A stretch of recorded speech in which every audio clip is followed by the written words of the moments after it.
Hey guys, today we're going to tell you about Albion Online. This is a completely different Albion from the others, especially because in this one we'll meet a protagonist with a completely different pet foot from the others, because this one will be Godzilla as his pet. But to understand everything, how he got this pet foot, we need to go back to the beginning.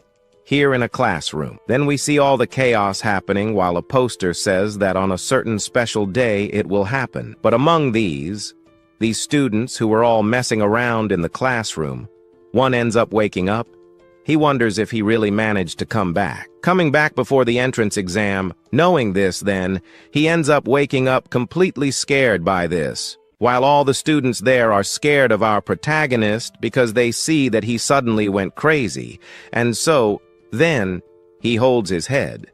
And only later wonders what kind of horror story this was. If he had kind of reincarnated, at least it would be at the moment after he managed to get into college. So he begins to tell a story, because since ancient times, humanity in the Blue Star has been tormented by some kind of catastrophe. Invasions perhaps by powerful monsters like these monsters here that we can see. But the Secret Kingdom connects with other worlds, and these many are full of these scary monsters. Sometimes they take advantage of the rift that opened between their kingdom and ours. They will be invading the human world. The powerful monsters can be destroying several nations and totally threatening human civilization. Knowing that they were losing the fight against these monsters, humans ended up creating something there. What they created or developed was basically the beast gene system. What it means is that simply you will inject beast genes to be able to awaken the monster model and unlock the genetic talent within, which only with this brings powerful warriors can be saving human civilization. This also makes the warriors enjoy their status and treatment much greater than ordinary people. But the entire Blue Star entered an era where martial strength was everything. And if you were a weak human, you were considered inferior. Only martial arts cultivators were above all. While he was thinking about the nightmare that would be happening in the future, he thinks, he sees something new emerging. This was the world crossing that was being introduced. The host that would have the system for the rest of his life was our IE, and stops to pepper in the head of our protagonist some memories. If he is a student in the medical school, why all this? However, while all this was happening, the extras on the side realized that our protagonist, who at the moment is considered trash, was having some kind of nightmare. Even more, they start to laugh in his face, wondering why a loser like him still takes the entrance exam. Not only satisfied with making fun of him there, this girl appears and asks him to drop out of school because he was the loser and go back to being a common worker and die working. But the truth is that every story here has a protagonist who was always mistreated. There is always this type of woman who is always in the middle of the story to be getting in the way of the protagonist's story. However, he ignores this because the original owner of this body didn't have a good reputation in the class. Why? His original parents ended up having an accident last year, which made him lose focus on his training and on his studies. His grades were previously quite decent, but now they have practically plummeted, which became, in the end, basically a weight on his class average. So, at this moment, he wonders what happened, all because the protagonist stared at her for a long time, until at the moment, she thinks he wanted to be fighting. However, she thinks a little there that he didn't study properly, but it's very likely that he was the only one here who was suffering here right now. And at the moment, then, he thinks that he ended up kind of inheriting a rather unpopular life. And what's more, he ended up stopping at a humiliating and quite tragic moment, but the professor appears and asks them to relax, because now they will be receiving that serum in order to be able to awaken their genetics, and even the professor gives negative motivation so that no one has that high confidence, because after injecting the serum, their 3 years of effort and building their physique and their spiritual energy training will practically be almost useless or useful until then. But everything they did so far was essential so that they could be awakening the serum. And then, he ends up holding it in the office and comments that while those who did not take anything seriously before, will have practically nothing, however. This seems to him to be a kind of joke, and it also seems that it seems that he perhaps was not the only relaxed here, but now he needs to take control of the panic because at that moment, he thought only of panicking because he did not want to have another shame to be unlocking in his mind. But in any case, he won't be afraid, because today he will basically still be inheriting the main role and will awaken the power of a serum, and will also be doing everything right to clean up his mess. While the protagonist and everyone else are happy about this, the scene changes to another location. In this location, we find all the students wondering what kind of animal they would transform into. One even thought he would transform into a mountain crusher, or maybe a dragon, but like the good friend Kara R, he only says that his friend will awaken as a level 1 beast. And so after a while, the genetics end up sprouting there in the middle of the courtyard. And the moment it came out, we found several genetics there that they could be taking and using, since this was also the genetic awakening serum. It also contains the primordial genes of all the magical beasts ever recorded by the human warriors. After the injection, you will be absorbed into it, and randomly, you will be awakening. Normally, the stronger your physique, the stronger your gene will be able to awaken. So, the professor continues to say that, so that they wouldn't get nervous. As soon as the serum was injected, they just had to stay there calmly, accepting the power coming to them. Those whose names were called were supposed to be going up on stage. So he called Shang Peng, and soon after, the other one, Mao Runo. And so the injection ends up injecting them. While he was taking that serum and awakening his powers, the auras rose between them, but our protagonist was just there in the background, watching all this. The next moment he finds it a little strange, the way they were acting. He even thinks it's going to be difficult. So, he ends up ignoring it.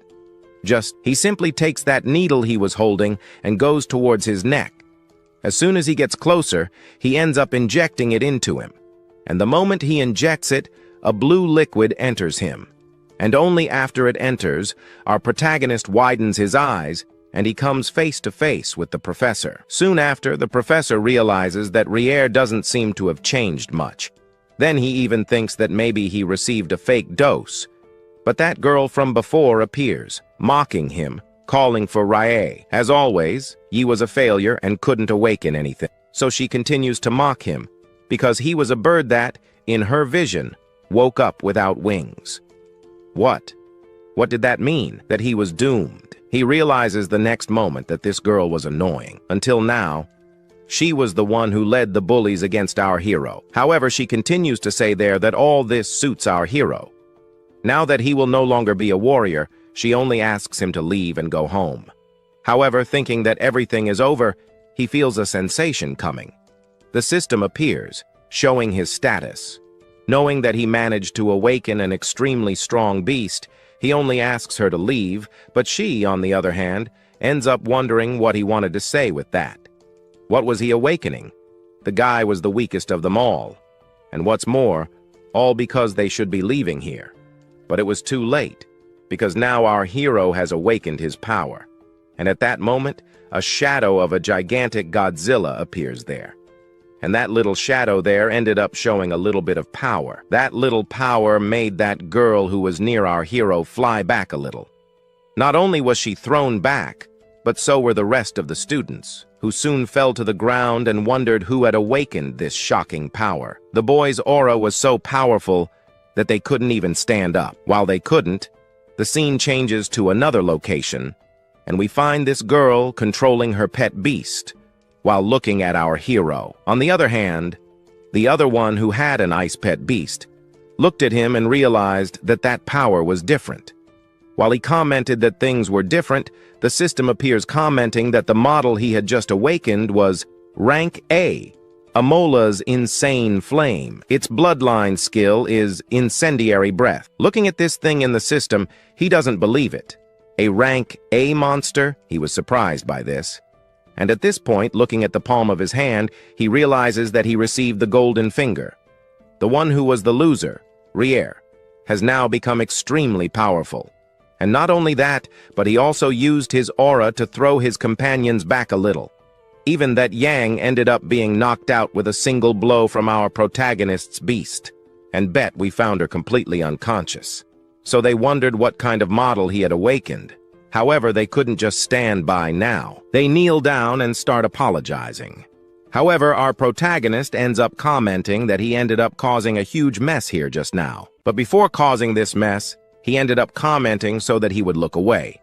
So if by chance he didn't listen, it wasn't his fault. And now that they've awakened their genes, this guy ends up inviting them to follow him into a room. In this place where they'll be following, they're supposed to be finding out what type of monster you are, as well as the strength of your awakened monster.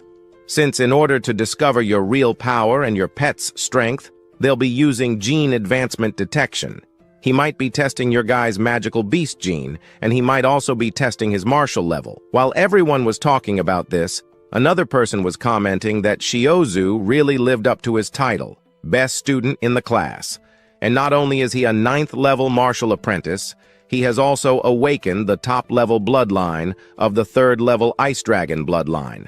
And this time, the champion of Ancheng City has to be him. However, another person also appears there, commenting that another person has also ended up awakening an extremely high ranking.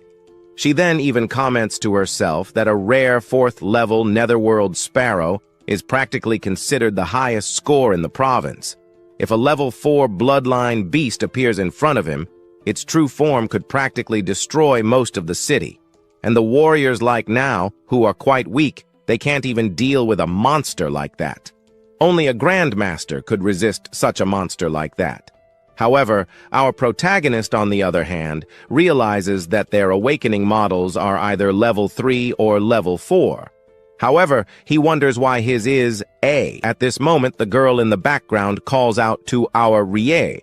However, he thinks it was too early until he looks back and finds the gigantic amount of his companions staring at him, as they think that our protagonist could be the new revolutionizer of powerful guys who will emerge now. However, he ignores everything and just goes ahead there. And one thing is certain, he understands that this world only revolves around martial power.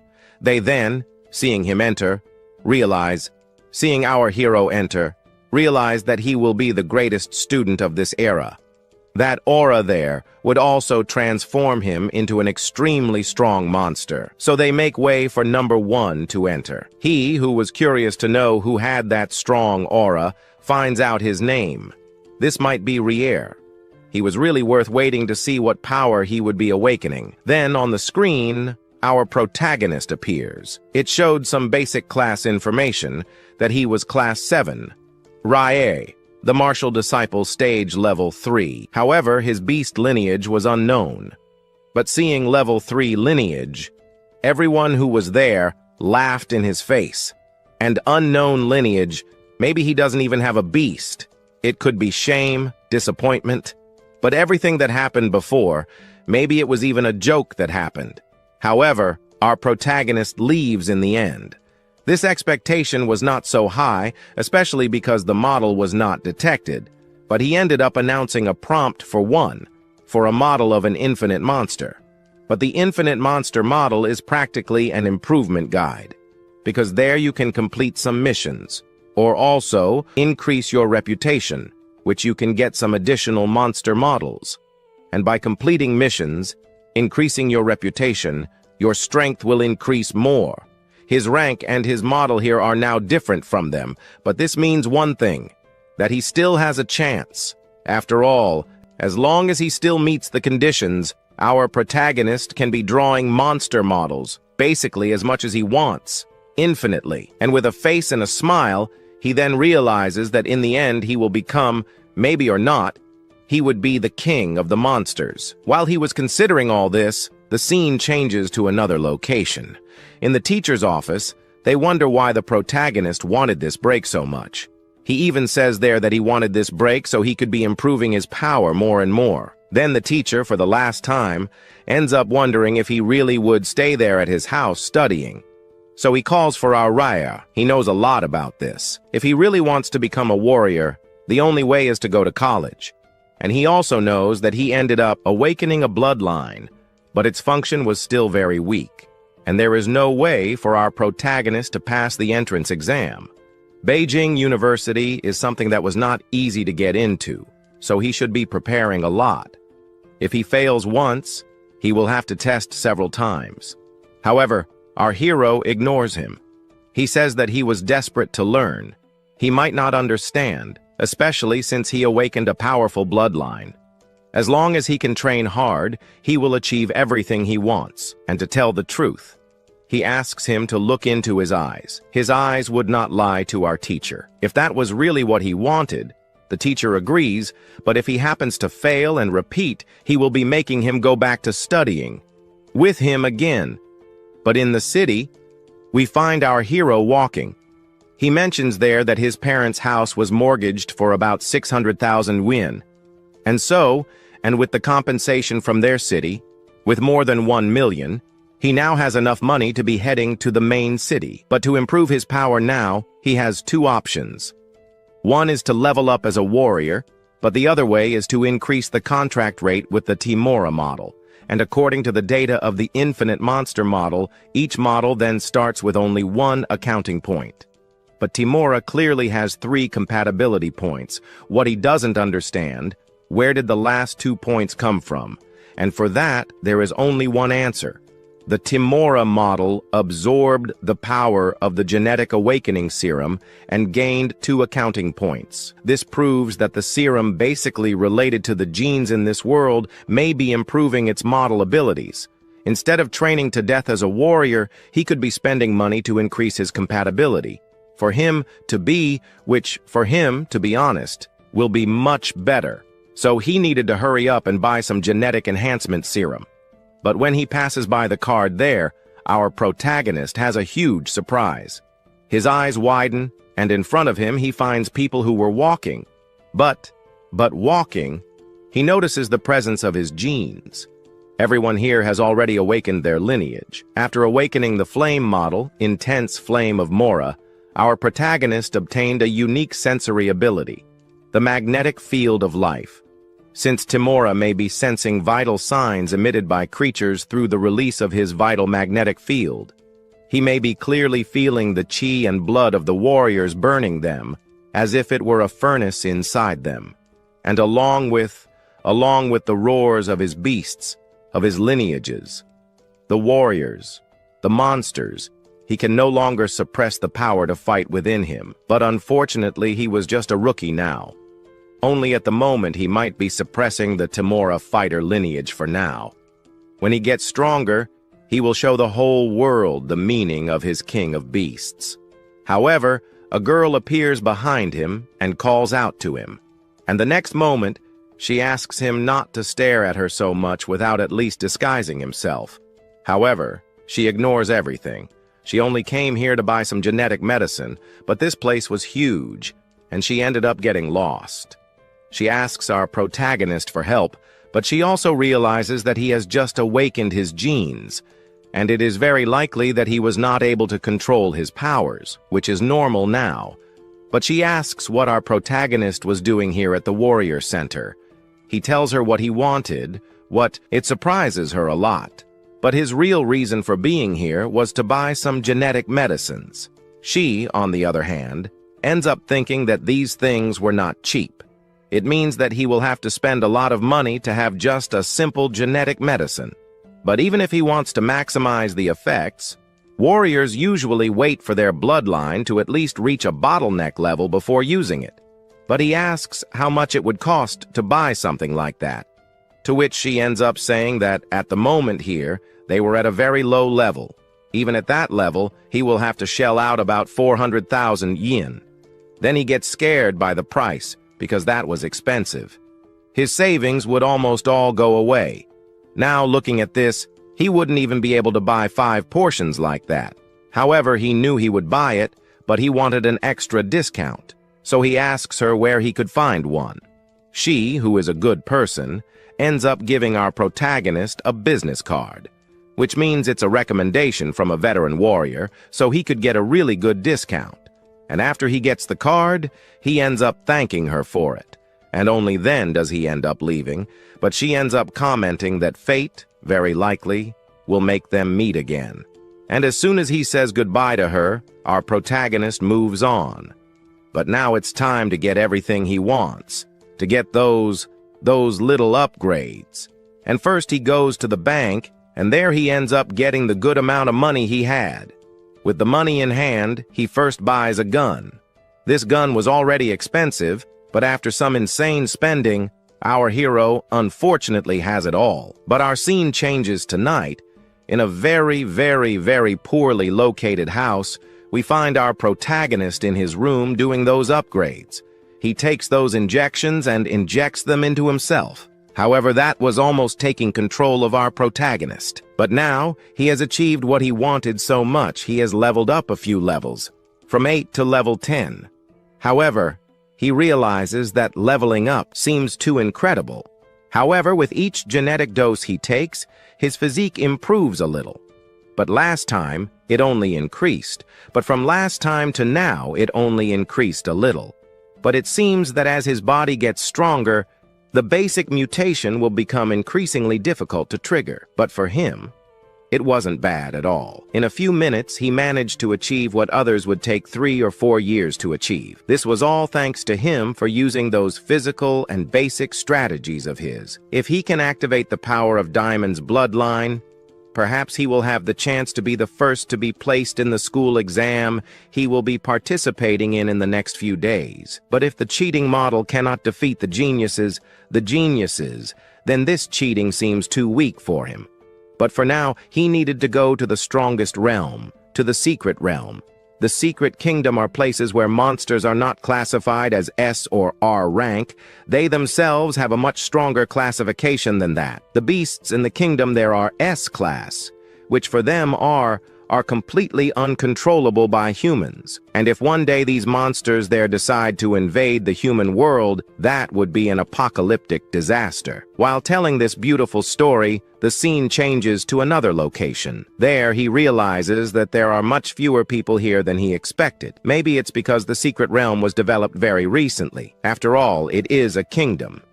It is an ancient kingdom. And any treasures he had there have basically already been taken. Only a few weak beasts were left behind for the novice warriors to go there to train. Knowing this, he goes to this guy there and ends up buying a ticket so he can enter the secret realm. He just asks him to sign here so that they would not be responsible for the boy's death. So, he ends up signing, and only after signing does he move on. And moving forward, he comes face to face with a gigantic blue portal. Our protagonist stops there and only then smiles, since now here, this will be his first step towards becoming the king of the beasts. Then he jumps and says that here he goes. He then enters the portal, and the moment he enters the portal, the scene changes to another dimension. In this dimension, he lands. In this dimension, he can see several stars. The Konga star, the Anyway star, and also the Taijin star. In the new dimension, he is surprised, because the appearance he saw in the books was completely different now, seeing it here in person. This was incredible to him. Even too much. He can even see the stars. However, while he was walking happily around, he ends up being followed by a mutant rabbit, and as soon as he was followed by it, the system appears showing that this is the first beast of the first echelon, the Blade Fang Rabbit. The Blade Fang Rabbit doesn't miss an opportunity. It advances towards our protagonist. He activates his spears to catch it, to catch our protagonist off guard. But that's probably what he thought, because our hero quickly turns around. He even makes fun of the rabbit's face for thinking he would catch him from behind. The magnetic field model's ability saved our protagonist's life. So after he caught the rabbit, he simply crushes it with a simple movement of his hand. And with that, ends up getting the magic rabbit's core. He realizes that its core was white, of average quality, and was probably worth around a few thousand yuan. But if he earns 1,000 yuan just minutes after entering this dungeon, that would be quite effective, because ordinary people would kill themselves to work all month to earn just that here. But just collecting beast cores, low-level beasts, wouldn't be entirely useful. It would be better to find some other stronger monsters. And thinking about that, one of the monsters appears back there. It looks like a giant snake, and this thing ends up catching our protagonist's attention. Then, the thing he wanted so much ends up happening. The monster he wanted so much appears. With the appearance of this mutant snake, he ends up drawing his sword. And from the same dimension, we still find the eye of a more than dangerous monster. However, while this monster was in this situation, in another place, we find our hero with his sword drawn now, facing this monster. With a simple movement, our protagonist managed to strike this monster. While he was doing this, he ended up reading in some monster encyclopedia that it ends up being compared to its steel shell on its back, and the magical armor on the abdomen of the corpse demon monster insect is obviously more difficult to break or cause any kind of injury to the monster like him. And saying this, the monster ends up turning around and heading towards our protagonist. However, to finish off a monster like this, he will need to use martial arts techniques. So, he makes some movements, and then a type of ki appears in his hand. It's like a kamehameha, and he throws that blow at this monster. The monster ends up getting caught by it, being thrown back a little. However, everything he thought he had finished ends up, kind of in the end, becoming a nightmare, because he managed to perform a miracle. He managed to throw its jaws in its direction, as if they were projectiles.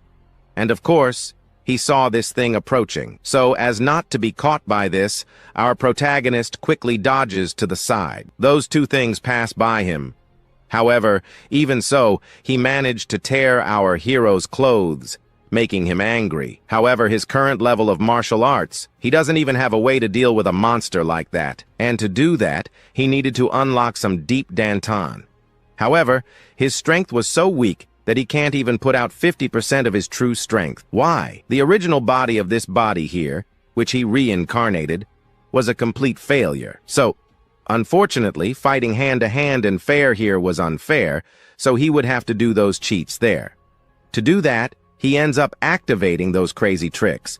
He activates the Furious Demon. His eyes end up kind of releasing a little bit of aura, and only then, our protagonist activates his Godzilla.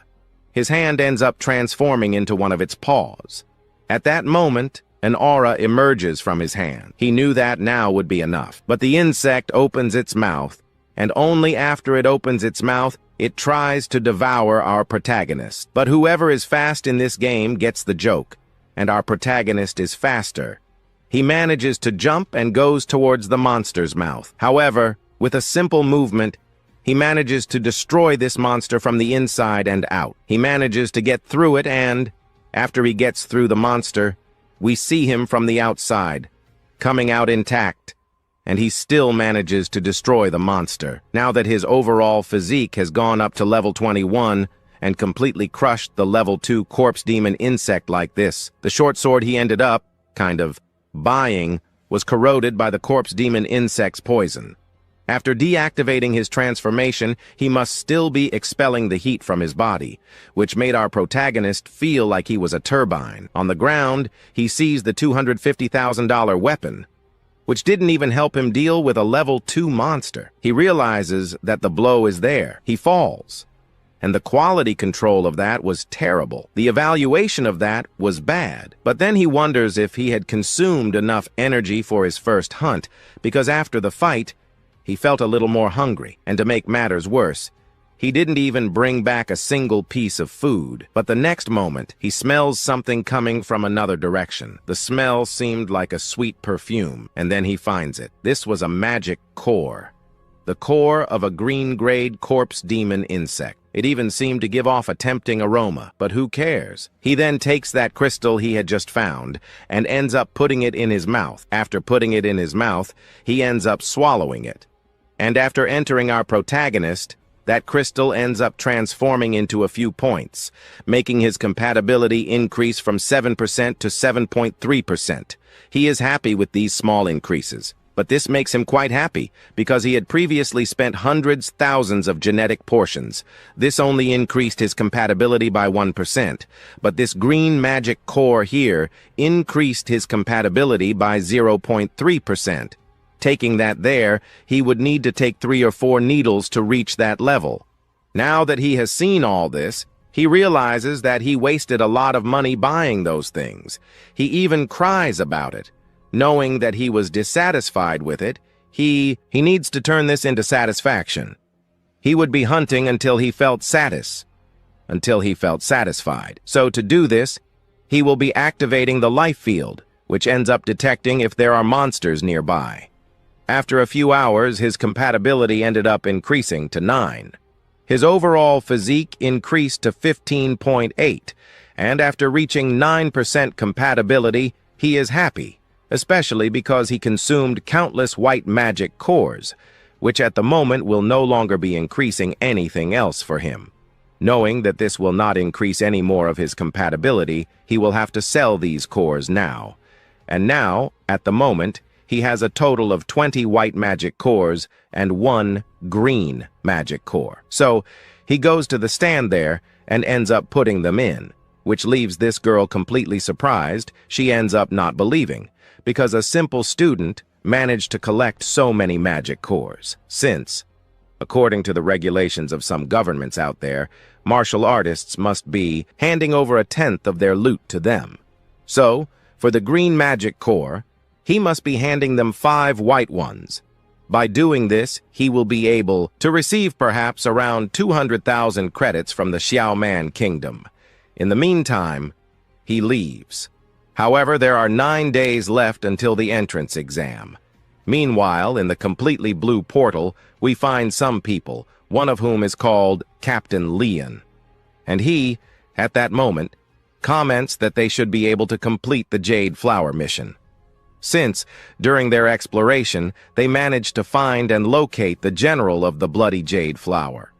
However, Old Shen ended up kind of being injured by some monsters, so he can no longer be joining them to be able to enter the secret realm this time. However, there is a rule here, that at least to enter this dungeon here, it was necessary to have 1 more on the team.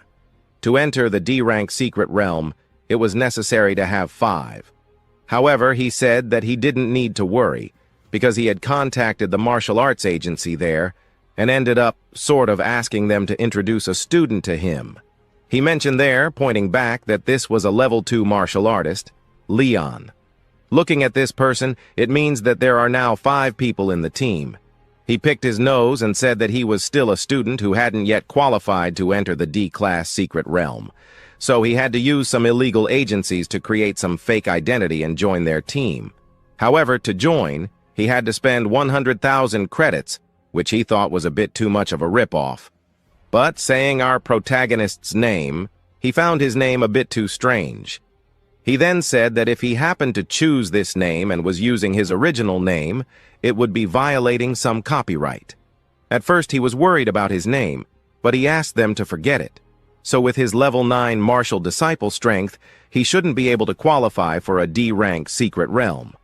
However, his team is only allowing him to observe and learn a bit. Understanding that he needs to do this, they end up retreating, and only after that do they end up entering the portal. Because now their goal is to find that Blood Jade Flower. Since, according to the tracker, the Bloody Jade Flower is in an oasis a little further ahead. So, with the car, they enter this dimension. Inside the dimension, they ran. While he was running there with the smoke behind him, he comments there that the last time it was the rainforest, now a desert. It seems that the secret realm was not basically connected to just one world. However, while he was running, some of them ended up realizing that there were some earth demon rats. They were running very fast and these monsters could possibly be catching them. Understanding that he needed to eliminate them, he ends up taking some of his daggers and putting them in his hand. After putting that on and gathering some martial arts aura, he quickly throws it back. And those daggers that were thrown back end up catching those rats. And at the point that it got caught in the rats, it ends up exploding. And as soon as it exploded, they continue forward more and more. Knowing that he has been eliminated, our hero realizes that he has fused some martial arts energy into those daggers of his, which he ended up throwing much faster and ended up exploding in the monsters' faces. He looks at him and realizes that the guy was relentless and, what's more, that he didn't talk much. However, the scene changes to another location, in a kind of desert, but very far away. They end up arriving at an oasis. The whole team was walking there, and in the background our protagonist was walking too. However, now, they asked why he wasn't driving, still some distance from the oasis. To this, he ends up answering that the monsters here are extremely sensitive to the sound of engines or any kind of thing. And to this end, he will be distributing some tasks while he was walking.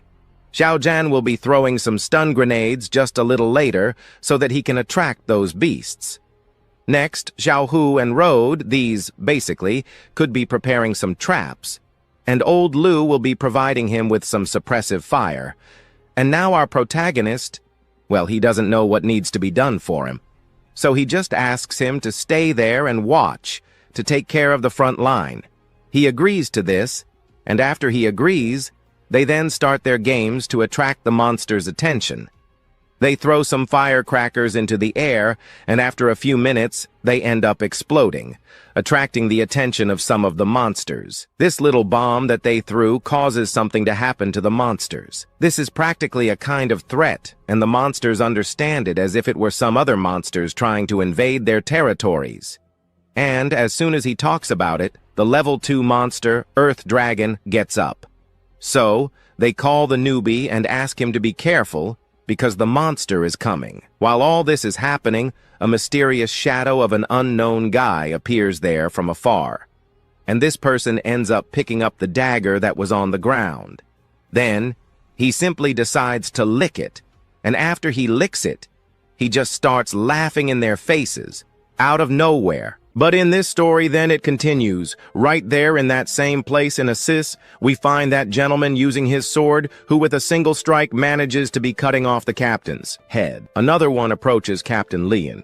Realizing that the captain defeated this monster, they could be advancing, but however, while he was happy about it, about his victory, the fallen monster on the ground ends up getting up, and it raises its paw toward him, and at that moment he wouldn't be able to do anything else. Quickly, someone jumps. That someone was our protagonist. As soon as he jumped, we then see him in the air. In the air itself, our hero prepares a punch. And after preparing the punch, he throws it toward the monster that was getting up, which ends up taking it straight on. Immediately realizing his power, everyone is surprised because this might be the strongest rookie. But they get confused because now he has a level 2 combat power. But while everyone is surprised and happy with him, A then approaches our protagonist, foreseeing that our protagonist, with a punch, killed the level 2 monster. For saving him, he now considers our protagonist as a companion of his.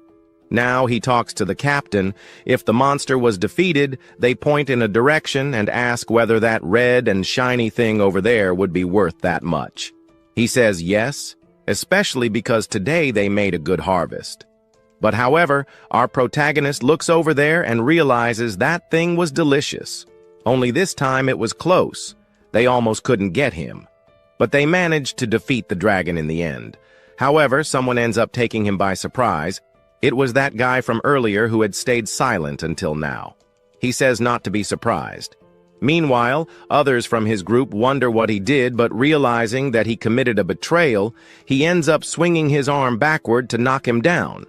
But he dodges. Now falling back, we find that guy from before, who ends up saying that it wasn't so obvious. What he was doing here was just something to make him a little richer in the future. However, he was calling for someone named Heng. Now our protagonist wonders if they know who that is. He said yes. Heng is a kind of guy who robs martial artists. But he doesn't rob outside the dungeon. Only inside the dungeon more. And now he's set his sights on our protagonist's group. And that lunatic is running after him. They couldn't be hit by his blade. That guy's blade was poisonous. But Rude, that traitor, laughs and says, "But how did he get here?" Now our protagonist ends up assuming the idea that in that moment back there, when he grabbed those daggers and threw them behind to knock down those rats, most likely it was there, because it's very likely that in that place, he ended up giving away their location to that extra. And he then smiles and says he was quite clever, but still needed to return to school because the entrance exam would be starting soon, and their college was beginning. If he wants a good future, he'd better be heading back. However, the protagonist ends up cracking his neck and says that the exam really was coming, but he has to get the highest title and also the highest score, which makes him understand that he was too arrogant. So he throws a dagger in his direction, since he knew our hero was strong, but with a simple hand movement, he grabs that dagger. But the arrogant one here really wasn't our hero. It was this guy. He would make him pay because he was too noisy. His goal was to take the trash out. Then he starts to emanate a martial arts aura in his hand. But however, an unknown extra appears there and says that this boy was interesting. And then he asks Ye to take care of him now.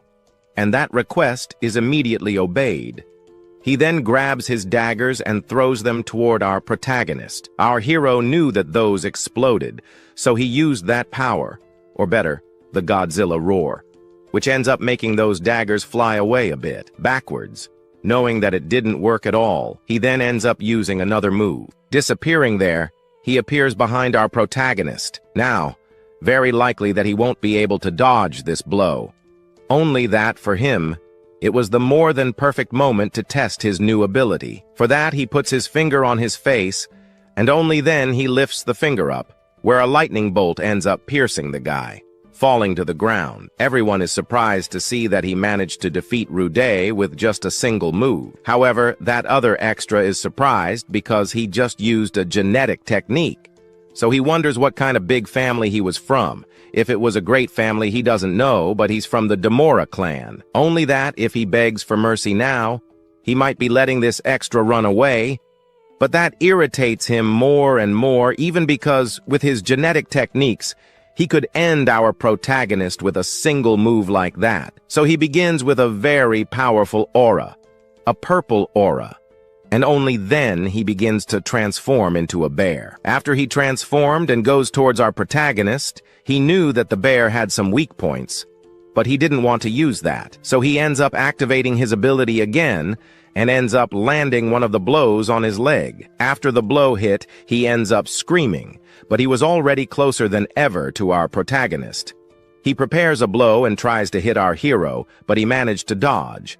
But letting our hero run was a little thing that he was not going to let happen. For that, he puts both palms of his hand together, and now, with the second-level martial air ability, he goes up at him. Only after a good while that collides, releasing a gigantic aura there backwards. Now that he used his ability, our hero appears behind him. He now comments that now that it's over, he will be doing the same, only now at a slightly higher power. He lifts both fists backwards, and at that moment, a blue aura emanates from his hand, which then our protagonist just fits that on the extra, landing several blows on him. And after landing several blows on him, we just see the guy falling completely defeated on the ground, while he had some bruises on his body lying on the ground. Everyone is just open-mouthed to see that he was really strong. After the fight, he realized that our protagonist used some lock techniques. Besides that, his genetic technique emits some gray sparks. Only now, lying on the ground, he comments there that a wicked martial artist like him clearly couldn't get away clean from here. Now he will be punished, and will have a very fair punishment. For that, he raises his fists with blue aura. With his eyes wide open, he comments that several people were cursing him. He is evil. Only our protagonist doesn't change almost anything, so he was ready to give him the punishment. Well, today's video starts on the next day. On the next day, we find the first event taking place. He then welcomes the students and wishes them good luck, since the test will last 3 days. And since the first 2 days will last, the students will have to take the first tests on the 3rd day. And also, each student will be fighting 3 matches in the auditions, and the students who were successfully promoted will compete until they are placed in first place. Of course, they will be participating in this year's entrance exam. Of course, if the winners happen, they will be selected. So, without further ado, the guy who was saying all this ends up saying that he will bring luck to everyone since they need to win, especially because whoever comes out of here will be the new powerful guy in the world who will be carrying humanity on his back. So, he ends up saying that he will officially start this tournament. As soon as it starts, in Arena 1, we can find a guy fighting. In Arena 2, we find others. And in Arena 6, the opponent was waiting for her partner who will be fighting against her.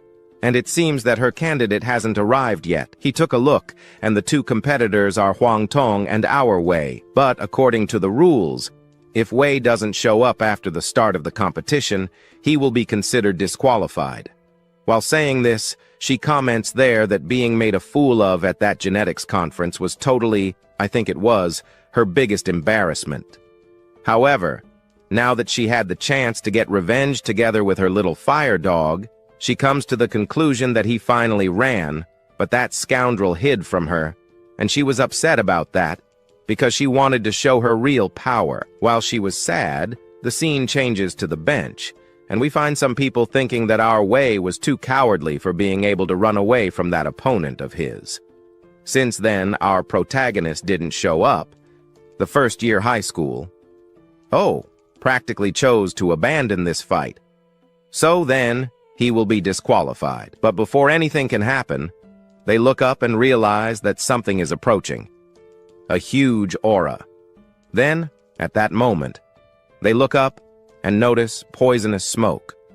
But the most important thing is, what kind of power is this that allows a person to fly in the sky? But quite by chance, this person who flew ends up flying towards the arena. He falls in front of his opponent. Right then, she, who was all scared, wonders what was happening. But what she sees next is simply a foot. And that foot clearly goes towards her and hits her in the face. And with that alone, she manages to fly back a little. Now, here he is surprised, because they almost had to go back last year to do this same test again. However, at that moment, they announce there that he managed to win this fight. Having said that, then, the people in the audience end up being happy, because seeing that he was extremely strong, with just one punch, he managed to defeat his opponent. And besides that, he made a great appearance today. Right below then, we find our protagonist's aptitude, which was now 226. The compatibility was 20%. Captain Lin ended up giving that jade fruit to our protagonist. With that, he managed to become much stronger than he was before, and even trying to control that fruit, it took him a while. However, he got as much as he wanted. Now that he got it, he can make the most of it. However, a big screen appears there, saying that he will now be facing Long, especially because Long defeated his opponent. So then, the next fight will begin, with an opponent from a second-year school and ours from the fourth year. Our protagonist was from the first year. So the fight begins. However, our protagonist doesn't even give his opponent time to breathe, because with a heavy blow, he pushes him back a little, then beginning his real fight. But the guy there ends up saying that the school from the first year won again. Our protagonist crushed his second opponent. And the audience, when they see this, goes crazy, because they see that he was extremely strong, because every fight he had here now was basically resolved with a single kick. Could he be, perhaps, the superhuman? So then, he ends up leaving the stage, especially because today's championship ended up coming to an end, and he managed to win the 3 rounds without losing a single match. So, as he leaves, the journalists appear near him along with some people, wondering if he will now be taking advantage, but the university... However, another appears saying that his university is the private university. This means that he can be... It means that now he can enter there. By entering there, he will be getting a 100% free scholarship. But of all of them, our protagonist shows no interest in any of them. However, one of the guys who was there ends up asking a nice question. What was your favorite university? He apologizes to everyone, and then, in the end, he reveals that he wanted to enter Hangdu University. Knowing this, everyone there leaves, saying that sooner or later he will lose, especially because winners out of nowhere become too arrogant. But he ends up saying no, especially because Zhangdu University is one of the best universities in the country, but in the second-tier city, only the best are qualified to enter the sacred land. But in the end, he asks them to forget it. They use the rule that the strongest warriors do the truth there. But he wants to see people's real faces when he gets first place. While he was lost in thought, a person appears in the background, asking him to evaluate his level. When they evaluate him, they realize that he has reached level 9, whereas a few months ago he was at level 2.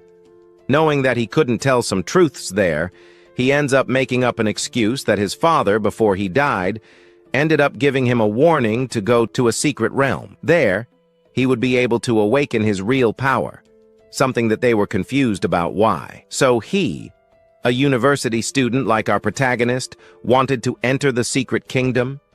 But he ignores this and continues to say that when he was fighting in the secret kingdom against some monsters, he accidentally broke his own genetic blocker in that battle, which leaves everyone surprised. So they start running towards other people, especially because they need to report this immediately to the most important people in the world. They made a good observation. So, he thanks our hero. Leaving, he ends up arriving home and ends up seeing a surprise, because he sees a broadcast from his parents saying that he did a good thing passing the exam, and even more so in first place. He is surprised because there were live broadcasts leading you there to interview on the street with your parents, friends, and candidates. But for him it was a shame, because he was an orphan. And why would anyone want to be so encouraging our protagonist? However, on TV, we meet an old man who ends up asking him to fight a little longer and asks him to finish him off. But, while he was happy about it, the scene changes to another location. There, we then find our protagonist facing his next opponent. This was Lu Xuan. He remembers that he was a guy who was ranked first among those in middle school. This one ended up awakening a rare bloodline of a second-tier magical beast. Both of their parents are warriors, and his opponent is basically finished. However, on the other hand, the protagonist even gives him the option of moving first. However, he said that he didn't need to, because he had a rare beast and could beat our protagonist at any time. But our hero just keeps annoying him to the point where he will now show his real power. He then ends up kind of entering a form of transformation. So he steps forward and comments there that he hopes his opponent is at least worthy of his fight, because if not, he will die here, advancing with his claw, ready to grab our protagonist. We only see our hero standing still, but minutes later, he raises his hand and grabs his hand. Now from the front, he is surprised. He was strong, but not that strong, as he thought. So then, he could be finishing him off. He raises his hand up and only then lowers it. With that alone, he manages to knock down his opponent without any difficulty. Defeating this, he ends up wondering if there wasn't a decent candidate. But they end up announcing that our Ye managed to beat another opponent in this championship. Soon after, the people in the audience are surprised to see that he managed to knock out his opponent, who, by the way, was quite strong. But facing our protagonist, Lu Xuan was nothing. However, they are totally surprised, because he realizes that he was like the calm and breeze of the wind. His skills were far beyond his opponent's, so beating anyone, will have basically no difficulty at all. And the guy has become so powerful and so badass that at this point, the girls even end up asking him to put a doll on her as soon as possible. While his opponent ends up being removed from the arena, on the other hand, we find the other guy called Poirier, and as expected, he was basically a very powerful guy. His eye was pure, but he basically won't have the chance to defeat him in the end, because the end will decide everything. While all this was happening at Hangdu University, which our protagonist wants to enter, we found some guys looking for all the information he had about our protagonist. They end up confirming it. But in the meantime, in another arena, we found two girls ready to fight, while one of the beauties commented there that she didn't like his expression, that it looks more like a robot. But, however, they don't have much time to talk, because there we found then the referee of this place blowing the whistle. And the moment he blew the whistle, we found then his opponent advancing towards him as fast as possible. She prepares her foot to hit the other one in the face. She wanted to know how long she would be able to keep that robot face in this fight right here. But at this moment, before she can do anything, she uses one of her cultivations. At this moment, using this cultivation technique, she manages to stop her movement, causing her to fly back a little. However, it still wasn't enough, because she used a cultivation skill in her hand and advances towards him again. Only now, she finds an opening, but she ends up kind of sticking her hand in there. But it was a trap from the beginning. Her hand seems to be trapped in some kind of floating air, and there she can't move anything else. And at this moment, we then find her opponent preparing a beautiful cultivation technique, which only then goes towards her opponent. Soon, before the fight can end, we then find this happy guy saying that even if she doesn't pass through here, she will be accepted into any type of university. Just look at her cultivation skill. However, before she can be caught, she ends up activating her hybrid form. However, everyone is surprised to see that she ended up awakening basically a third-level royal bloodline. Third-level royal bloodlines, notably, are difficult to control, let alone a dark-clawed tiger. Now that she has transformed into this, she asks her to use her phoenix bloodline, but she refuses, saying that it was not enough. This was already enough to defeat her. This irritates her, and she advances towards her, saying that she was a low-level person.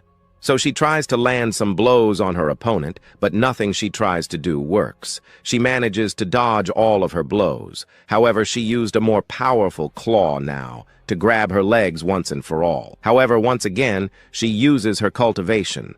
With this cultivation, she manages to land a blow right there on her opponent's paw. Liu Qing and Kai Xiao ended up kind of colliding their martial arts energy.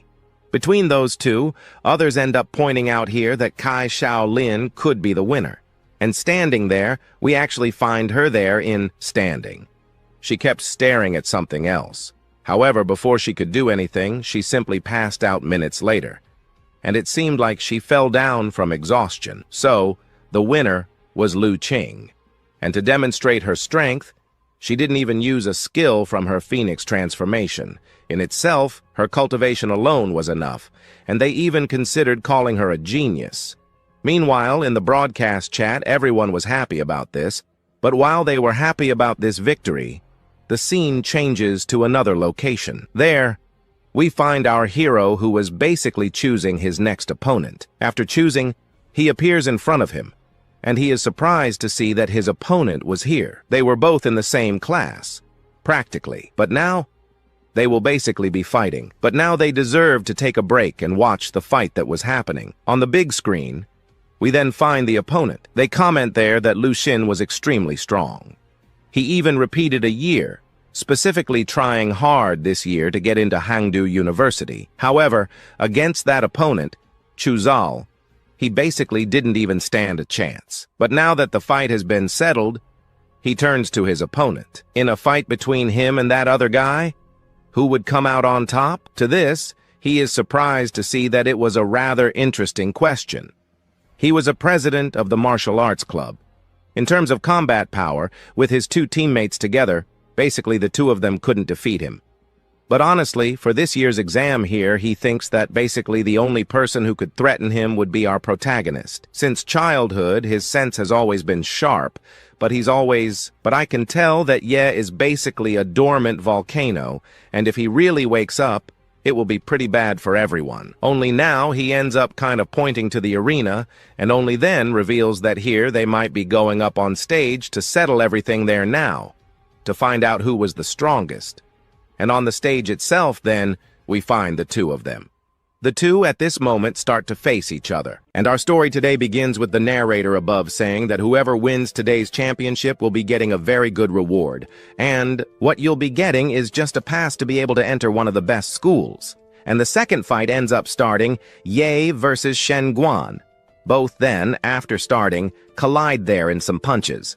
After a while, we see that the other ended up losing, because his nose even started to bleed. Shen Guan realized that his power was very strong. To do so, he ended up using his martial energy to create a kind of shield to protect himself from our protagonist's radiation. And it's no wonder he was a great teacher. This guy in front of him was truly a monster, something our hero can't be joking about. So, now that he has shown his true strength, Shen also wanted to show his true strength. The true strength that has been passed down through generations of the Shen family. And at this moment, his cultivation is taken to the maximum, to the point where an illusory snake ends up appearing. And this thing goes towards our protagonist, but first, he needed to make the final move, and our hero only saw a flash of light approaching him, and he realizes that this was too fast. However, it ended up hitting our protagonist. The narrator this time is surprised because Ye, the one who was known for the ultimate kick, was hit for the first time by a blow. From afar, each of them could have been predicting how strong that Shen's fist could be. After receiving this punch, some red things come out of his mouth, and he is also dragged back a little. However, he could not be escaping from his fists yet. And at this moment, using another cultivation skill of his, he forms a gorilla and goes towards our protagonist. His fist ends up fitting into our protagonist's. However, he knew that if he were caught, it would be very bad. So he uses a block that actually blocks a few good shots. Facing Shen, our protagonist realized that he used all his cultivation energy to be able to maximize his power, which means that each punch he throws will be twice as strong. And besides, our protagonist has always fought against those weak guys who have never had any combat experience. But this one is different. Knowing that it could get bad to stay here, he tries to run, but he quickly uses his cultivation and ends up catching up to our protagonist. After capturing our protagonist and giving him a rear-naked choke, he ends up commenting there that what our hero just said was all true. He also manages not only to not be able to inject martial energy into his body, but also to block his martial energy, making him unable to use martial arts. And with that, he could be ending the game, throwing our Ye a little up. Below now, he uses the cultivation of the tiger. And only then, with the cultivation done, he jumps and goes towards our hero, landing the blow on him. Not to finish yet, he uses the eagle cultivation, with which he advances as quickly as possible towards our protagonist. Going towards him, he comments that Ye could never, ever be winning against him, and could never be fighting him. And he ends up blocking his blow. Even so, he was hit by the blow and was thrown with all his strength to the ground. After all this, Shen even celebrates, because he had nothing else to do. He managed to block all of our protagonist's movements, as well as managed to land several blows. Even the doctors were already going to rescue our hero. They thought that our protagonist had already lost, and this fight here had already decided who was the winner. It would be Shen. Until then, our protagonist made his entrance, his abrupt entrance. And he ends up noticing an extremely powerful aura there in the middle of that smoke. He is even scared to see that this aura was extremely high. From the smoke, he comes out and comments that Shen, of all those he fought, is the strongest, since this is the first guy from the past who managed to beat him without having to try too hard.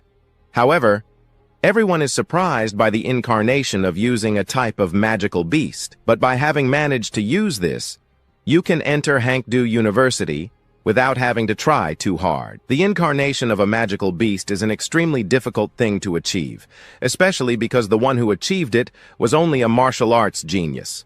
Despite being able to awaken his bloodline, he is at an extremely high level. Meanwhile, the director appears, saying that he will be connecting a type of headset to them that will give them the possibility of seeing the power of their opponent.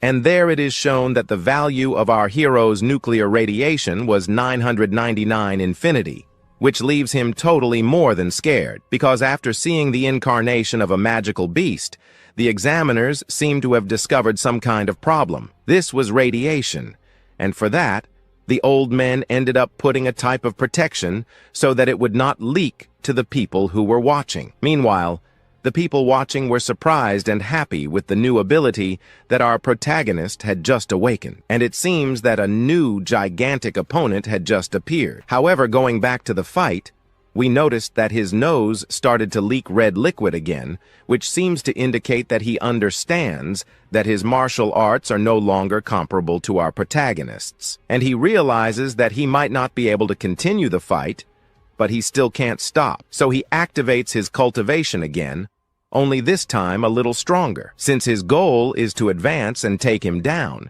because if he succeeds, he will be able to enter a very good martial arts school. However, he advances, while our protagonist prepares some moves to block his ability, and at the moment he prepares that, he ends up throwing it towards our Shen, and at the moment he reaches him, we then see what happened minutes later. His arm seems to have completely gone to hell, and with that, he can no longer continue. However, looking ahead, we find our hero advancing towards him. Of all the people he fought, Shen was the best, but unfortunately, he couldn't change the outcome of this fight. After a while, the narrator commented that in the second match, among the 8 best candidates to pass the exam to enter a college this year, a third-order king bloodline had just appeared.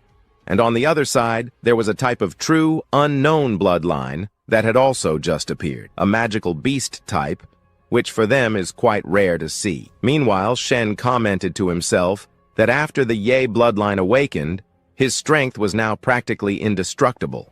He was no longer able to suppress his martial energy, but now he couldn't retreat anymore. He needed to advance. However, our hero asked him not to get distracted and to continue the fight, as the fight was going in the right direction. He advanced and began to land several blows on Shen. However, Shen blocked them all. To push the hero back a little, he ends up using his hand, which ends up grabbing our protagonist's hand. Now that he's grabbed, he would be able to knock our hero down, but he knew he wouldn't be able to. So he would be behind our protagonist. His goal now was to use a historical elephant's foot there. So using this thing, he ends up stepping on our protagonist. His goal was to crush him, which he almost manages to do, because by stomping on the ground with all his strength, we can see the damage that happened. After this, he just simply steps back. However, what he did to our protagonist, he practically did almost nothing, because he was there, just standing there watching everything. However, now it was his turn. So he takes his foot off, so he takes the foot that was stuck in the ground. And only then, he ends up going at full speed, with all the power he had in his hand, towards him. However, before he can do anything, he ends up falling to his knees, which scares our protagonist. And only then does he end up saying that he was quite surprised by our Ye, and ends up giving up the fight, which makes our protagonist extremely angry. It's been so long since he's been able to find an opponent worthy of him. Now that he has, why doesn't he continue? He wanted to show his real power. He wanted to de-stress a little. Knowing that he's given up and can't continue the fight, he ends up completely discouraged. He even ends up losing his transformation. But, according to some rules, when one party ends up surrendering, the other party has no right to attack their opponent anymore, which means that our protagonist has just defeated him. And once again, Ye managed to get another victory to come to his account. Everyone in the audience once again celebrates, calling for our protagonist. While he was winning days on social media, we found some good memes. This was Shen Guan before the match started. Then we see him down there, totally exhausted and falling to his knees apologizing. Also in other places, we see several people creating fan clubs for our protagonist, where he could be gathering several people to be fans of him and follow all his fights. Other people had the goal of growing their community even more, making it much bigger. However, we then find a coach and this Shen Guan, who ended up being completely suppressed by the defeat of his disciple. After all, he points in his direction, and only then, how dare he admit defeat? Furthermore, he spent money, infinite money, to train him. Now that he lost, he will have to pay for everything, and he also doesn't even dare to enter a college. However, he puts his hand over his mouth and interrupts him. What's more, he ends up commenting there that he couldn't handle that punch, so he admitted his defeat so as not to hurt his body anymore. Having admitted this defeat, he turns to him and asks if he will be fighting against our protagonist.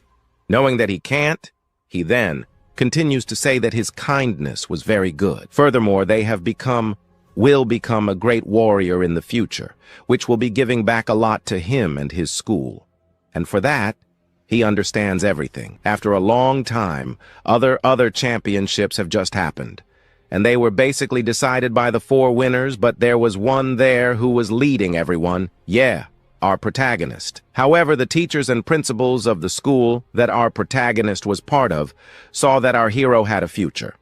So, they will be giving him some promotions.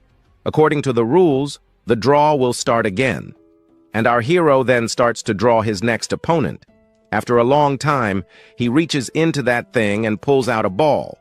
And again, he pulls out the top one. After a long time, the top one that will be facing our protagonist ends up appearing. This is his opponent over there, who ends up wondering if our protagonist has just drawn the top one as well. So, as it was decided, the narrator comments there that the next fight will be happening, and the opponents have already been decided, Yae versus our Liu King. Our protagonist's fan club already starts to comment there that our protagonist will basically have a very easy fight, and maybe he will be able to get in for the next exam now, getting into the college he wants so much. Others who were watching even comment there that they were basically waiting for a lot, because from the beginning they wanted to see the fight between these two. However, some end up even feeling that this goddess Liu will be beating our Yae. And in the fight, our protagonist already activates his Godzilla mode. However, others comment there that Shen Guan, his previous opponent, basically had to force himself to activate his bloodline to defeat him. However, they end up thinking that perhaps our protagonist, in order to defeat his opponent, will need to suffer. Even though he is at level 4 in the bloodline, he cannot be defeating our goddess Liu. After all, she is one of the geniuses. And geniuses put in martial arts, and everyone ends up understanding about this. But now, returning to the fight in the semifinals, we can then see the entire stadium packed. And in the middle of the stadium, we then find the opponents there facing each other. And in the middle of the opponents was the judge, who was deciding which of the two would start first. Then, after making some conversations there and stalling a bit, we then see him lower his hand, saying that the fight was about to begin.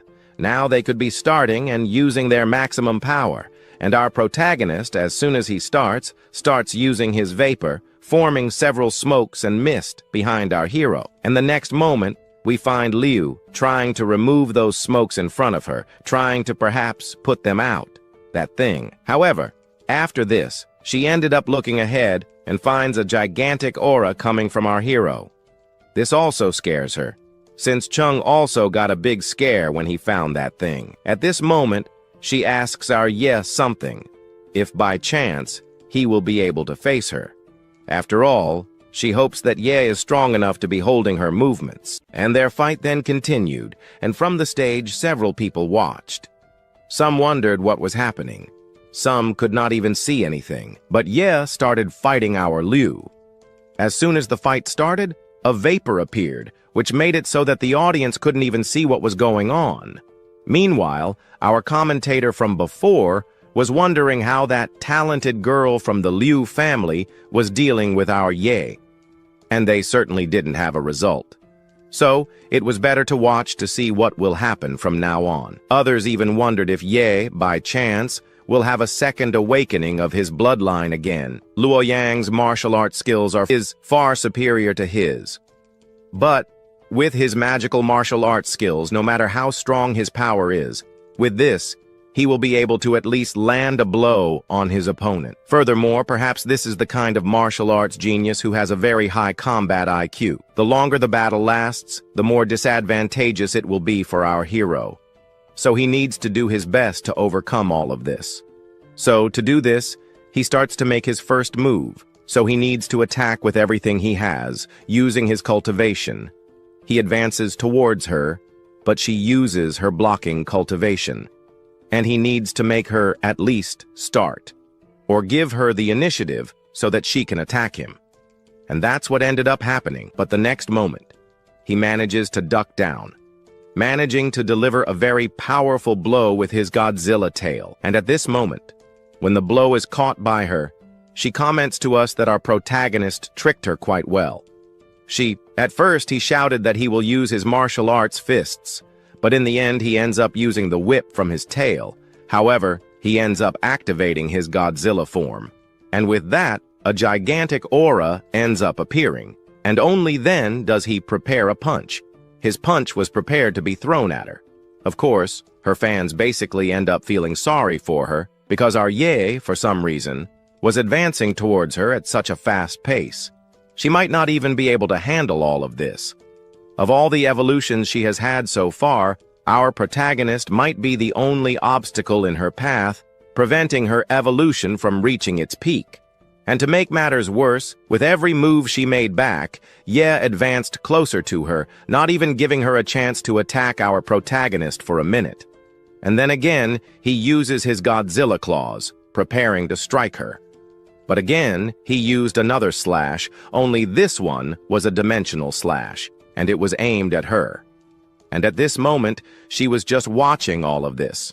But she knew that, with this movement here, she could dodge our hero's blows, which she ends up managing to do, making the blow go backwards.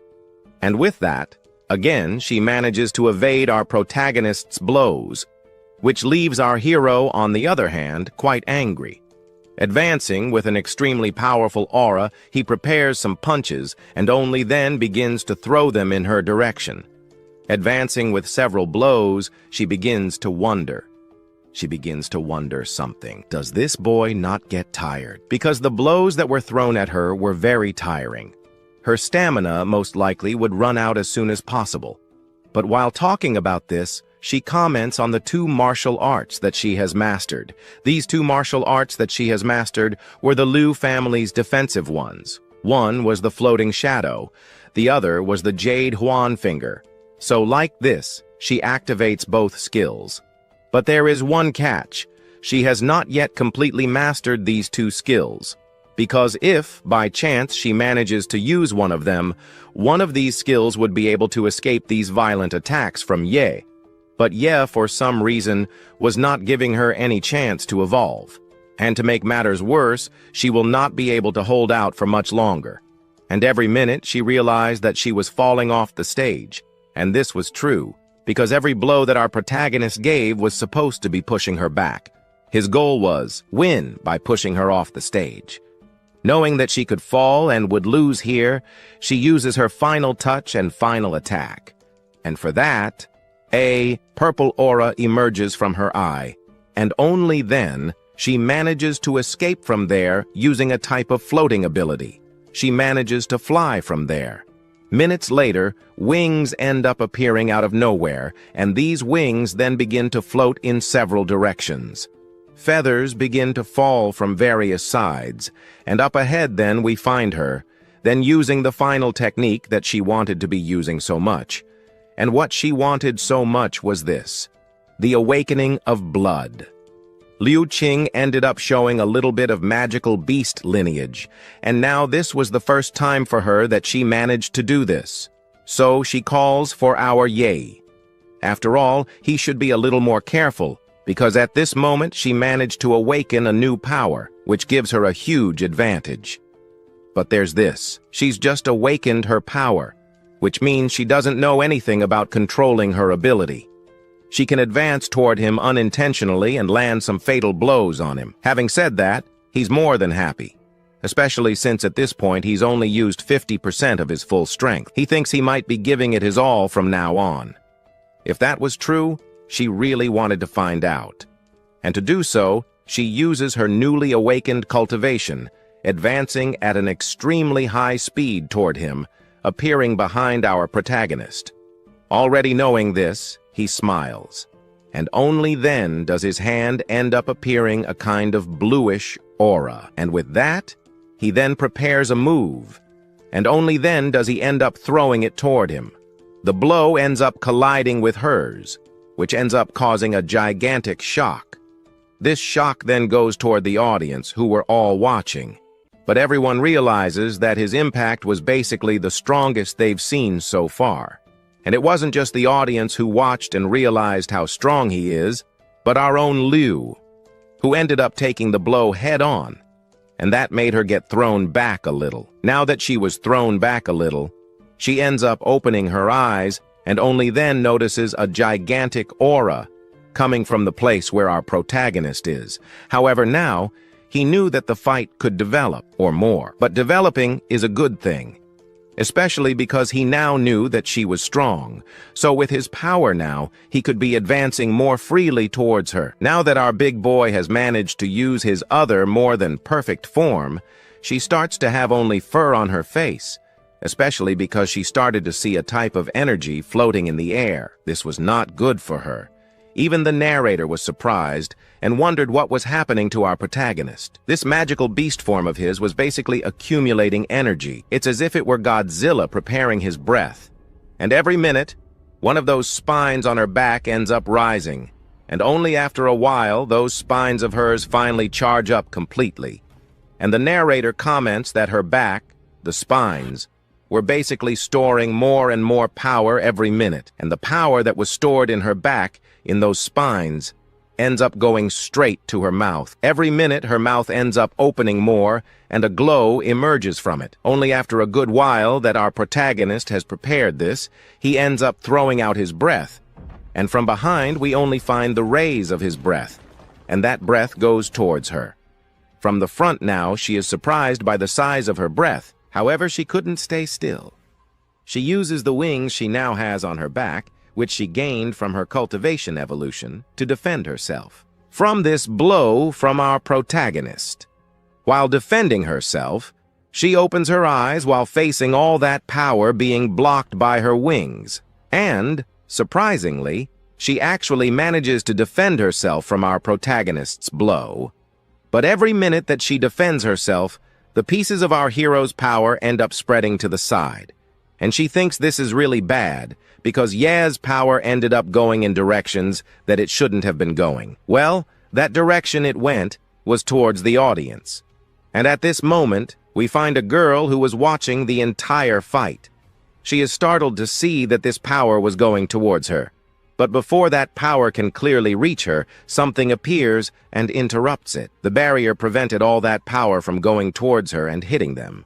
Not just one power, but also other remnants of the powers that were there were prevented by this barrier. After the entire barrier managed to stop all the moves that our Liu threw towards the audience, we found the person responsible for creating this barrier. This was Huang King.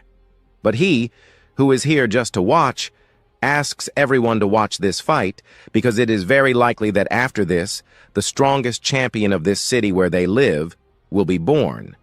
You can write it down that after this, they will be able to have a much faster evolution against the monsters that will appear in the future. After a while, we then see the narrator commenting that Mayor Huang ended up protecting the entire audience here with his barrier power. While they were commenting on this, we then see a red liquid dripping on the floor. And only then do we find Liu, who was completely exhausted, because that breath she received from our hero ended up having an effect on her. She stands still while thinking about what she could do. And then, she is surprised by another thing that Ye actually managed to do, breaking her Netherbird barrier. And surprisingly, it wasn't with several blows, but with just one blow, or rather with just one puff. Then, we see her wondering if by chance, with her current strength, she will be able to defeat our protagonist. However, she remembers someone calling for Liu Kang. She asks her not to lose even one fight, because she is the hope for the Liu family. And if she loses a fight, it will be sad for them. Especially because the ancestors of the Liu family were far away, generations ago, watching her here at this moment. So, the only thing she asks is that she not disappoint her. Especially because Qing's mother ended up trying really hard to train her until these days, so that she can live a perfect life in the Liu family. However, there is one thing here that she did that was kind. She doesn't need to win this championship, especially because she may continue to win in the future. But now, at this moment, she starts to wonder what else was going on there. She can't even breathe anymore. And to make matters worse, she was quite tired. But she turns around and finds our Yae. However, she realizes that this guy is extremely powerful. And besides, facing such a strong opponent, of course it is natural that she is not able to defeat him the first time. So for her, she thinks that she managed to find an opening for him, that this would show him the flaw he was demonstrating towards her. And if, by chance, he really wants to defeat her, he should defeat her now. And for that, then, she advances and only then ends up landing the blow she wanted so much on our protagonist's chest. But in the blow ends up doing nothing. After a while, she wonders what happened, and then she also asks why our protagonist didn't dodge. Then, our protagonist answers that it was simple. The fight didn't satisfy our hero. And where's that fighting spirit she had right from the beginning? After she says this, we see her looking at him with a bit of surprise. Our protagonist, realizing that he managed to understand a little of what could be done. So, he ends up raising his fists and preparing that power of his in the palm of his hand again. Then he comments there that he will be winning this title. That honestly, it doesn't matter if he will have to step over anyone. Then she, again, faces our protagonist.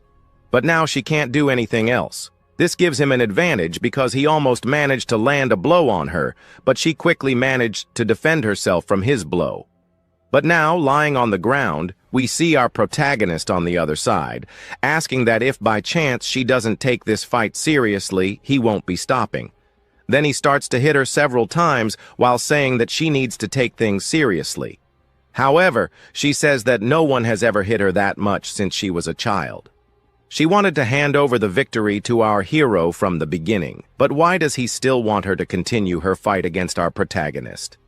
Annoyed now that she has been hit in the face, she ends up activating her strongest and most important cultivation. Then, annoyed by this, we see our protagonist on the other side, seeing that she has now really taken the fight seriously. Since if she really doesn't want to receive another punch in the face, she really needs to take this fight. They were having it a little more seriously now. And only then do we find her activating, let's say, her most main and supreme form. Because with this, she will now defeat our protagonist. With her true magical beast form, she only asks that he prepare himself now, because with this form here, she will be making our protagonist return to some hospital as soon as possible. And perhaps discovering that this could possibly be her true and strongest form, he must not miss an opportunity to use his full strength. He wanted to test his true strength alongside her. So he transforms into a slightly more powerful Godzilla. This is Ye's physical ability, which combines the model of our Godzilla, which makes a combination that ends up considering a rather strange name, Zing Combate Body. And if she really wants to have a worthy fight, he will do it in her favor. To do so, he advances, but she makes a movement with her wings, creating a whirlwind. This whirlwind goes towards him. He who is in his Godzilla form does not take a step back. He advances in the middle of that whirlwind, thus managing to destroy a good part of the whirlwind created by her. But she, of course, would not let it go. So she prepares a skill, then she screams, and this ends up creating a shockwave. This shockwave goes towards our hero, but with his claws, he manages to undo some of that power. But this was not enough, which causes our hero, in the end, to be thrown back a little. If it was not enough, then he will be forming a new ability, a powerful wash. These are those charges in his spines, in his back. One often gets up, consequently, another gets up too. However, she faces this and realizes that it is the same movement as before. If she is to be using this ability, she will be using her defense a little more powerful, one that will resist this power now. Furthermore, she is the one fighting face-to-face with our protagonist. After placing her fingers on his forehead, she manages to gather a good amount of power. So then, with the power in her blood, she advances, and then she fires it towards our hero. But our hero, on the other hand, ends up firing his breath, which his breath then meets with her power. And then in the audience we find the narrator commenting on what was happening. They say that their two powers were triggered and they will collide. And if that happened, if by chance they couldn't control the power, it would cause a lot of damage. But then the mayor appears and creates a barrier, preventing all those powers from colliding completely between one another. That barrier ends up appearing in the middle of the arena, interrupting all their movement. Then, the audience is left open-mouthed to see that they managed to break the barrier placed by the mayor, which is a considerably reinforced and very powerful thing. And the mayor, on the other hand, is surprised. Even after using his barrier, they were still able to break it and make their powers collide. After a while, our scene changes to the fight. We find her a little exhausted after this fight. Although her power has been exhausted, she still can't give up the fight. So she tries to stand there to stay on her feet for a while. But it's no use. Our hero appears in front of her and is also surprised by her determination. But he was surprised because she ended up managing to remove his radiation, which if she didn't remove it, in the future, she would be useless. Although he wanted to continue the fight, she didn't want to. She wanted to be friends or something like that with our hero, but then he just crouches down next to her and says that wasn't quite it. In the fight she had against him, he ended up realizing that she had a huge motivation in wanting to win against our protagonist. The fight between them, basically, wasn't about fighting, but rather about showing her real power. However, he puts his hand on her shoulder and comments that she was strong, but had intrusive thoughts in the middle of the conversation, which made her quite weak. However, her injuries were all healed. That radiation was too. However, he ends up asking her to fight more seriously next time, especially because she is the strongest opponent he has. He has faced her so far, leaving her a little red. But the end of the fight comes to an end, and it ends up kind of declaring that our Ye managed to win this championship again. And because he managed to win, the next fights will begin. Now, whoever wins this next one here will be earning some pretty high scores. So, then, the next fight will begin. And this fight will be between Shoes and our Ye. And as soon as he talks about this, then the fight ends up starting. He just asks her to come at him a little slower. Our hero says the same thing. They should both take it easy on each other. So he ends up activating his sword skills there and only then advances towards her. While advancing, our hero stands still, just waiting. And as soon as he waits, he ends up activating his Godzilla ability, managing to hit the ground. Those swords of his that were going to hit him end up dissipating. Now that he has dissipated his swords, he is disappointed. He can't face Ye with his defensive skills. He will need to find a weakness in Ye, because if he doesn't, he will lose this fight. And since he can't choose the way to have a fair fight, he will have to basically use his full strength. So, then, he ends up using his other bestial form, his Godzilla. And this Godzilla of his ends up appearing behind him. He floated while facing his opponent.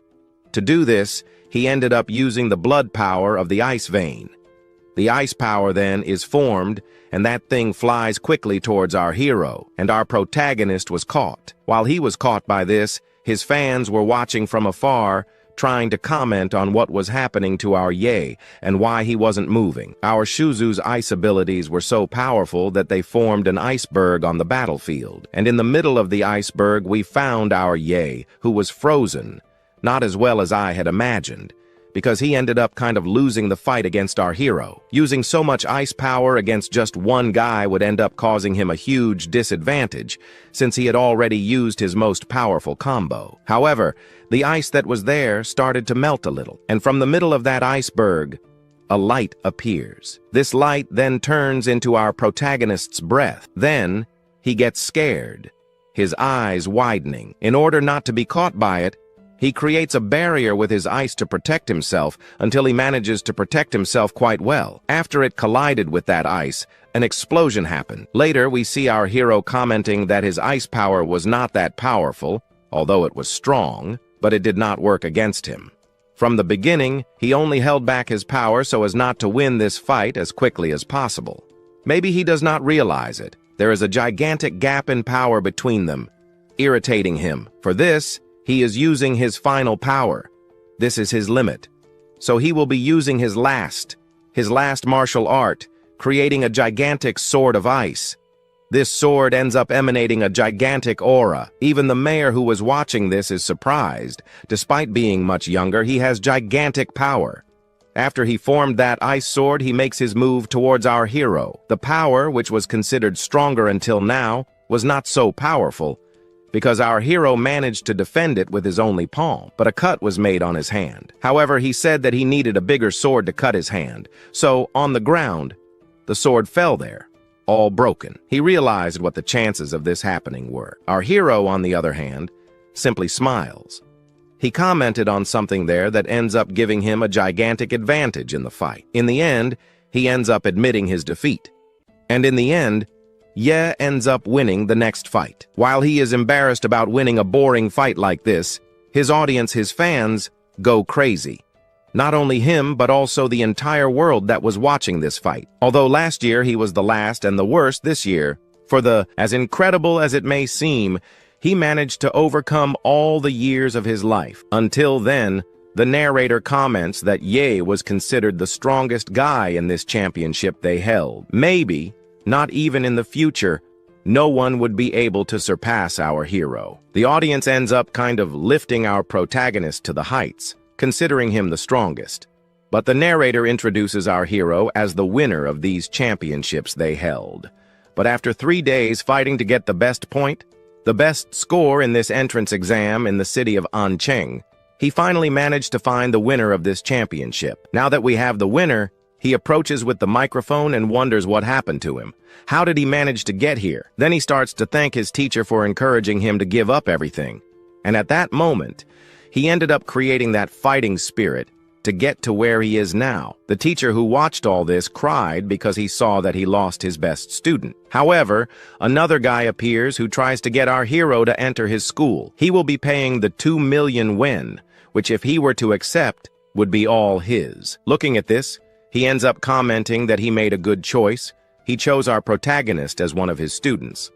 And finally, he wants to thank himself for seeing that he himself managed to create a gigantic potential within himself. For having won this title of champion, the system appears giving him a reward. Then he is surprised to see that this system not only gives him stolen skills, but also gives titles and rewards for completing some achievements. Meanwhile, in the hallway there, we find some journalists chasing after our protagonist, with the aim of course, asking him some important questions.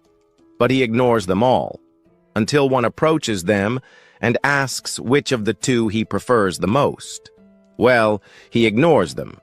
So, then, in the gym, without the journalist around, he is happy to see that he can also be unlocking very good skills as soon as he completes an achievement. However, a guy appears and congratulates our Ye. However, he wonders if he was just another reporter. But he, on the other hand, said that he wasn't a reporter. No, he was a guy who was part of the board of Rambu University. He then wanted to comment on the genetic unlocking. He then says in his mind that he didn't unlock any genetic lock. All his abilities are obtained by the monster model, but this left a flea behind his ear. He starts to wonder if this guy knows too much about his abilities. But he also wanted to comment on some important abilities that our protagonist's own father had. However, he said there that he will be giving him some very secret information for our hero. So, he hands over a secret paper that will basically give him unique information. So then, our protagonist takes it and opens it. And only after he opens it, he gets a surprise, because he realizes that our protagonist's father, secretly, was working on some very powerful research. And in that research, the result would be our protagonist. He even thinks about what he wanted, but he says that he didn't want anything from our protagonist. He just came here to check some information. He asked me to stay calm. But the one who is calmest here would be our hero. However, besides that, the most important training target right now would be him, so he should be protecting our protagonist. However, he should become more famous over time, and this will most likely be attracting attention. Attention from unwanted people. Knowing that the world was dangerous, he should basically be careful. So, he leaves. As soon as he leaves, he is happy. The reason was simple. He ended up winning a ticket, a direct ticket to Hangdu University, as well as receiving a 2 million scholarship directly from a director there. And also, the most important thing now is that he may be designing a new model skill. So he wants to be there designing this skill. So he activates the system. As soon as he activates this thing, we then see some purple lights appearing above our protagonist. We then see his wide eye, and only then a card appears. And from that card appears a monstrous thing, looking more like a titan. Something similar. This thing scares our protagonist for a little while, so he may be basically merging now with the skill that he will possibly have. A giant skill with the skill of his Godzilla. While he was staring at this new thing he had unlocked with wide eyes, our scene shifts to another location. Someone was calling Ruin Long, and he was saying that he basically needed to deal with certain situations. So after talking to that thing for a while, he ended the call, and then he simply hung up. But on the table we found a hole. This is something he had been doing with just a finger movement for a long time. However, an investigator then appeared and said that he had not been able to find the rest of his brother. In the end, he ended up not being able to do any good investigations. But after investigating for a long time, he ended up paying attention to something similar that was happening. After hearing this news, he ended up saying that his own mother had said that he needed to take care of his brother. But in the end, this ended up happening. However, he ended up kind of staring at Ye now on the screen and saying that he must now be a very rare genius who had just appeared. But unfortunately, he says that they basically can't wait for Ye to enroll in this school. However, a message appeared with our protagonist, who on another day at his house, we see him in a good mood. At the time, he said that he needed to try some new things.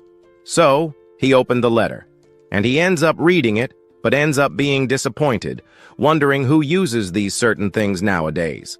However, ignoring this, he ends up moving forward. In a completely unknown place, we see a sunset. However, after a while moving forward there, we find a good number of people. Here at least, there must be more than 1,000 people. But that guy from before who faced our hero appears. However, he ends up commenting there that he ended up getting a little stronger. However, he says that he used a little bit of money he had to buy some genetic medicines, which made him a little stronger, which made him quite powerful. However, he asks our Shizu what kind of university he will be enrolling in, but he doesn't answer so well, because he ends up making some jokes that our hero didn't take seriously. However, the secret kingdom will be opened, and at this moment when he talks about this, a purple portal appears. And from that portal, some monsters appear inside these portals. And one of the students, who is considered a little weaker, ends up finding this monster there, and as soon as he finds it, he ends up pointing it out and asks them to advance and destroy them. And as soon as he comments on this, everyone who was there advances towards him.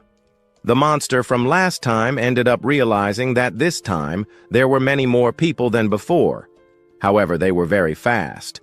But he knew that he couldn't keep fighting right now. They should retreat, but they end up getting caught on something and end up not being able to. In the end, they were knocked down. Meanwhile, in another place, here we find another portal being opened. And there, and down there, we find our protagonist and that other friend of his who was just walking around. Even our protagonist smelled something strange. Looking at these beasts now, he realizes that these beasts have been waiting for them for a long time. But those who were also waiting for these beasts were the hunters, who all there, upon seeing the beasts, then prepare themselves. And so they advance towards them.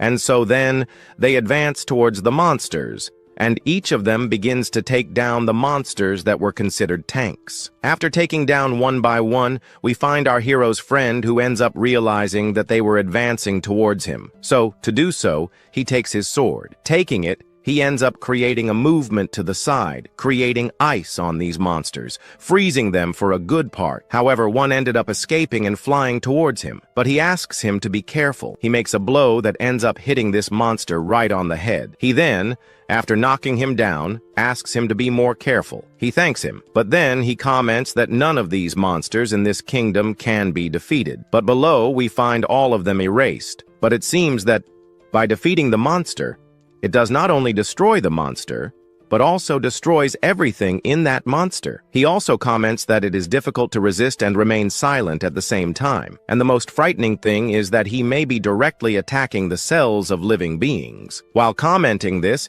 he advanced and made his movements with his new abilities that he managed to gain from our system. Others who looked at him wondered what kind of strength he had. A simple movement ended up destroying most of the monsters. He knew that defeating the strongest monsters was difficult, but he could be attracting these strong monsters towards our protagonist. But after a long time, we see a sign. What does this mean? That the tide of beasts has ended up being defeated, and the beasts for now will basically be retreating backwards. They won't be advancing towards our protagonist in their group. Despite their great progress, they suffered a huge loss in their group. And many of them were injured. But our protagonist ignores everyone, and comments there that they should be taking advantage of the harvest and should be harvesting several monsters here, since it would give them a lot of money in the future. However, Shizu is surprised to see that he got many crystal cores. However, he may be storing these resources inside this ring. Although they didn't get many good resources, they were looking for another one. This would perhaps be the boss. But nevertheless, something catches his attention. This was the guy who managed to deal with the strongest monsters. And it is very likely that, if it weren't for him, everyone in the group would basically be very tired. Furthermore, he was the best student in Ancheng City, and his name was Yusin, the leader of the martial arts group. So he approaches our hero and invites him to join his group. Everyone ends up kind of shining their eyes and commenting that this was a good choice, since if he happens to accept, he will have a perfect future. But he was interrupted by another one who was showing interest in inviting our hero to her group as well. Although he is no less than a real pawn wolf, she only asks him to join her group, that, by joining her group, she will be giving him 15% of all the group's monthly training resources. After giving all these opportunities, our hero ends up scratching his ear. Then he tells us here that he was not interested in joining any group, but he already understands that this was only a temporary refusal. But in order to force him to join her group, he will be making friends with our protagonist, because maybe in the near future he decides to accept his proposal. After a while, his friend appears and comments that they should now be finding a very tall tree, since this forest was the forest of giant trees, and looking from above was the best opportunity to find good resources. And so, he shoots off using his Godzilla ability, but he doesn't stay behind either. After a while, we find them there on top of a tree. However, he ends up being surprised because, looking ahead, he finds the gigantic monsters. Looking at this monster, he realizes that if he defeated one of them, he will basically become the richest person in the world. But for now, he can't be moving forward. Or maybe he can.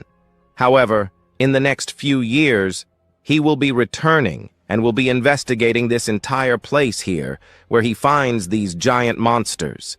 And he will have first-hand information about this secret kingdom where they are. However, another person appears there, and in his mind he comments that when he looked at those monsters, he trembled all over. But now, when he looks at our hero, he realizes that things have changed completely. He was eager to face monsters like that. To do so, he uses his magnetic field ability. But he realizes that he may be detecting some types of life distribution in all sorts of places in this secret kingdom. But there is an amber in the southeast direction, which is like a vacuum zone, completely empty.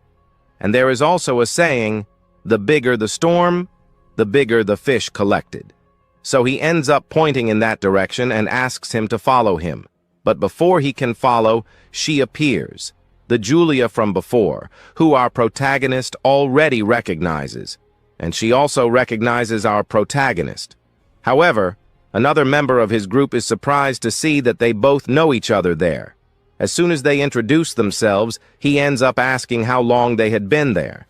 She comments that it had been a long time, but they also say that they came here just to take a dip, since most of their group here are good swimmers, and a guy appears from the water. As soon as this guy appears, he gets a little happy, and then he says that there is some kind of fortress underwater.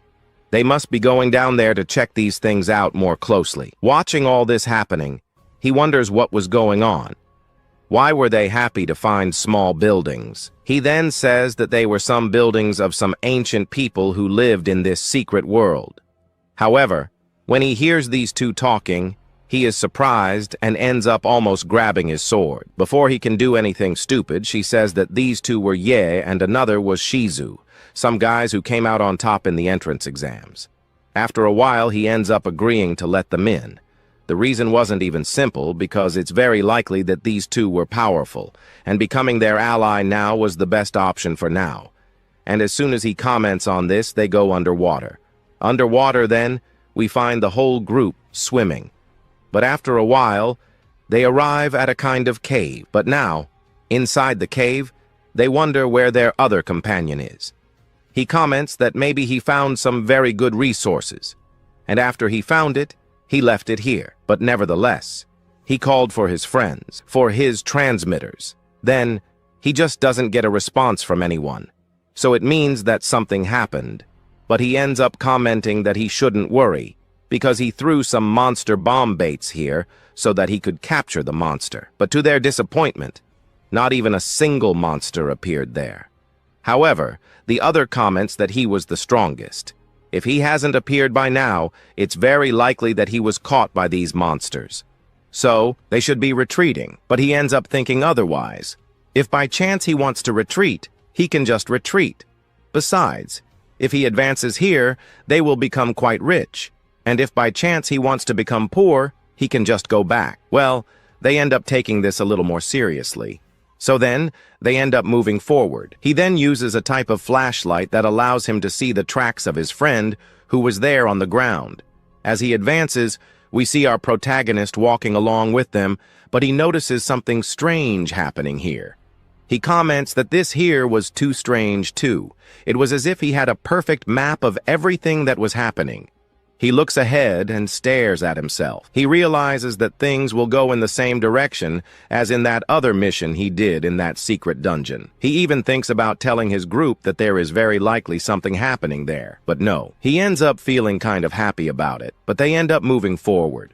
However, she ends up stopping, because here they can't move forward any longer, because that thing that helped them find their friend ended up losing all its magical power, which means that here was a place where their magical powers no longer worked. Furthermore, if she didn't find him here, it's very likely that he was caught by some other aquatic monsters. But she approaches him and wonders where those aquatic ruins he mentioned before were. But the other ends up pointing in the direction next, and comments that the guy they were looking for was there. Looking at this, she gets all scared. She ends up not even thinking about what could be happening. But that guy who guided them here ends up wondering where the ruin was, and also what was happening. Out of nowhere, a green thing appears from his head, and that thing ends up taking itself to a point where it ends up disconnecting from the rest of his body. After this happens, everyone ends up getting scared. They end up thinking that now it was the end for them. However, a glow came from deep inside. This was our hero who ended up taking a puff and ended up catching our Yang. He was surprised that it seemed like he used a very high intelligence to be hunting the warriors. As soon as he hunted one, he paralyzed the brain of the other warrior to be luring the rest of his group to this cave here. And to make matters worse, it seems that he managed to close their exit. And then he also comments that this monster was perhaps of the second level, of the second king level. He was considered a very powerful force. The strength of warriors like them would perhaps not be enough to be facing this monster. However, this is no longer brought to our protagonist. He asks him to watch. He will basically be dealing with this monster as quickly as possible. However, an explosion appears out of nowhere, and from that explosion, that guy from before appears. Then he comments that he was only here to be hunting and sending our protagonist to another world. He knew that our protagonist had radiation there that helped him guide him to our protagonist. Now that he's here, he could be getting this over with as quickly as possible. However, he ended up using some huge rocks to block his path. However, he ended up realizing that he needed to wait a bit. And to do so, he ended up hiding his entire presence. However, even though he was hiding it, he still noticed his presence. He even considered our protagonist strong enough to have faced his brother. However, our protagonist wonders who he was fighting against. What's more, it's an unknown guy who entered this cave commenting on some things that he didn't understand. He asks him to stop pretending things. But before he can do anything, that monster from before appeared and ended up giving him a holding him. But this won't separate him. Furthermore, this was a plan by our protagonist to prevent him from advancing towards her. He can't be wasting time here. He must be moving forward with his plan and taking down our hero. And his goal is to face our protagonist and not these roots of this dungeon. But she, from another location, realizes that the dungeon would be destroyed if they, by chance, continue with this fight. However, someone appears in the background, asking her to get out of the way. She quickly turns around. Then, she sees our protagonist preparing his breath. As soon as he prepares it, he fires it towards them, perhaps even opening a path for them to escape. Now that he has opened the path, he asks them to get out of there first. However, he asks him not to escape. But before that can happen, ice appears there, creating a barrier to protect our hero. The one who made this barrier was his friend. In order to defeat our hero, he will need to get past him first. But he who was at the 8th level of warrior, this ice would not be enough to knock him down. Having said this, he loses all concentration. And our hero uses all this to his advantage. He prepares a punch, and as soon as he prepares it, we see him landing it on his face. And as soon as he lands it, we see him being thrown with all his force against the wall. Before he can continue with the fight, he asks his friend to go first. He is a very powerful guy. So, he turns to the fight, and he sees the guy there getting up after taking that punch in the face. After that, the scene changes to outside. They were saying that the guy was crazy to try to destroy everything in there. However, then our hero's friend appears. She asks where our protagonist was. He turns around, and from behind we find a gigantic lightning bolt falling. Only later do we find a colossal thing appearing. And from this colossal thing, we find that guy who was trying to face our protagonist. The guys who were just watching this were all frozen. But then he saw a shadow of something gigantic in the middle of all that smoke that appeared there. After a while, appears. After the fight happens, he comments that he used a type of plasma bomb there to defeat our hero. But to have a plasma bomb like that, you would have to be in the army. He ends up kind of cooling down there, especially because he almost discovered that it was our protagonist who used a new form of power that he unlocked. He doesn't want to show off his new ability that he got. But by using that new form, he managed to crush that guy very easily. He didn't end up not being able to get some important things that he had, but he did get the magic core of the demonic vine. But the group over there ends up thanking him and comments that, basically, they will have to retreat for now. And he ends up apologizing for not being able to find that fortress under that cave. He comments, so that she wouldn't worry. Furthermore, this was just a thank you for the last time she helped our hero. As soon as she left, we saw the happy faces of the two of them to see that now, finally, they would have the freedom to kill the strongest monsters. Then, after 3 days at the entrance to the secret realm, we found the two of them advancing there. However, they ended up stopping, and then they couldn't believe what they were seeing. In a few days, they built a gigantic city in a completely deserted place. But then he took all the resources they had obtained and put them on the table. Then he asked her to look at these things because there were many resources here and they couldn't look at all of them today. But she was surprised to ask where the rest was missing. To do so, he ended up taking off his ring. And after he took it off, he ended up taking other resources that she got from inside. After all this, she is surprised and ends up wondering where so many bags of just one ring came from. However, after taking out bag after bag, she wonders if it was already finished. But our hero, on the other hand, ends up finishing it, yes. And minutes later, a huge amount of people appear.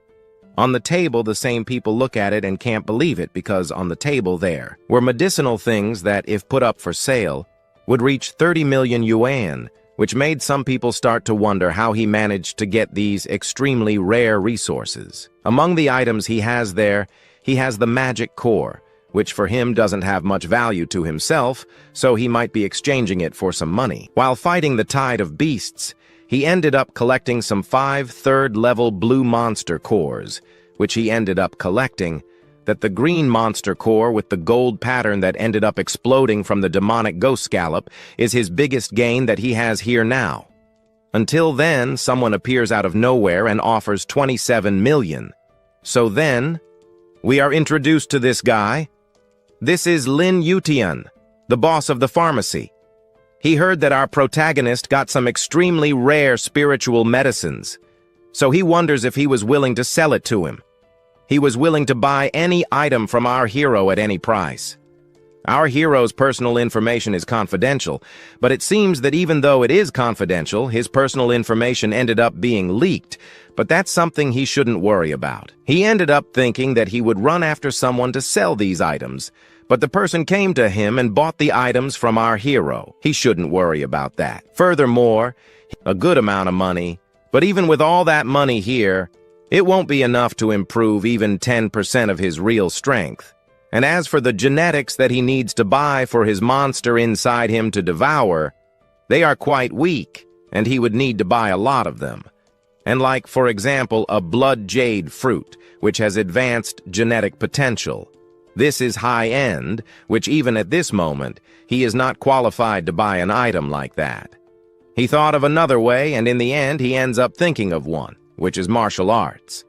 In the college entrance exam, he ended up fighting against Lin Yang, and he didn't even have any difficulty in defeating him.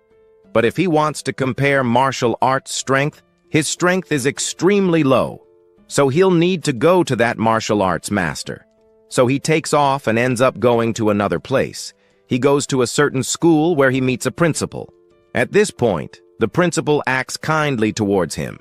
He asks him not to be so kind to him, but he refutes, saying that he ended up winning the championship. What he was doing at the time was nothing, but our hero says he was fine. He even brought him, the principal, an extremely rare gift. He wasn't supposed to give it to him, but if he wants, he can take it. But in return, when he takes this item, he only wants one thing from the principal, to train martial arts, and he still hasn't entered a college to study martial art. He still needs to help his family. But the principal refutes him, saying that he will be entering Hank Duo's college. So why not wait until then? But, with his eyes shining, he ends up saying that he needs to train and get strong as soon as possible. The director, on the other hand, ends up agreeing to help our protagonist train martial arts. After saying this, he leaves. The next day, he receives a call from the director saying that he got what he wanted so much. What's more, he managed to get our protagonist to train with the Laiwan family. After hearing all this, our scene changes to a highway. Here we find a motorcycle that is speeding along. He turns to the girl who is on the back and says that he has something incredible to show her. But next to him appears our protagonist, who asks him to slow down and also look at her ahead. But because it appeared out of nowhere next to him, he gets scared by it and starts saying, how dare he catch up with him on that bike? His bike was a high-speed bike. So he starts accelerating, moving forward, and our hero stays behind. He stops for a bit and then starts thinking about some things. So he uses his Godzilla ability, gaining a gigantic boost, and minutes later he manages to pass those two on that bike, moving as fast as possible towards the school, the place where he will be training his martial arts. The guy, seeing all this, can't believe it. That guy on the bike passed him. It was as if he were an airplane. But the scene changes to another location. He arrives at the place he wants. So he is amazed by the size of that mansion. But before he can do anything, he starts using his Magneto ability. But out of nowhere, that girl he managed to beat in the championship appears.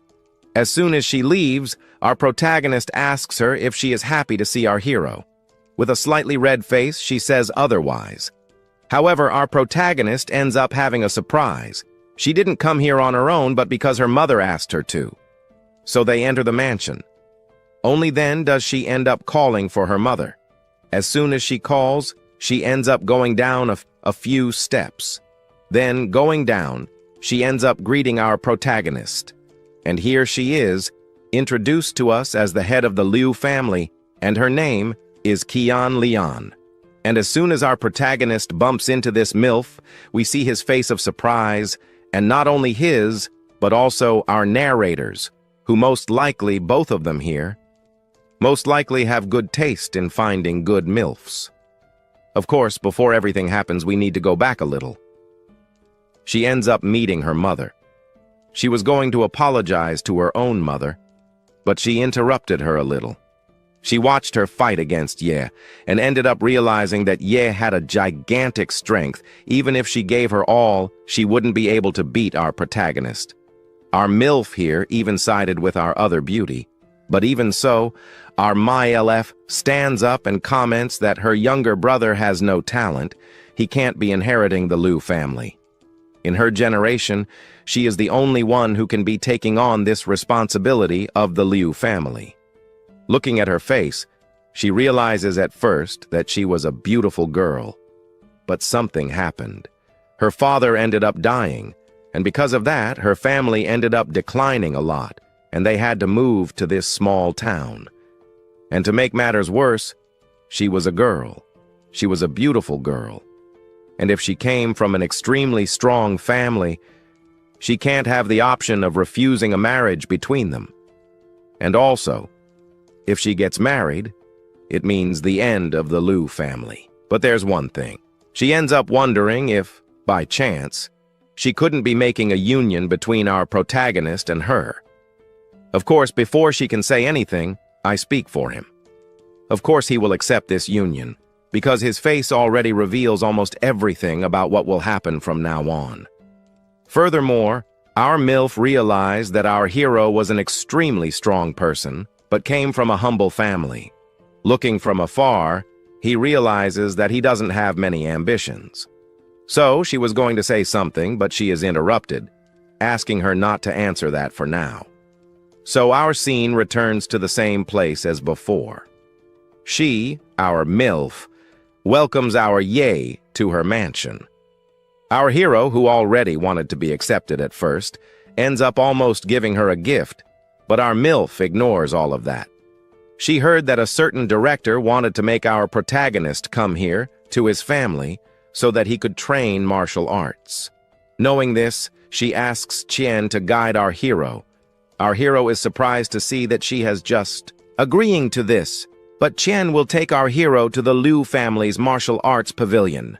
But since the Liu family's martial arts are something you must be learning quickly, he will only have 2 days to learn.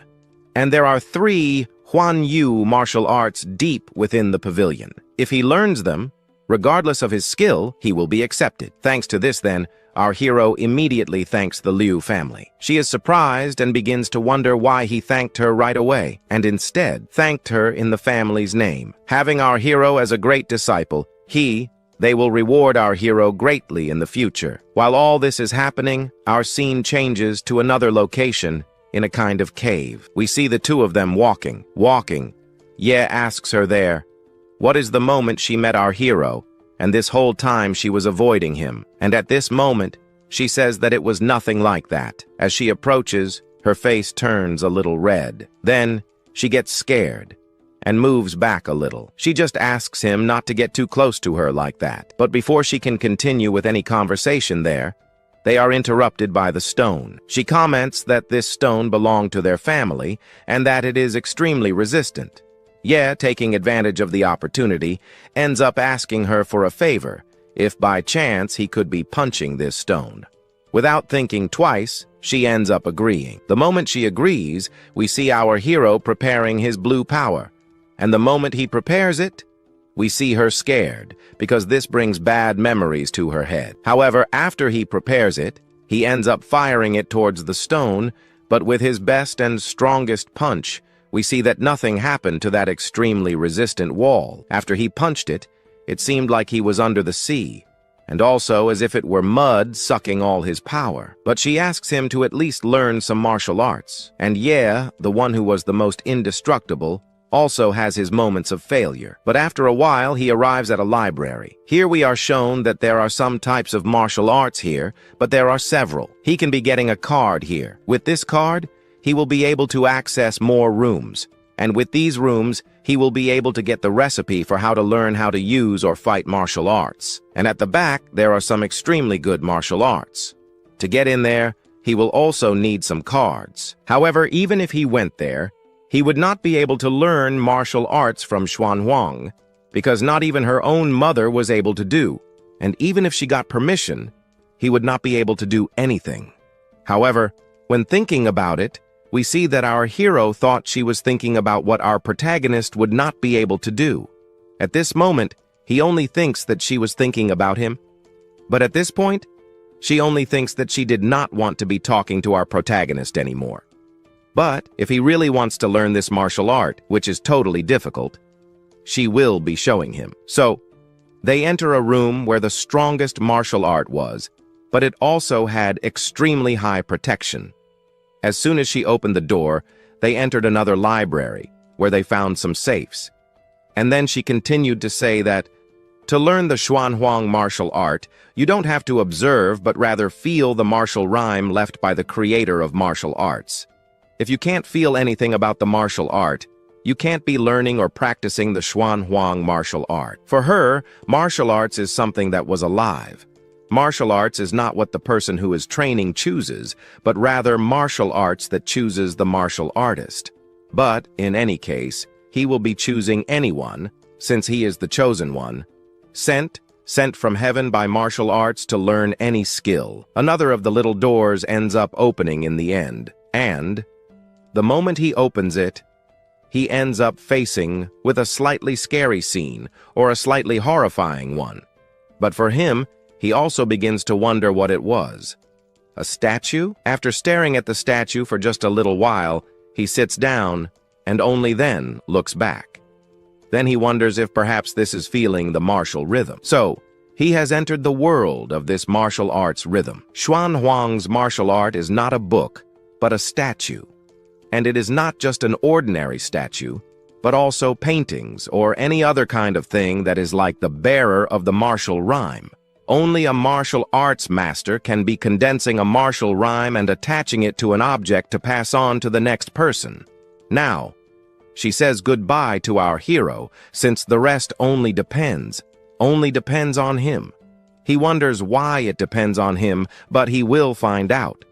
Or rather, if he doesn't want to find out, he should just give up. And since it was fate that he wouldn't be able to do that martial art, he was going to take a nap for a while. But when he did this scene, we see that she watched all of this and ends up getting a little irritated with him. As Ye falls asleep, he realizes that this world of martial rhymes must be some kind of spiritual world. He doesn't even have any martial arts IQ, and he doesn't even have the reaction of the core of the Mora model. While he was thinking about giving up, the screen of this system appears, saying that a certain consciousness ended up taking our hero to another dimension. He was going to continue with his words until he heard a laugh from nowhere above.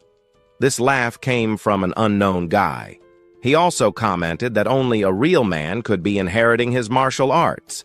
Otherwise, he would rather let his martial art rot. Then, he just asks this boy to prove to him that he was a real man. From afar, our hero opens his mouth and realizes that that was the statue that was there a moment ago. Then this thing starts saying that the storm is coming. There will be hundreds of ghosts roaming the night. He will need to guard a certain destroyed temple. He needs to hold on. If by chance he doesn't hold on, he will be failing, and because of that, he will be wandering into the world of martial arts there. For a little while forever. And after that, he will be going crazy. And then, a drop of water ends up kinda dripping in the end, and then he ends up waking up, and only then does he realize that the trial was about to begin. And the moment he talks about it, he ends up grabbing his sword. In front of him, we see some reddish glows of some monsters, and he stood ready to face these monsters. With his eyes wide open, we then see him getting ready. The monsters that were there advance towards him. With his movements, our protagonist manages to make some cuts, enough to knock them down. As expected, it seems that in this trial you fighting these monsters empty-handed will not be happening, as there must be some kind of hidden accessories that he may be using. But, and when you think about it, the monsters advance towards him, but with his extremely fast movements, he manages to knock down the monsters that were advancing towards him. Meanwhile, that mysterious figure saw there that those monsters were his master's nightmares, and he was basically facing all the monsters without any difficulty. But even so, he finds this guy a bit too foolish. He even wonders how far this guy is going. Then, thinking that he would meet an end, he ends up commenting that, if by chance he died there, he will have to collect the bodies. And as soon as he talks about it, one of the shadows ends up going towards him. Only then does it end up passing through him. But we see that nothing happened, and this ends up surprising that mysterious statue. And it seems that all the ghosts also cannot get close to him. And it also seems that, in the spiritual world, the system will be protecting our hero from any attack. He can be immune to any monster. And this makes our hero smile. With this, he has a huge advantage. A glow then appears, a little scared. He starts to wonder how this child is not really affected by his martial rhyme effects. How did he do that? Then, creating a doubt in his head, he ends up standing up. An aura appears, and our hero notices this presence. And in the end, he ends up making an excuse, because he could not be revealing the real power he has. Since it was a good excuse, he will be giving him what he so desires, and he will also be fulfilling his part. Fulfill, he will fulfill. Now, it will basically depend on him whether he will accept it or not. The rain was falling, and we see the ruins of that statue behind, but also a well appeared out of nowhere there. Entering the well, he will be getting his essence of the evil spirit, the technique of the flesh demon, which existed there in that well. So, our hero, without thinking twice, goes in that direction and jumps in there. Then we see his surprised face, seeing that this boy was extremely confident of what he thinks. In the past, he was a young and strong hero. He fought against S-rank monsters. Thus, he obtained the strongest powers in the world. But as time passed, he became old. His power became weak.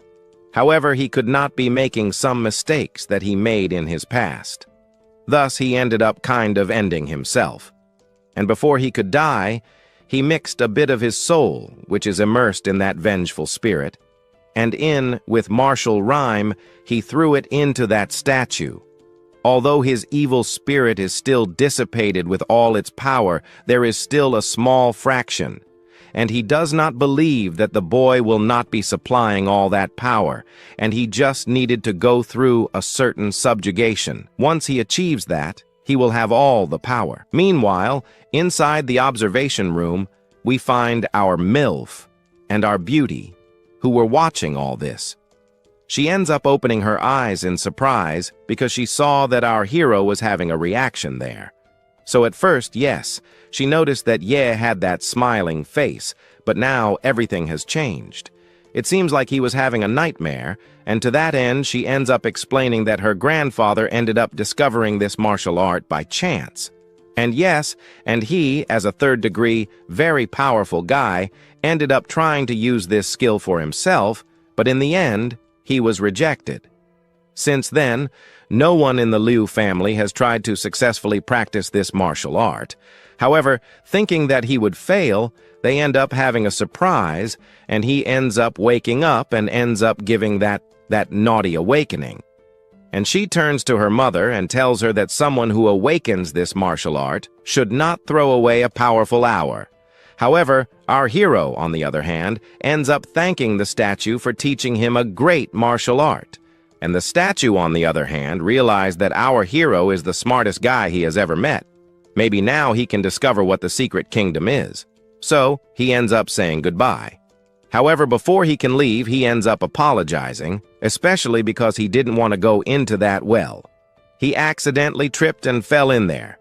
However, now with this power here, he will have a total advantage over any type of opponent. However, before he can do anything, He turns to the side and notices that the two girls are running towards him. He has already opened his arms. They wonder if he has learned by chance. In the end, he answers yes. Our friend, who was also arriving there, doesn't believe it. How did he manage to do all that? People would take weeks. But he just ended up taking a nap, and when he woke up, his power had already awakened. She even doubts it. However, the two of them no longer believe it either. Since he didn't believe it, he will be personally showing them that he is a real power. And with this ability now that he has achieved, he may be fusing it with his Godzilla. And when our beauty sees this, she is surprised and realizes that our hero has a much more powerful power. However, our MILF, on the other hand, realizes that he really did it, but with a look that says, I know something is going to happen. Since he is now almost part of the family, they ask our hero not to call them madam or anything like that, but rather as a member of the family. However, he still has 2 days to continue his training, so she asks him to stay there to train some other skills that he has to learn. But the moment he talks about this, our MILF turns to the side and ends up thinking that she was trying to offer everything from the family to our hero. Although she accepted our protagonist as her son-in-law, he ends up refusing. So, then he just asked Chen to guide our hero to the exit. Just before he could leave, he heard that he came here to her mansion on a bike. She even offered our hero any car from their garage. Looking at it, thinking better, he ends up thinking that he should get a motorcycle because that bike itself should be faster. Knowing this, he asks for one of her motorcycles. She, our MILF, ends up agreeing to do so. On the way out, we meet that guy from before, who ends up mentioning that he was invited by his family here to be training too. And he will also be able to see an extremely beautiful girl who only appears once every 100 years. And to make matters worse, that guy on the bike scared away that girl who was on the back of his bike. He wanted to get revenge. Until then, he saw the opportunity of the guy who was on that bike on top of a new bike. But to make matters worse, that bike was his.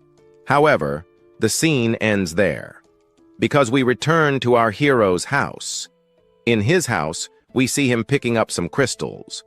While eating this, he realized that the first one had no taste at all, but if he adds some sachets here and some seasonings, he wonders what taste it would have. So, he takes it and eats it, and then the system appears. He realizes that his evolution was gigantic. But when he uses his giant ability, he realizes that it was too gigantic. However, compared to those mysterious shadows he saw before, his giant form doesn't even compare to the size of those monsters.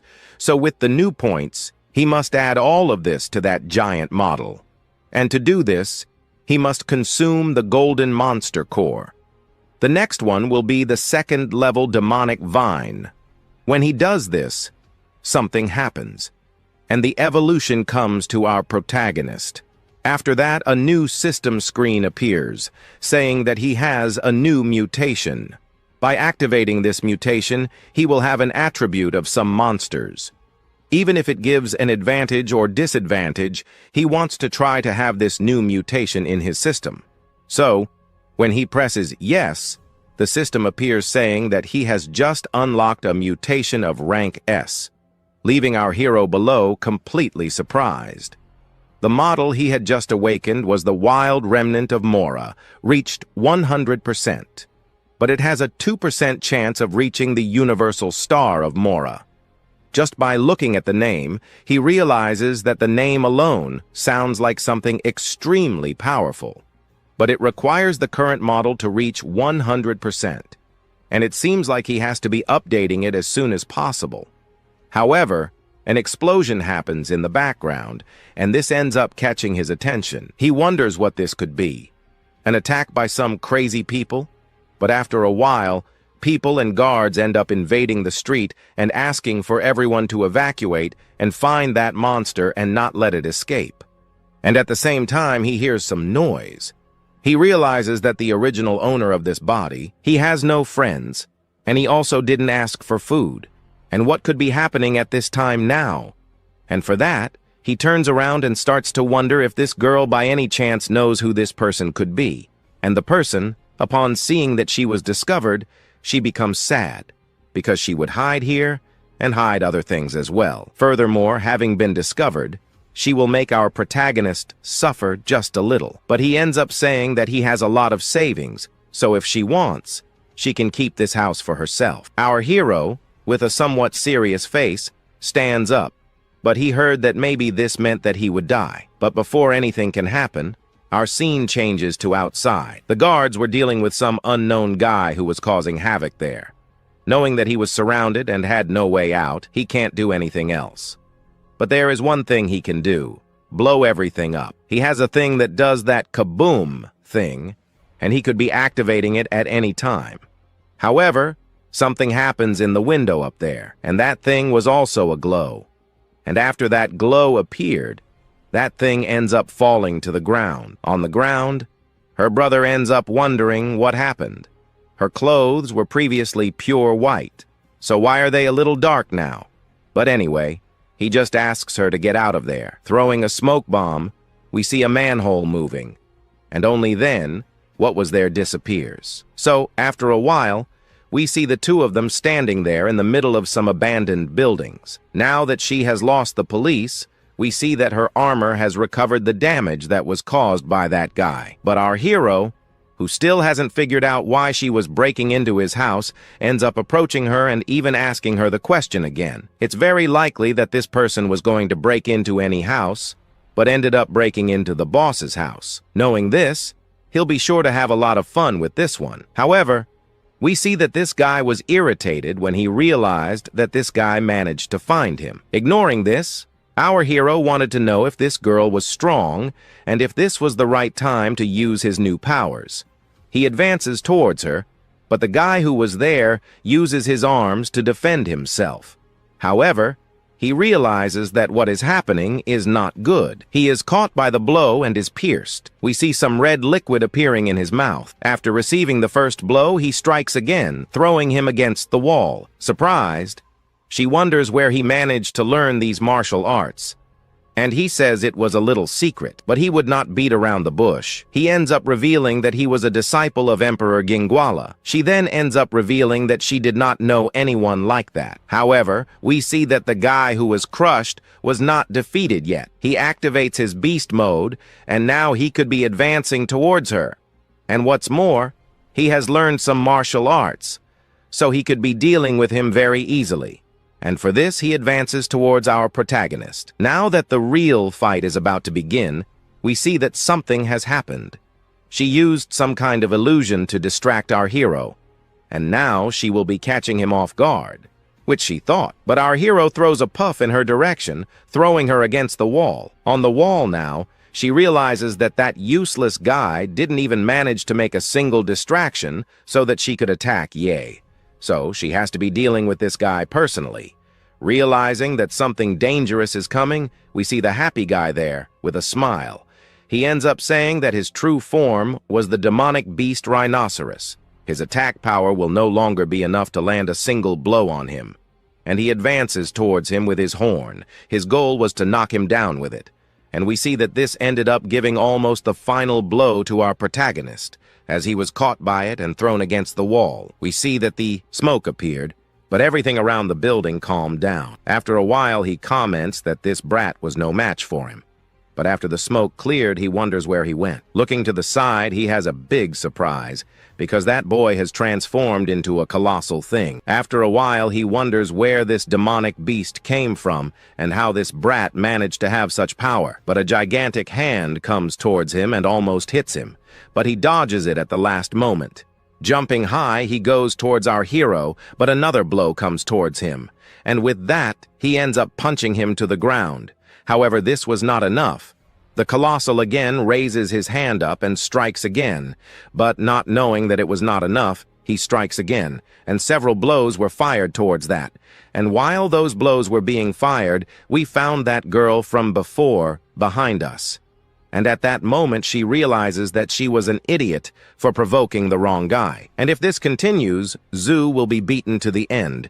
She can't escape and will have to fight to the death. So she goes to a tall building. In the tall building, then, we see her preparing. And only after she has prepared, she uses a type of rope and thus ends up wrapping it around our Yae. This is an extremely strong rope.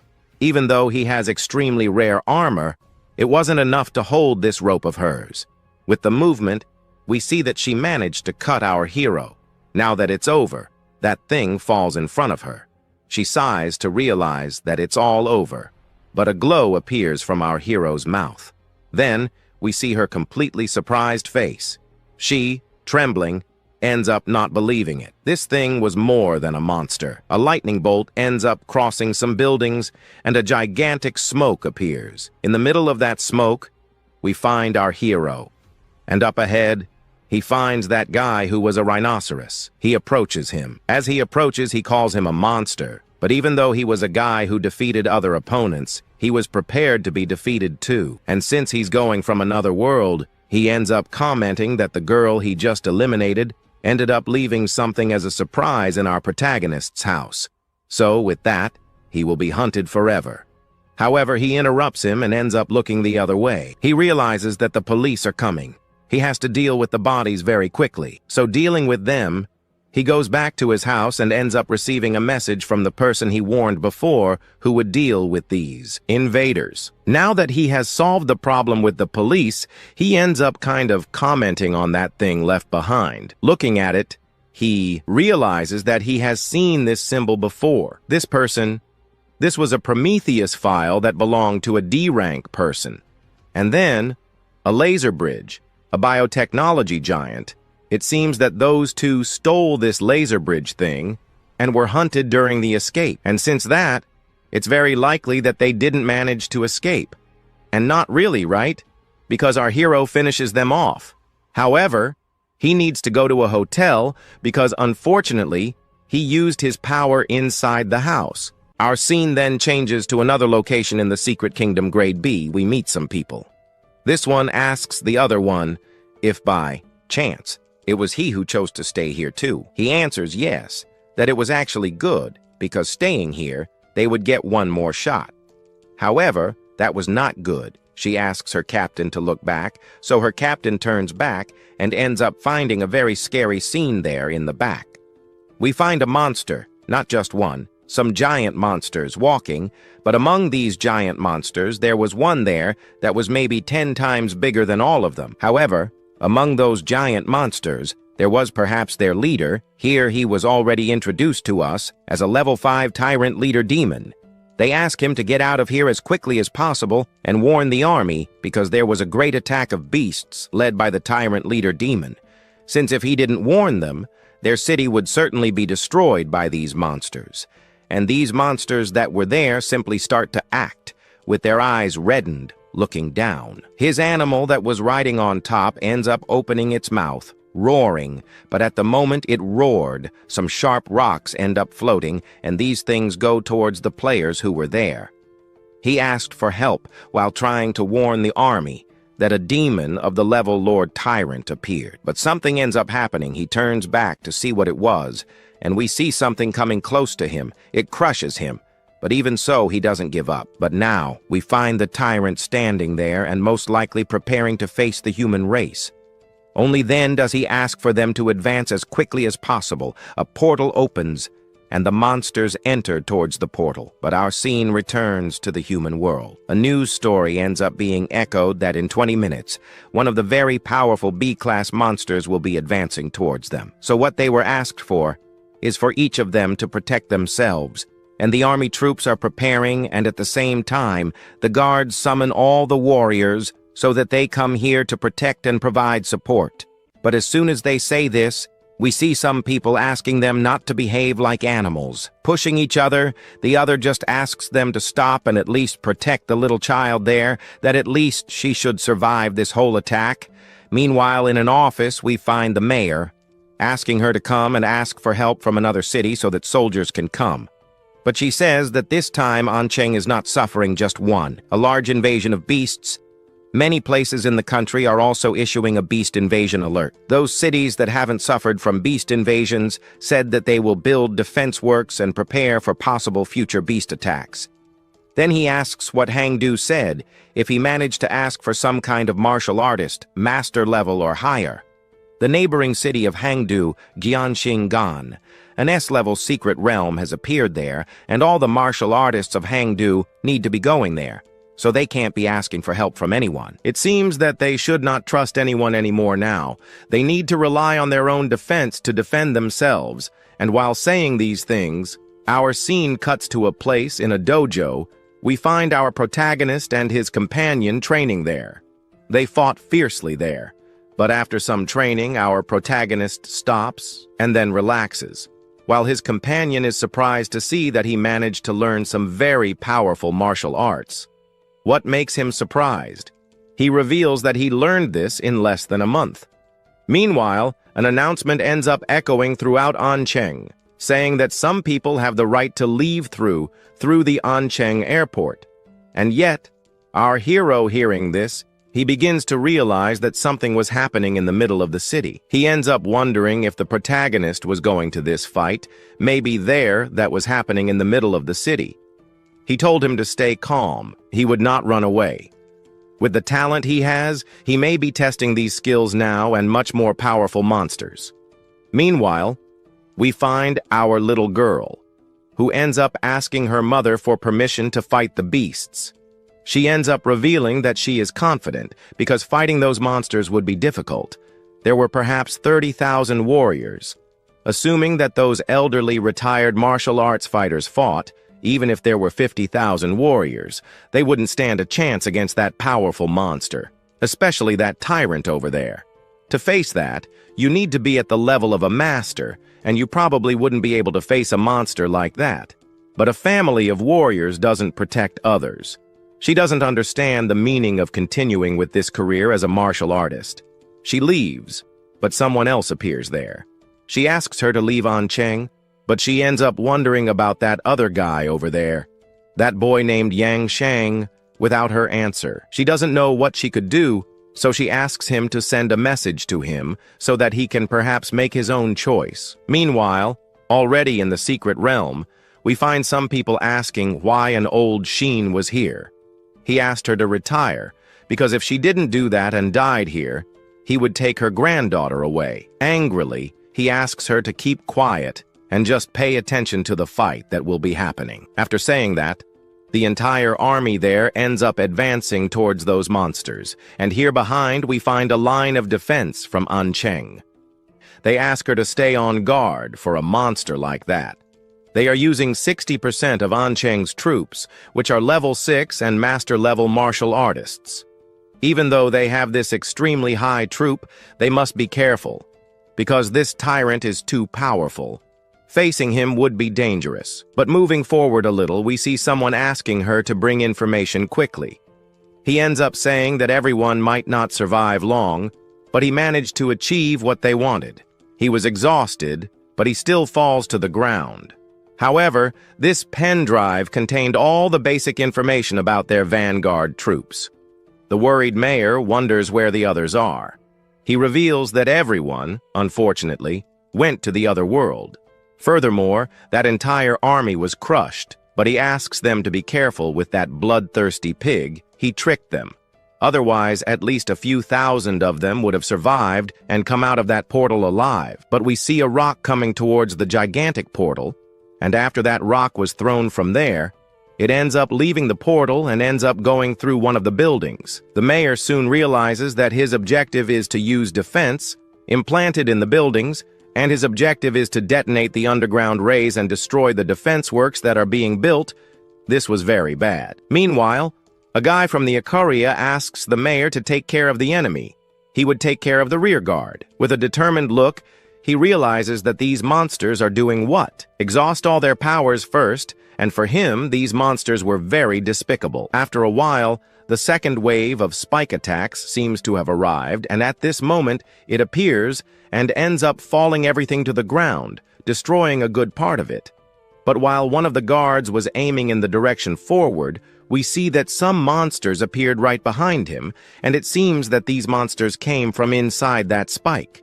The guard who was there tried to do something, but it was no use. They were much stronger. The guards, who of course realized this a little too late, asked him to be careful because they were already here. With their sand art, They ended up picking it up and throwing it towards the portal. While inside the portal, we found the tyrant, advancing with his army. The tyrant ends up clapping his hands and realizes that the humans, they don't have much power to resist. The soldiers who were there advanced through the land, and so it was done. A giant white gorilla advances while behind him, his army follows him, arriving outside the portal. This gorilla begins to crush the humans, but in the meantime, in the building we find our hero, who was in the building. But after today, what will Ancheng be like? Although he had been here for a few months, he has some affection for Ancheng. He can't let these beasts ruin his difficult day, so he goes. He ends up transforming into his Godzilla form and advances towards the army. In the meantime, in the fight, we find them facing some monsters. Others realize that Brother Lu was stronger, for having taken down some other monsters faster. For that she says that when killing a low-level monster, like this one here, some praise came to her. But Luye, your level is just that. The first water division of Ancheng of number 3, that's all it did, but he ends up answering that no. In his hand, he ended up taking down some monsters and also managed to get the core of a level 3 monster. While he was celebrating about this, we advance to the side and find a guy pointing upwards. Behind him a tank appears that ends up passing, flying there by them. Here they wonder why there was a damn tank here. As for him, who didn't care about the story of this tank, he simply removes his sword and a cold comes out of it. With a cut, he cuts this tank in half. The parts fall to the side. She turns to the side and is surprised not by the cut, but by the fact that it seems that it is the leader of the upper level, who invaded the secret realm first. But how did he manage to get to the rear line? But fighting against that was dangerous, so they ask him to be careful, but in his direction, a punch goes fast, and that would hit him. He ends up widening his eyes, but a puff of air appears and hits this leader right away. The monster clearly falls to the ground, knocked down. But his hand is extended towards our hero, but before he can grab it, he reaches up, and it seems that today was not his day. His eyes widen. His eyes widen. Our hero knows one thing. Hitting the hand was not his thing, so he goes for the beast's mouth. He opens its mouth by force. Looking inside, he realizes that this monster smells too much, and then asks it to at least maintain a clean diet here, since things for him were not going well. More irritated by this, he puffs on his own mouth, and a blue ray passes through him completely. Our hero comments while the beasts are fighting internally, they should hurry up. Others are just surprised by the presence of our protagonist right here. Others even wonder if he was Ye Xiao, but either way, it seems now he doesn't need to stay here anymore. He asks him to take care of these monsters, since he has to support other places. Before he can continue, he uses his ability. He searches for a demonic energy, stronger than he can gather. But after a while he finds it. But our scene returns to the army. A guard ends up dropping his weapon on the ground and realizes that weapons would not work against this powerful mammoth. So they throw their weapons on the ground and grab some powerful swords. Just like that, they advance towards this mammoth, but well, their strength was not strong, because quickly this mammoth here managed to knock down this human army. One of the guards who was there just asks his captain to get out of here because it wouldn't be good to fight against it. They are just some common soldiers. They can't fight against these monsters, but he asks them to wait a little. But when he says this, one of the guards is eliminated. They also reveal that they are soldiers. Even if they die here, they have to endure. But another looks up and wonders what kind of thing this was. And also, where are the warriors? When will they arrive? But at the moment he talks about this, the mammoth appears and, well, knocks down a good part of them. His objective, I don't know what it was. One thing is certain, he was going to knock down all the soldiers. Until then, a puff of air appears from far away and goes through the side of our mammoth. After it goes through him, we see that the mammoth didn't hold up very well. The mammoth falls to the ground, crushing the ground completely. Meanwhile, some ferocious beasts end up roaring up there, and in that direction, It was our protagonist, but our hero, with his transformation into Godzilla, reaches out his hand towards these monsters and, well, with a single blow he ends up causing all the destruction there. And since he did this damage, our scene changes to another location. On the other battlefield, we see them commenting that the demons are retreating. What? Because they wouldn't go anywhere else. But she appears, calling for Yeyumi, saying that the master of the wood element entered the battle in Ancheng. After saying this, he says that he can't let Imon and the other warriors be killed by a horde of monsters like that. They must be going there to help him. He is practically a child, and even more so he is a hope for Ancheng, so they must retreat. At the same time taking out these demons, protecting the master of the element, while they run towards our hero, the scene returns to the army of monsters there that ends up receiving some puffs, and behind, we find a gigantic amount of monsters that were knocked down. Not only that, with a few puffs, our protagonist manages to knock down an army of monsters that was there on the side. Meanwhile, he shouted for them to be careful. A king-level leader was aiming at Yeyumo, so he asked them to protect him. They commented there that if they wanted to take down Yeyumi, those monsters would have to run over them. But in the meantime, the monsters said that those humans would not survive today, while others realized that those old men were not strong enough as a high school student.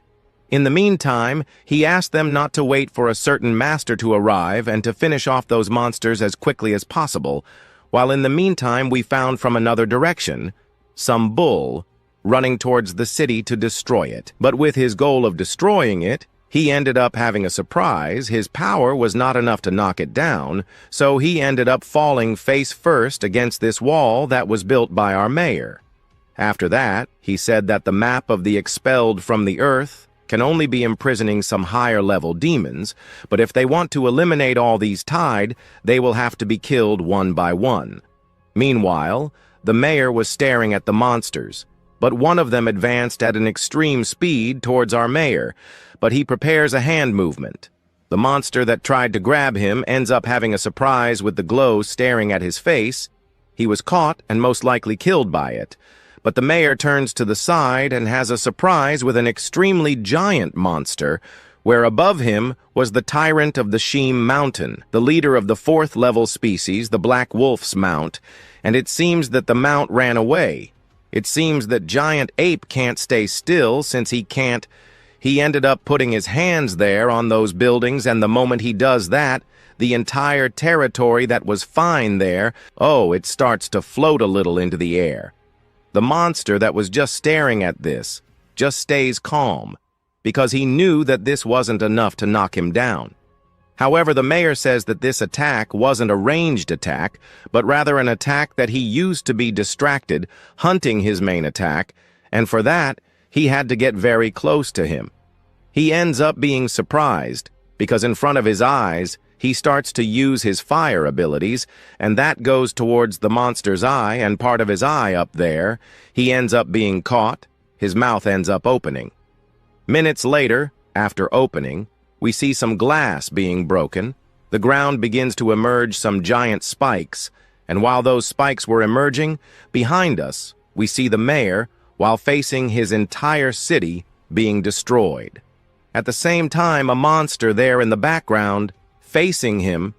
It seems that, unfortunately, he got information about the giant of the mountain Sheen well in advance and managed to evacuate a good part of his warrior in time, otherwise, who would know what would be happening on his land below. But if his body enters Ancheng, it may weaken him by 3 points, but whether they will show his weak points is another story. However, the mayor does not stop there. He advances towards him, and using a multi-handed ability, we then see some glow emerging from him, and after that, we see that this glow completely covered this mountain monster, but the mountain monster ended up staring at just 1 point, and he used the spikes he managed to create towards that specific point. In the end, our mayor ends up saying that it is no wonder that he is the king of the earth element. He can even control and grow things inside his body, but it seems that our mayor did not notice much of the things around him. Some eyes appeared in the middle of the rocks, and it seems that the monkey managed to ambush our mayor. He grabs him in his hands. He realizes that these little humans are nothing more than a right, and also why he was trying to hurt his mount. Now, caught by this, he realizes that this monster was hiding behind his mount all this time. Now that our mayor has been caught, he asks us to calm down, because now he's going to be crushing his head against his own animal, because humans are small compared to his strength, and of course, with the strength he had, he grabs our mayor and crushes him against his pet foot. Our story begins amidst destruction, with leaning buildings and rubble dominating the city. The giant monster comments on the sudden explosion that devastated the place. He also confirms that there are no strong martial artists there, allowing him to massacre at will. Meanwhile, the protagonist appears with a determined look, ready for combat. The mysterious man begins to emanate an impressive golden energy. He then uses the Blade Storm skill to attack the enemy. The large monster mocks the human resistance, claiming that they are only delaying the inevitable. The evil being declares that the battlefield has become a fun game for him. He adds that the objective of the game is to drown humanity in fear and despair. The monster soon expresses how fun it is to witness the despair on human faces. The protagonist attacks the giant being with his technique, using all his strength. The skill hits the imposing monster, but it does not seem to have suffered much damage. Analyzing the situation, the bestial creature realizes that the attack was quick, but weak. The protagonist is thrown away as the city continues to be destroyed. The evil being observes the attack and concludes that, although strong, it is too slow. The bestial creature orders the mayor to kneel, as it does not tolerate inferior beings facing it. The man faces the giant monster with determination and fury, shaking with rage. An enormous pressure takes over the place as the mayor faces his colossal enemy. The colossal being stares at the fallen human with its bright, intimidating red eyes. Even trapped amidst the rubble, the mayor gets up to continue fighting. Furious with the situation, the man looks at the monster with a look of hope. The demonic being questions why the humanoid shows no fear in its presence. In response, the mayor releases a blast of energy from his hand, calling it an arrogant beast. The man then uses a blood prohibition technique to attack the enemy head-on. The giant being wonders if this was a formation that the man had previously planned. The human's technique hits the monster, trapping it in a tornado of golden energy. Our mayor reveals that this is the plan and questions whether the monster really believes he can defeat him. The evil being retorts, saying that he cannot be sealed forever, as he will destroy all of humanity. The man reveals that this was not a containment plan, showing confidence. The man, ready for the final battle, declares that this is a hymn to courage. Our mayor prepares his final blow, increasing the pressure on the place even more. The monster wonders what the man is plotting, not understanding his intentions. The man reveals that he buried nuclear warheads under the city at the beginning of the war. The trigger to detonate the bomb is in his heart, and if he stops, the bomb will explode. The monster doubts him, saying that he is bluffing, as no one would risk their life like that. Bloodied, the man says that he never planned to leave there, as this was his duty. He introduces himself as Huang Qing, the mayor of the city, showing his determination. In a flashback, Huang Qing offers everything he has for the city and its people. Back in the present, Huang Qing declares that he has finally done enough to protect everyone. The mayor's heart stops beating, and the bomb is detonated, resulting in a devastating explosion. The city is completely destroyed by a massive nuclear explosion that engulfs the place. A message arrives on a cell phone informing about the giant mushroom cloud. A soldier cries as he sees the destruction and the mayor's sacrifice to save everyone. Several soldiers salute in respect to the mayor who gave his life for the city. Amidst the rubble, a group of people observe the destruction caused by the bomb. A giant mushroom cloud rises, marking the destruction like a tomb on Earth. The martial artists who received the evacuation signal remain silent as a sign of respect. It was a funeral worthy of legends, showing respect for the sacrifice of the mayor. Amidst the explosion, the monster's body is hit by the nuclear bomb. The explosion completely destroys the monster's skeleton. Amidst the fire, the monster's skeleton begins to regenerate, struggling to survive. The skeleton tries to heal itself, gathering the pieces of its body amidst the flames. The evil being tries to put itself back together after being hit by the nuclear explosion. The monster wonders how it could have been caught by an insignificant human. Enraged, it swears that it will massacre and torture everyone in the city without mercy. Angry, it decides to return to its domain to heal. However, a voice stops it, questioning its plans. A shadowy figure appears amidst the smoke, revealing itself to be another powerful protagonist. The newcomer recognizes the monster and identifies it as one of the greatest dangers. It regrets having arrived a little too late, but celebrates having finally found it. The new protagonist attacks the monster with everything, using its bright blue energy. Our protagonist demonstrates all his strength against the giant monster, emanating a powerful aura.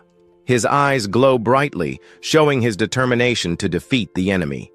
Our protagonist scolds the monster for showing up instead of hiding from the humans.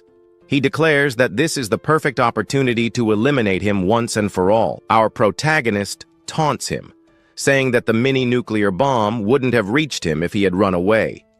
Angered, the monster curses the human for getting in the way of his plans. Our new protagonist releases an absurd amount of pressure, demonstrating all his strength against the monster. The man then uses an energy sword to try to hurt the monster. Those in the distance wonder about the detonation of another warhead.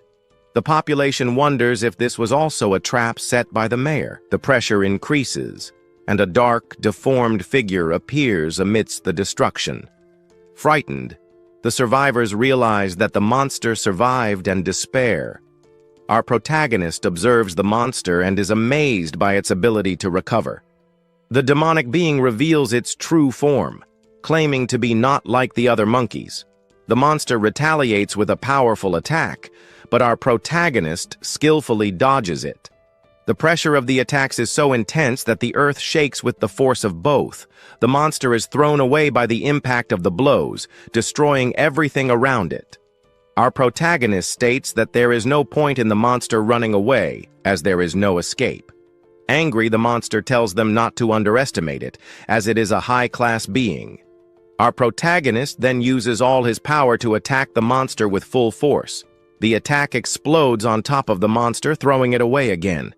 Analyzing the situation, our protagonist concludes that even though it is injured, the monster is still powerful. Our new protagonist reveals that even using more than 30 power points, he was unable to hurt it.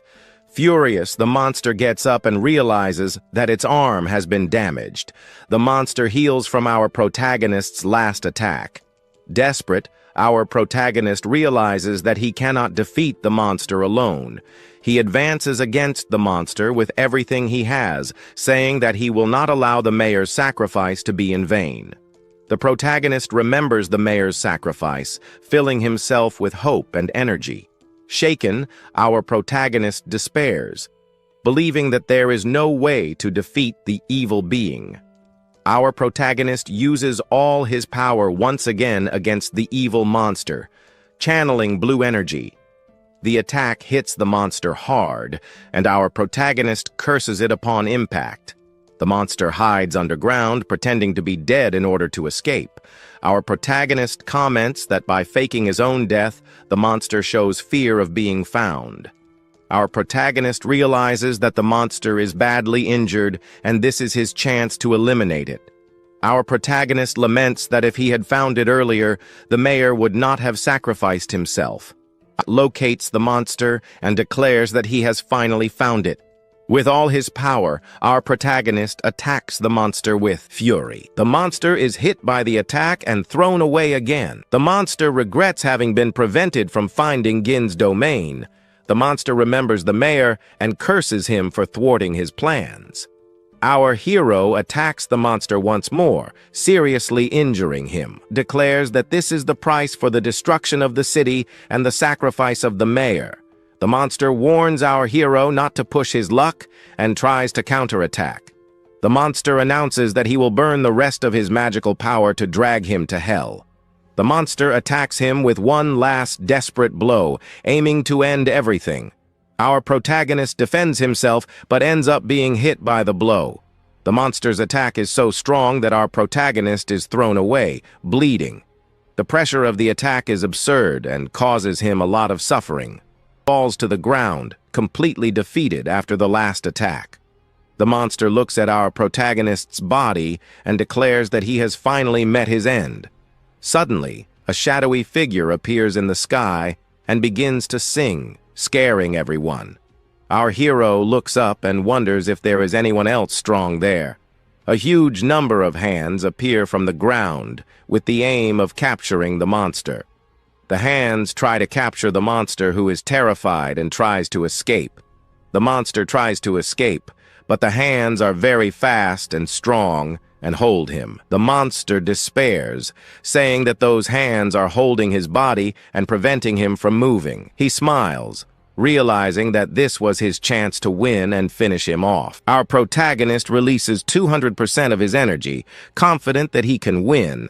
He releases a great pressure of energy, showing that he is confident that he can win. Our protagonist's body begins to emanate a great amount of magical power. He then releases a huge amount of blue fire that burns everything around him. Orders the monster to taste the hot flames while he is being burned. The blue flames incinerate everything around him, showing the power of our protagonist. This monster tries to escape, but the hands hold him back and he almost reaches the exit. Desperate, the monster wonders what is happening without understanding anything. This monster is hit by the blue flames and screams in pain with the power of our protagonist. The flames burn the monster, demonstrating the man's impressive magical power. People scream to run away because the monster is on fire and desperate. The hands continue to hold the monster, preventing him from escaping the deadly attack. Several hands hold the monster's face, torturing him and holding him tightly. Our protagonist releases more energy, wondering what is happening there. Our hero releases all his power and destroys everything around him. The being's power is so great that the man would kneel before him for sure. The place is completely destroyed, and the battle between the two continues. The monster tries to defend himself from the hands and despairs with the situation. Suddenly, the creature releases a gigantic power from its eye. Using all its power, the monster transforms into something even scarier. Our protagonist blocks his hearing, but the monster's scream still reaches his mind. He watches the monster and accuses it of having killed too many people and wanting to escape now. Our hero screams, furious, saying that this will not happen. The man prepares to use the final blow and finish off the monster. With all his power and fury, our protagonist hits the monster with the final blow. He reveals that the final blow was a nuclear bomb and blows up the enemy. Our protagonist shows the middle finger to the monster and blows it up once and for all. Our hero releases all the remaining power in his body against the evil being. After the attack, the monster has a blank look as it is destroyed. A huge explosion takes over the place, showing the power of the final attack. Everyone is surprised to see the dimensional rift exploding. Everyone wonders if the Mayor Huang succeeds in his plan to protect the city. The monster's body is destroyed by the bomb, preventing the passage of other evil beings. The martial artists begin to defeat the other remaining evil creatures in the city. The battle lasted for days and nights until all the creatures were eliminated. The confrontation took a huge toll. 80% of the warriors were injured. Swan Lake was the site of the nuclear explosion and the battle against the evil beings. Our protagonist wakes up amidst the rubble and does not know how much time has passed. He remembers having used all his energy to activate the giant nuclear bomb. Our protagonist mourns Mayor Huang's sacrifice. The man uses the energy from the explosion to heal himself and continue fighting. Recognizes that even with his power, he cannot defeat a supreme being. He attributes the victory to luck and concludes that he needs to train more to become stronger. The man decides that he needs to evolve to reach the peak of power in the world. He wonders when the next phase will open, so he can become stronger. The man concludes that mastering martial arts is essential for him. Our protagonist believes that going to that world may be part of his destiny. A month later, a statue of Mayor Huang is erected in the city in his honor. 18 cities have been attacked by evil creatures, and 12 have fallen.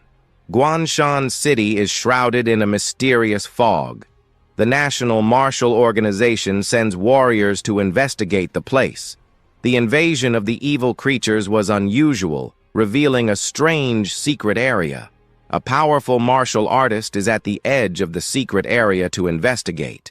He entered the city and, after 8 hours, was rescued by 2 warriors.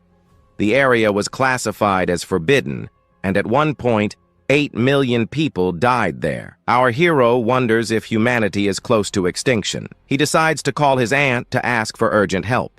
He asks if she can help him learn martial arts. She asks if he wants to learn the remaining cosmic martial arts.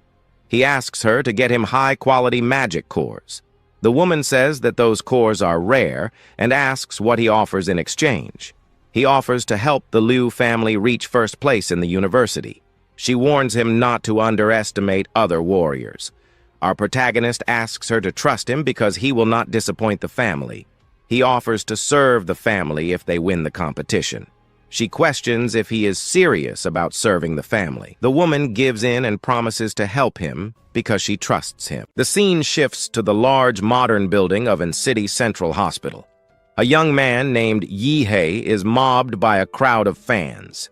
They praise his heroic deeds and ask for autographs, but he politely declines. He makes his way to room number, where the patient names listed are Chuzhou and Luo Xuan. Inside, he sees a man covered in bandages and playfully greets him as Chuzhou, and city's #1 handsome guy. Suddenly, another patient in striped pajamas sits up in the next bed and cheerfully waves at Yihei. Yihei looks confused, not recognizing the person.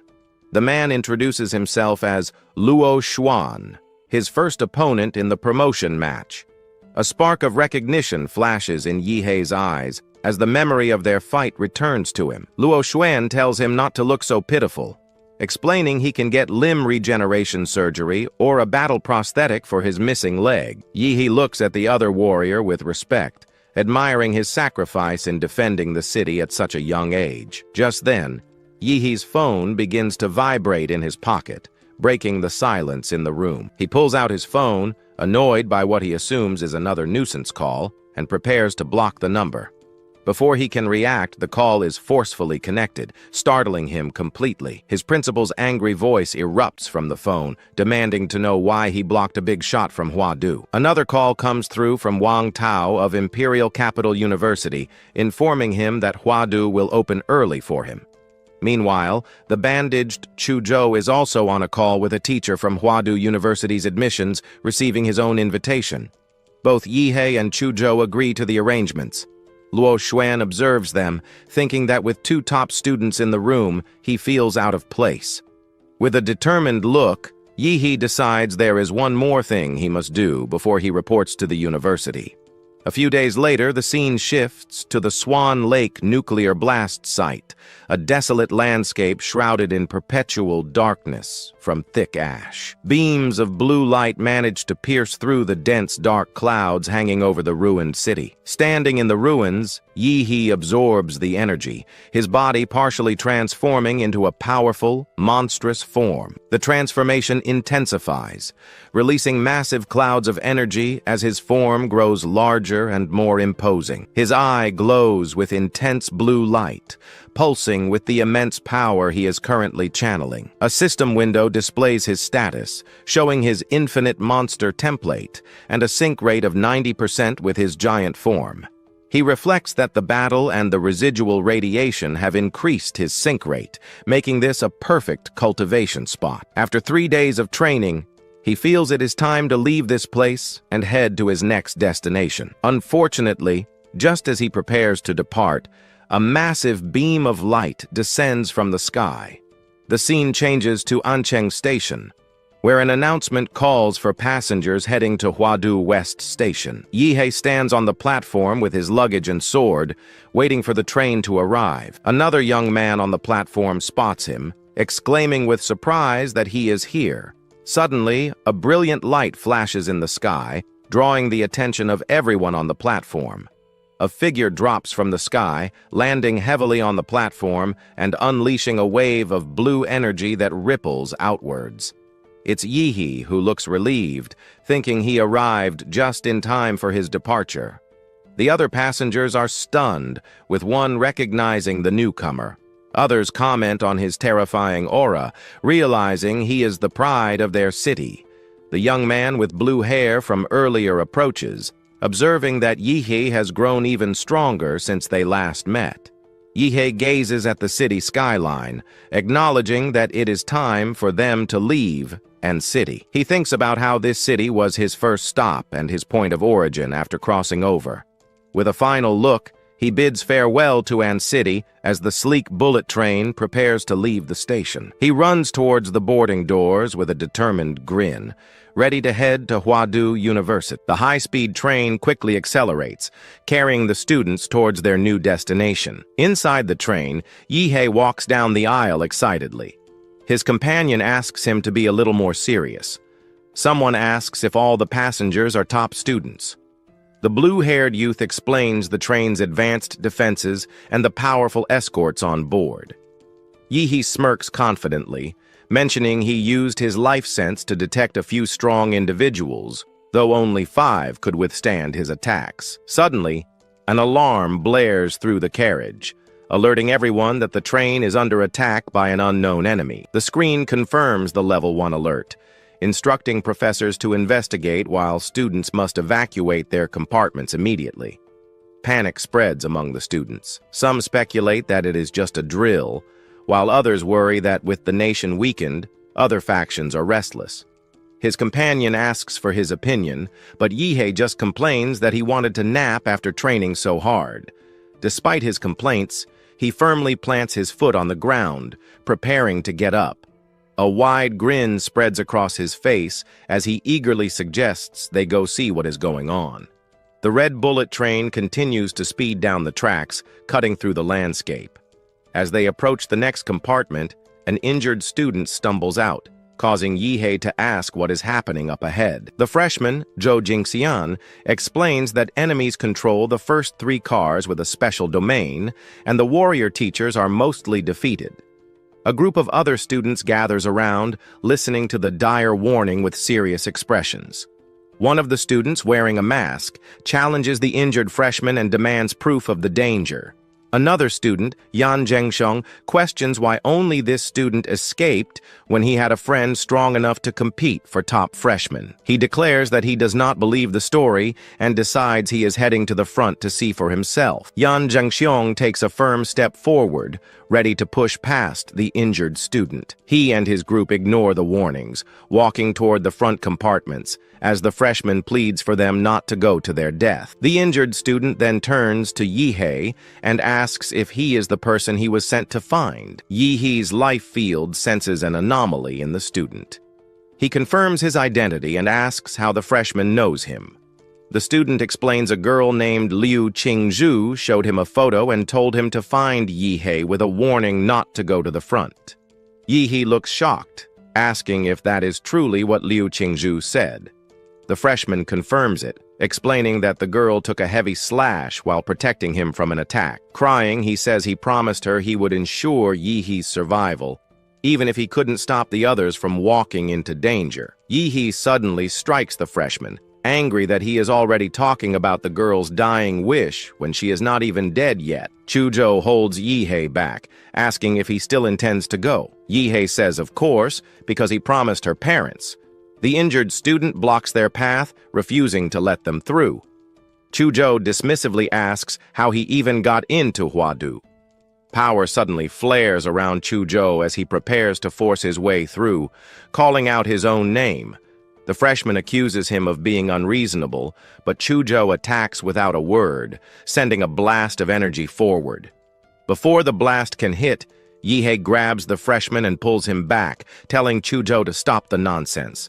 The student feels the overwhelming force from the attack. Yihei gives him a blood essence pill, apologizing because they are in a rush. He then tells his companion it is time to go, and they both run down the hallway, leaving the injured student behind. They quickly arrive at the door leading to the next car, which is marked as compartment number 3. A swirling purple portal blocks the entrance, and Yihei assumes it is the separate space the freshman mentioned. He decides to test the path forward and lifts his heavy suitcase high above his head with both hands. He hurls the luggage into the portal, but it disappears without a sound. His life field cannot detect any energy inside. Yi considers the situation, figuring that the other freshmen who went ahead must have already entered. Finding the mystery interesting, he decides he is going in and dives headfirst into the swirling portal.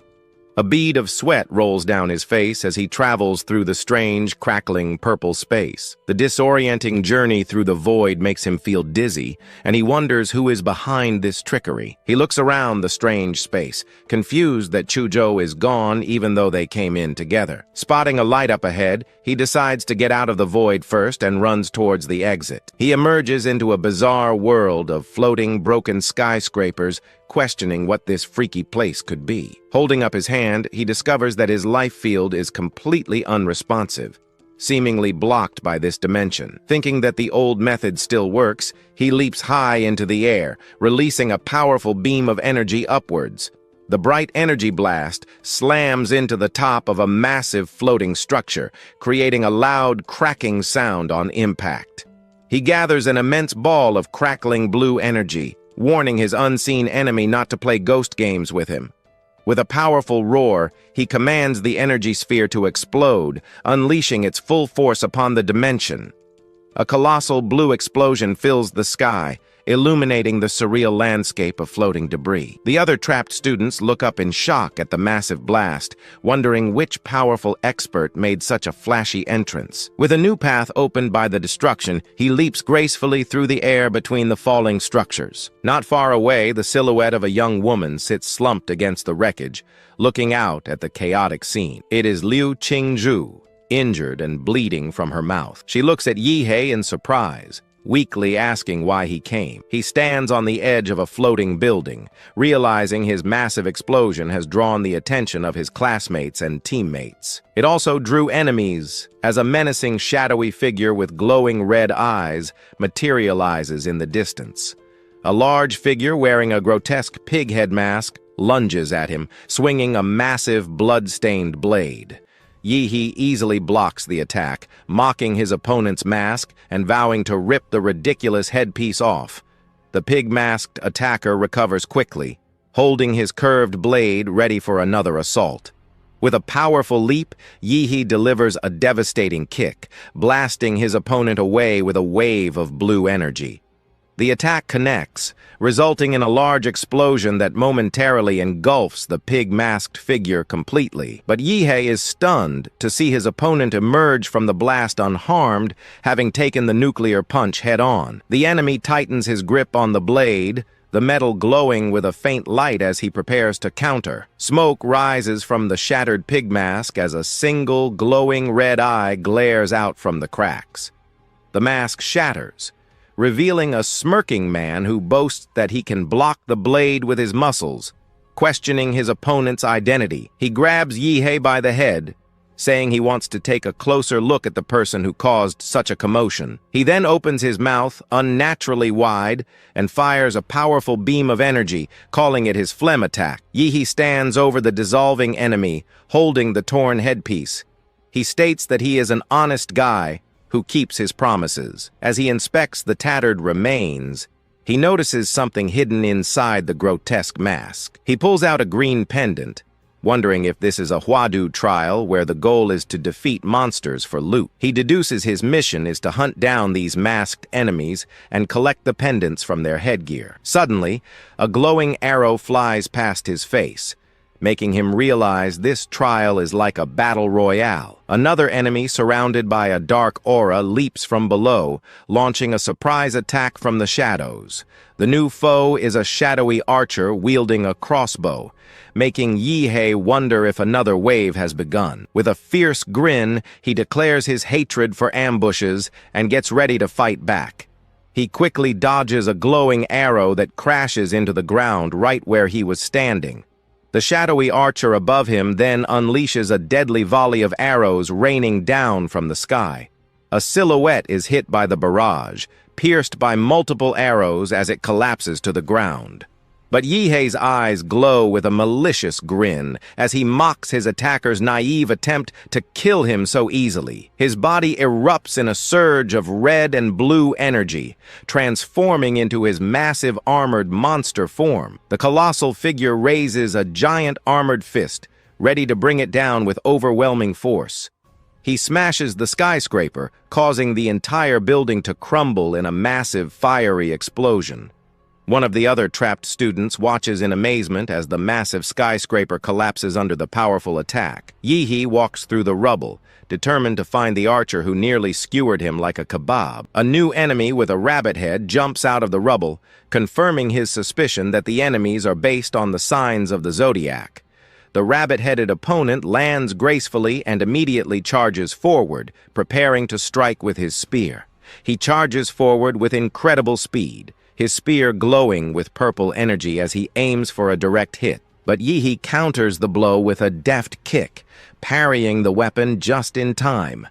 He looks up in surprise, realizing with shock that this strange creature knows how to use martial arts.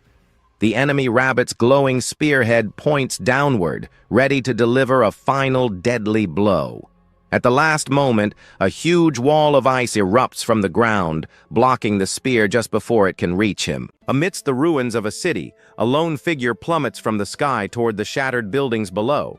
On the ground, a man in a rabbit mask stands ready within a crater of jagged ice, his weapon drawn. Suddenly, another warrior descends from above, sword glowing, telling his companion to let him handle the rabbit. The young man clashes with the masked figure, his blade meeting the opponent's weapon in a flash of power. The rabbit-masked fighter lets out a guttural sound, his red eyes glowing with intense fury during the struggle. Their furious exchange of blows becomes a blur of motion, with sharp slashes of light filling the air. Using the environment, the masked fighter leaps onto a massive ice crystal, preparing for his next attack. The swordsman counters swiftly, swinging his weapon to deflect an incoming projectile with an arc of energy. Unfazed, the rabbit warrior holds his ground, raw power crackling around him as the standoff continues. The rabbit-masked fighter recoils in surprise, his red eyes glowing intensely as he senses an unexpected development. A massive blade of purple energy slashes down towards the masked figure, threatening to overwhelm him completely. Suddenly, a new challenger appears, smashing a massive blue fist into his target as a voice rings out, finally catching its prey. The attack culminates in a gigantic explosion of bright blue energy, erupting from the top of a city building. Meanwhile, on a distant rooftop, a figure wonders why the fighting has stopped, suggesting the showy newcomer must be dead. A woman sitting nearby agrees, dismissing the newcomer as an arrogant student from a small town who was in over his head. She mentions that top students from major cities are already hunting the masked men, operating on a different level. The group debates who will be the top freshman, with one insisting a local from Hoda will win due to better resources. As they speak, the two look up in shock, witnessing the colossal blue explosion lighting up the ruined city skyline. The man with glasses and his companion stare in utter shock. He wonders aloud if the blast was a railgun, but she dismisses it as impossible. Meanwhile, elsewhere in the city, two other figures watch the pillar of light. A red-haired youth grips his massive sword, observing the event. The hooded figure turns to his companion, asking for his thoughts on this unexpected display of power. The red-haired youth Az-E says this attack style is not from a masked man. He concludes it must be the work of another freshman. This freshman's name is Yang Yang. He continues to contemplate the situation, his focus unwavering. The scene flashes to a wolf-masked figure in a suit, screaming in agony as he is overwhelmed and defeated. His companion states that they must investigate, revealing a set of pendants. They have already collected the rat, dog, monkey, and horse. He recalls that if the masks follow the zodiac, only the pig, rabbit, chicken, tiger, and dragon pendants are left to be found. His green eyes narrow with intense focus as he considers the most powerful target of them all, the dragon. The hooded figure calls the dragon a monster that is instant death to touch. He says it is a boss they can only run from, not fight. Aze points out that only a few freshmen could have created that blue light. He thinks other students will be drawn here for the final round. With his eyes glowing, the hooded youth declares that to win, they have no choice but to take the pendants from others. Elsewhere, another participant examines a glowing green pendant he holds in his hand, looking at the strange markings on it. He tells his companion that before he arrived, he took down a pig-masked man and found a pig-shaped pendant on him. His silver-haired ally asks if this means they should now actively hunt down the masked men. The young man confirms it, adding that a masked archer shot at him from a rooftop earlier and escaped in the confusion. However, because the arrow hit him, he can track the archer. With a new target in mind, he says they should go. The camera pans up, showing the silent, imposing skyscrapers of the ruined city where the final hunt is about to begin. Aze and his companion survey a scorched battlefield. The warrior notes the clear signs of a recent fight, realizing they have been beaten to the scene. He kneels, touching the charred ground. Feeling its warmth, he concludes that whoever fought here could not have gone far. With a determined look, the young warrior confirms his suspicion. Their quarry is definitely still somewhere nearby. Meanwhile, a different fighter raises his massive sword, which crackles with intense blue energy as he prepares to strike. He slams his power into the ground, causing enormous shards of jagged ice to erupt from the earth with violent force. The attack reveals a hidden girl with pink hair, who looks up in shock. She understands her optical camouflage has just been broken. Their confrontation takes place between the silent, towering skyscrapers of the ruined city. The ice user stands atop his creation, looking down at the girl. He warns her that she is hiding right beside him and that it is useless. He confronts her, calling her Lan Yusi. At that moment, he activates his genetic art, the Flame Demon Battle Body. His Flame Demon Battle Body unleashes a fiery punch, engulfing the area in a massive explosion of searing heat. A new freshman, Shin Chen, appears through the smoke. He mocks Lan Yusi for her weak camouflage, but she tells him it is none of his business. The silver-haired youth accuses them of setting an ambush. The girl explains they just beat a chicken-masked man and were hiding to lure out others. Unbothered by the tense standoff, her companion calmly lights a strange stick, watching the scene unfold with disinterest. The dark-haired warrior narrows his eyes, unconvinced. He asks her to explain what she really means by her story. In a flash, he rushes forward and grabs the girl by the throat. A strange purple pattern spreads across her skin from his touch. She smirks, revealing it was only a clone. The girl admits the two boys are skilled, while her companion says he never expected the ambush to work. Shin Chen drops the stick, crushing it under his foot. He declares that it is now up to him to handle the situation. His body suddenly begins to contort and expand grotesquely. He screams in effort as he transforms into a monstrous, hulking figure. Shin Chen unleashes his power, his eyes glowing as he conjures a massive dark cloud that billows outward with immense force. The dark-haired warrior is blown back, unable to stand against the sheer power of the suffocating smoke. Meanwhile, Lan Yusi holds her golden fan with a confident smirk. She tells them there is no escape. Leaping into the air, she summons the wind with her fan, causing green energy to whip through the battlefield. Her wind attack funnels the smoke, creating a vortex that engulfs the two opponents, trapping them within the storm. Caught in the gale, the warrior decides to add his own fire to the chaos, unleashing a powerful flame attack. The conflicting energies collide, erupting in a massive fiery explosion that tears through the smoke-filled area. Shin Chen laughs, mocking their opponent's strength. Suddenly, a calm voice cuts through the air, questioning his amusement. A hand crackles with intense blue energy, revealing that the warrior is still ready to fight back with another power. The warrior claps his hands, unleashing a massive shockwave of purple energy that blasts outward, disrupting the entire area. Shin Chen screams in disbelief, horrified that a simple clap could completely dissipate his powerful fire cloud technique. Before he can react, a fist rushes toward his face. He is stunned by the raw power behind the attack, identifying it as the mountain-blocking fist. The dark-haired warrior slams his fist into his opponent with overwhelming force, landing a devastating blow. Shin Chen is sent hurtling backward across the battlefield, tumbling violently from the sheer impact of the punch. Watching in terror, Lan Yusi realizes their physical power is far beyond a normal freshman's level, even those from the top schools. Suddenly, ice shoots up from the ground, freezing her feet. She was so focused on the punch that she forgot about the other warrior. A monstrous blue aura looms behind them. The girl understands that even together, they are no match for these two monsters. Clutching her fan, she concludes that continuing to fight is hopeless. They have absolutely no chance of winning this battle. With a sudden burst of green energy, Lan Yusi shatters the ice encasing her feet, refusing to be captured so easily. She leaps into the air, yelling for her companion to retreat as she makes a desperate attempt to escape the battlefield. Before she can get far, a hand shoots out and grabs her ankle, halting her flight with an unbreakable grip. The girl looks down in sheer terror, realizing with a sinking feeling that her escape attempt has already failed. The dark-haired warrior yanks her back toward the ground, ordering her to stay put without any room for argument.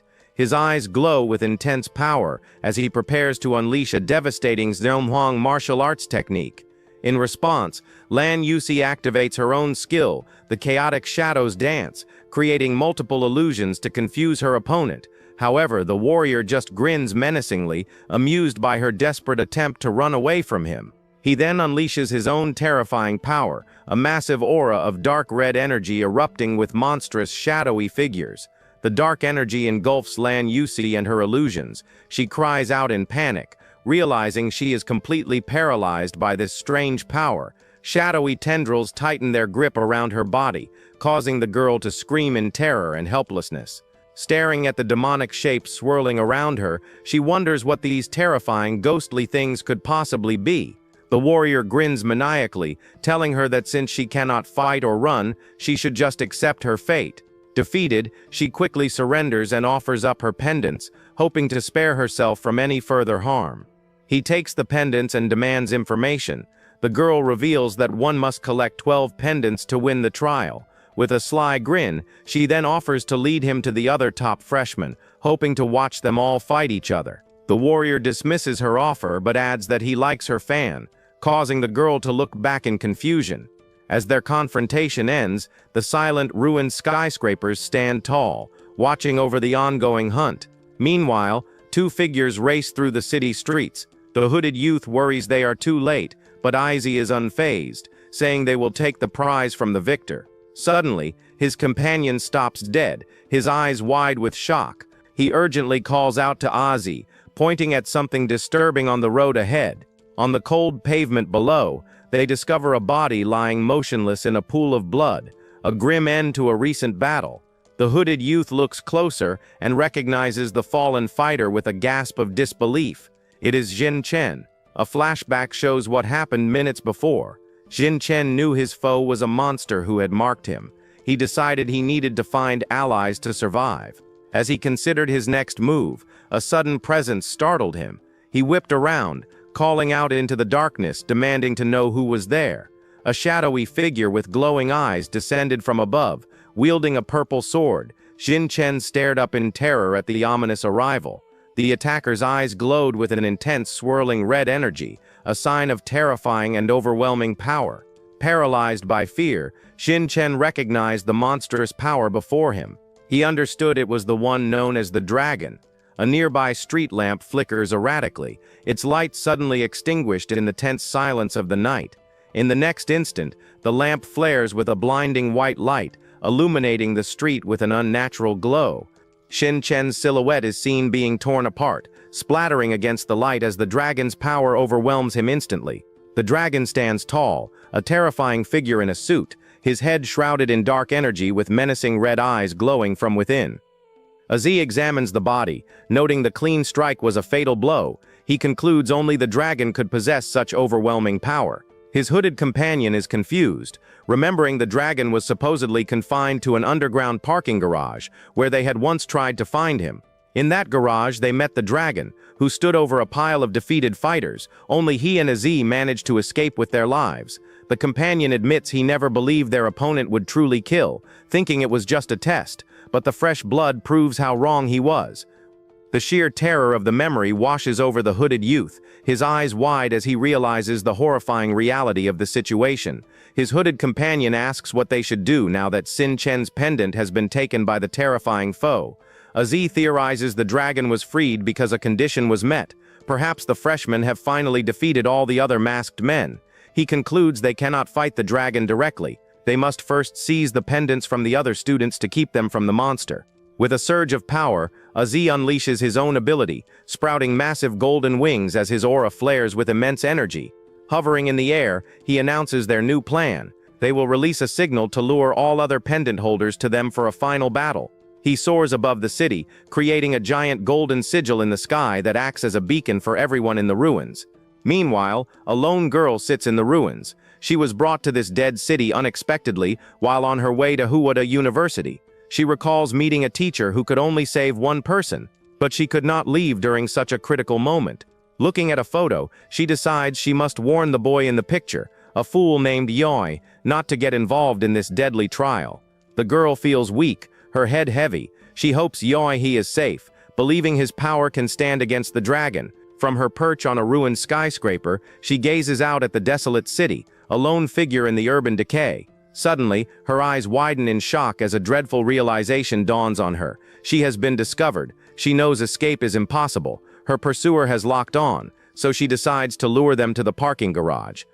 Floating in the sky above, the winged warrior, Oz, observes her movements with his golden wings spread wide. He recalls information about the girl from a fallen family. He senses she has an ox pendant and is on the move. He realizes she is trying to lead him to the dragon's lair, but he knows the dragon has already left that place. Telling his companion to wait, he dives toward his target, a streak of golden light cutting through the air. A series of massive explosions rips through a nearby building, the blasts echoing across the silent ruined city. Asu hovers amidst the rubble with his golden wings. He tells the girl Lu Qingju that she has nowhere left to run. Suddenly, his eyes widen in disbelief as an unexpected sound reaches him, cutting through the silence of the ruins. He turns to see a terrifying silhouette with red eyes. It is the dragon, and he wonders how it is now hunting the freshman. A cold sweat forms as he realizes the creature's sole target is the pendant holders, which puts him in immediate danger.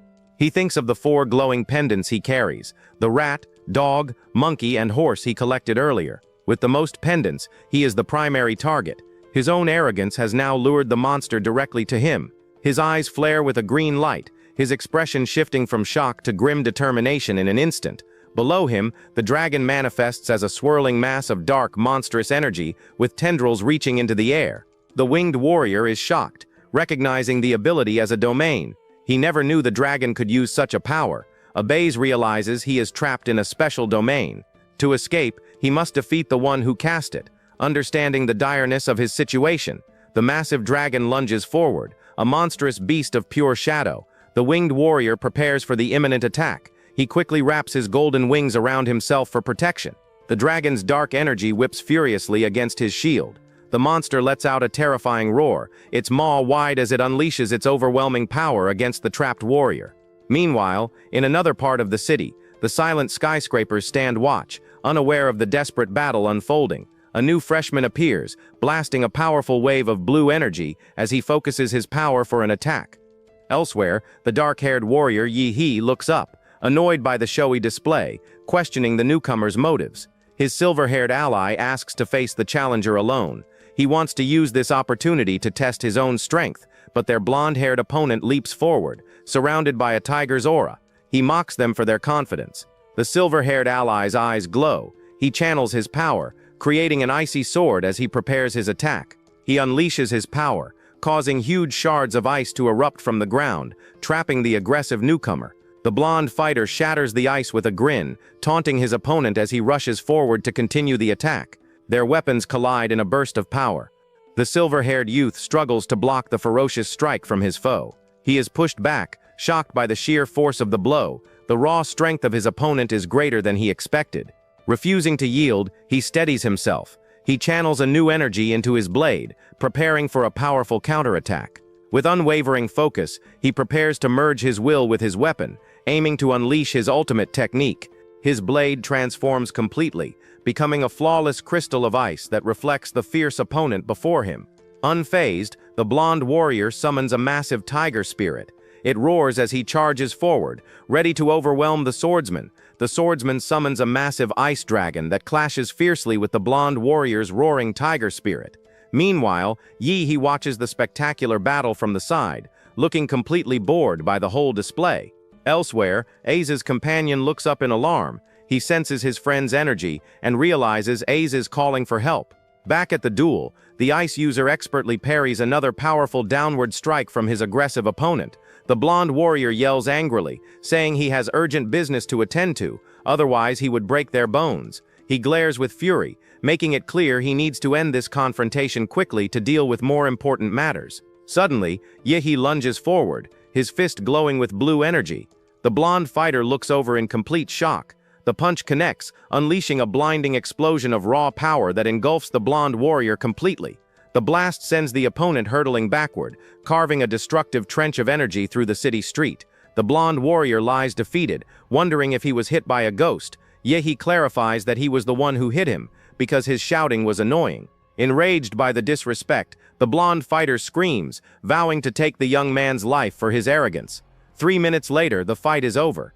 The blonde warrior is thoroughly beaten, and Yehi notes that lasting 3 minutes is quite impressive. Standing over his defeated foe, Yehi picks up the massive sword. He states that he will be borrowing the impressive weapon for a while. However, he feels the weapon could use a little reinforcement. He begins to channel his own power into the blade, causing it to crackle with energy. The sword transforms under his touch, becoming a menacing black blade covered in jagged crystals and glowing with blue power. His silver-haired companion approaches, reporting that he found no zodiac pendant on their opponent, but he did find something else. He holds up a glowing green jade pendant bearing a name. The item has been flashing continuously, as if sending out a signal. Suddenly, a massive dark dome of energy erupts nearby, blanketing the area. This is a powerful domain technique. Back inside the dark domain, the winged warrior Az falls, defeated and bleeding. His golden feathers scatter as he plummets through the shadowy air. With his remaining strength, he thinks about how he never expected this to be his final stand.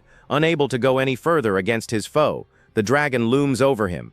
He had hoped a relic nail from a secret realm would hit its heart and seal its power, but it was a desperate gamble. Despite his sacrifice, the nail struck just 3 finger widths away from the target, failing to pierce the monster's heart. He stares up at the monstrous shadows, realizing with despair that he has just lost his only chance to defeat this overwhelmingly powerful creature.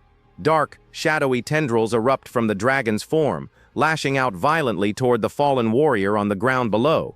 The monstrous figure strikes, impaling the red-haired youth with a glowing purple blade, ending their battle with a final decisive blow. Meanwhile, someone hurries up a flight of broken stairs, telling herself to hold on just a little bit longer. It is Lu Qingju, the girl Aze was hunting. She pushes herself onward, determined to reach the rooftop as quickly as she can. She understands the dragon is terrifyingly strong, on a completely different level. Aze will not last much longer, and she is the next target. To survive, she decides she must get Yi He to help her leave. On the city's tallest building, she prepares to send a signal of her own. With a surge of power, her eye glows intensely as she activates her bloodline ability, the Netherworld Butterfly. A purple butterfly-shaped wave of energy erupts from her, pulsing outward across the dark cityscape as a desperate signal. The effort leaves her drained and in pain on the rooftop. She can only hope that Yi He was able to receive her message.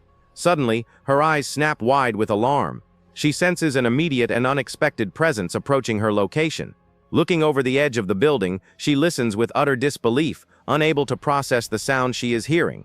Below her, the monstrous form of the dragon rises from the darkness, having located her with horrifying speed.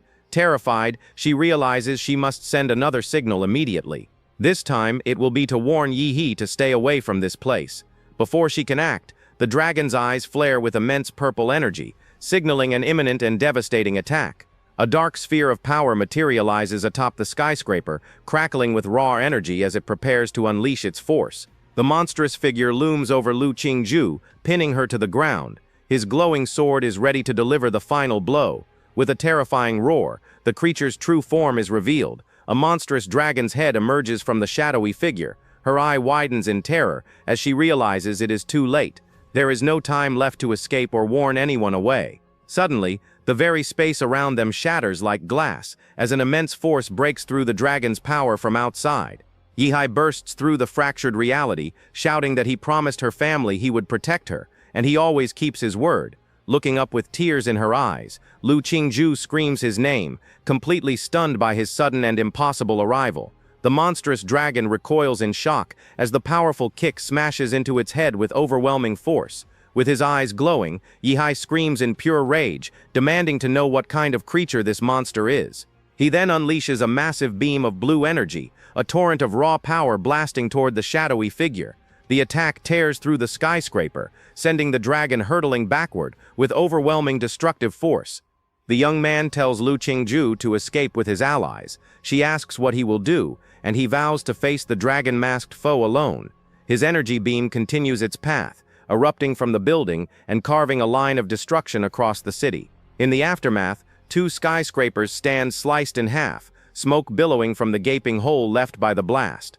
The dragon lands firmly on the rooftop, its glowing purple sword at its side, having survived the devastating attack. Yita faces the creature in its domain, saying he knew something was off. He then asks if it can only fight within this space. At that moment, the dragon looks down, noticing the relic nail still embedded deep within its own chest. He realizes the nail in its chest must be the key, the plan Aze had mentioned to finally defeat the dragon.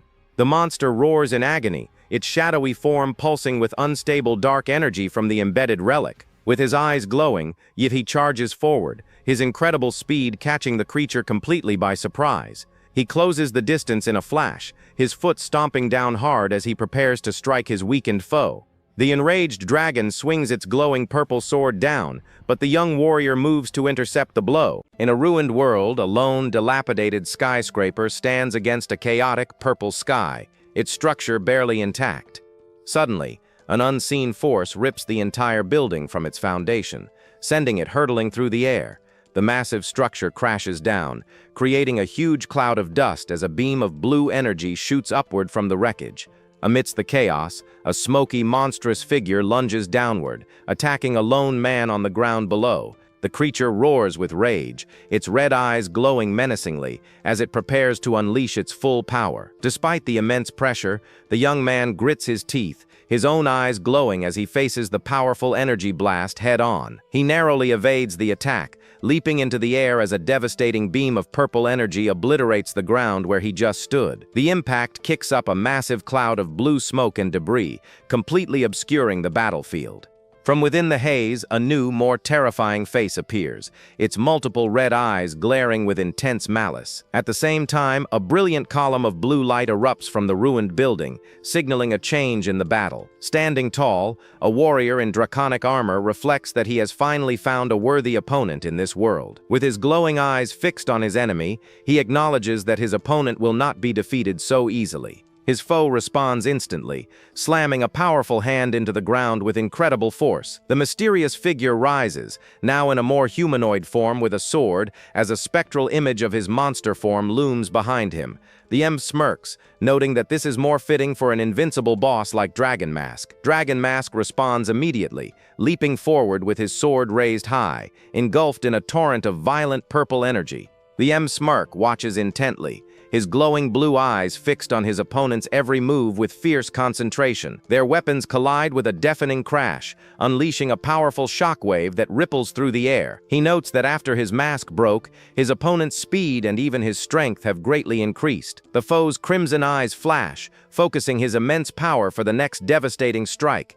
The mysterious swordsman swings his massive energy blade down, aiming to shatter his opponent's defense completely. The hero is shocked as his own blade breaks under the immense pressure of the attack. Now defenseless, he stands before Dragon Mask, who prepares to finish the fight with one final blow. The opponent's sword glows, its blade suddenly reforming with a vicious, serrated edge. In a desperate act, the armored warrior roars and catches the descending blade between his teeth.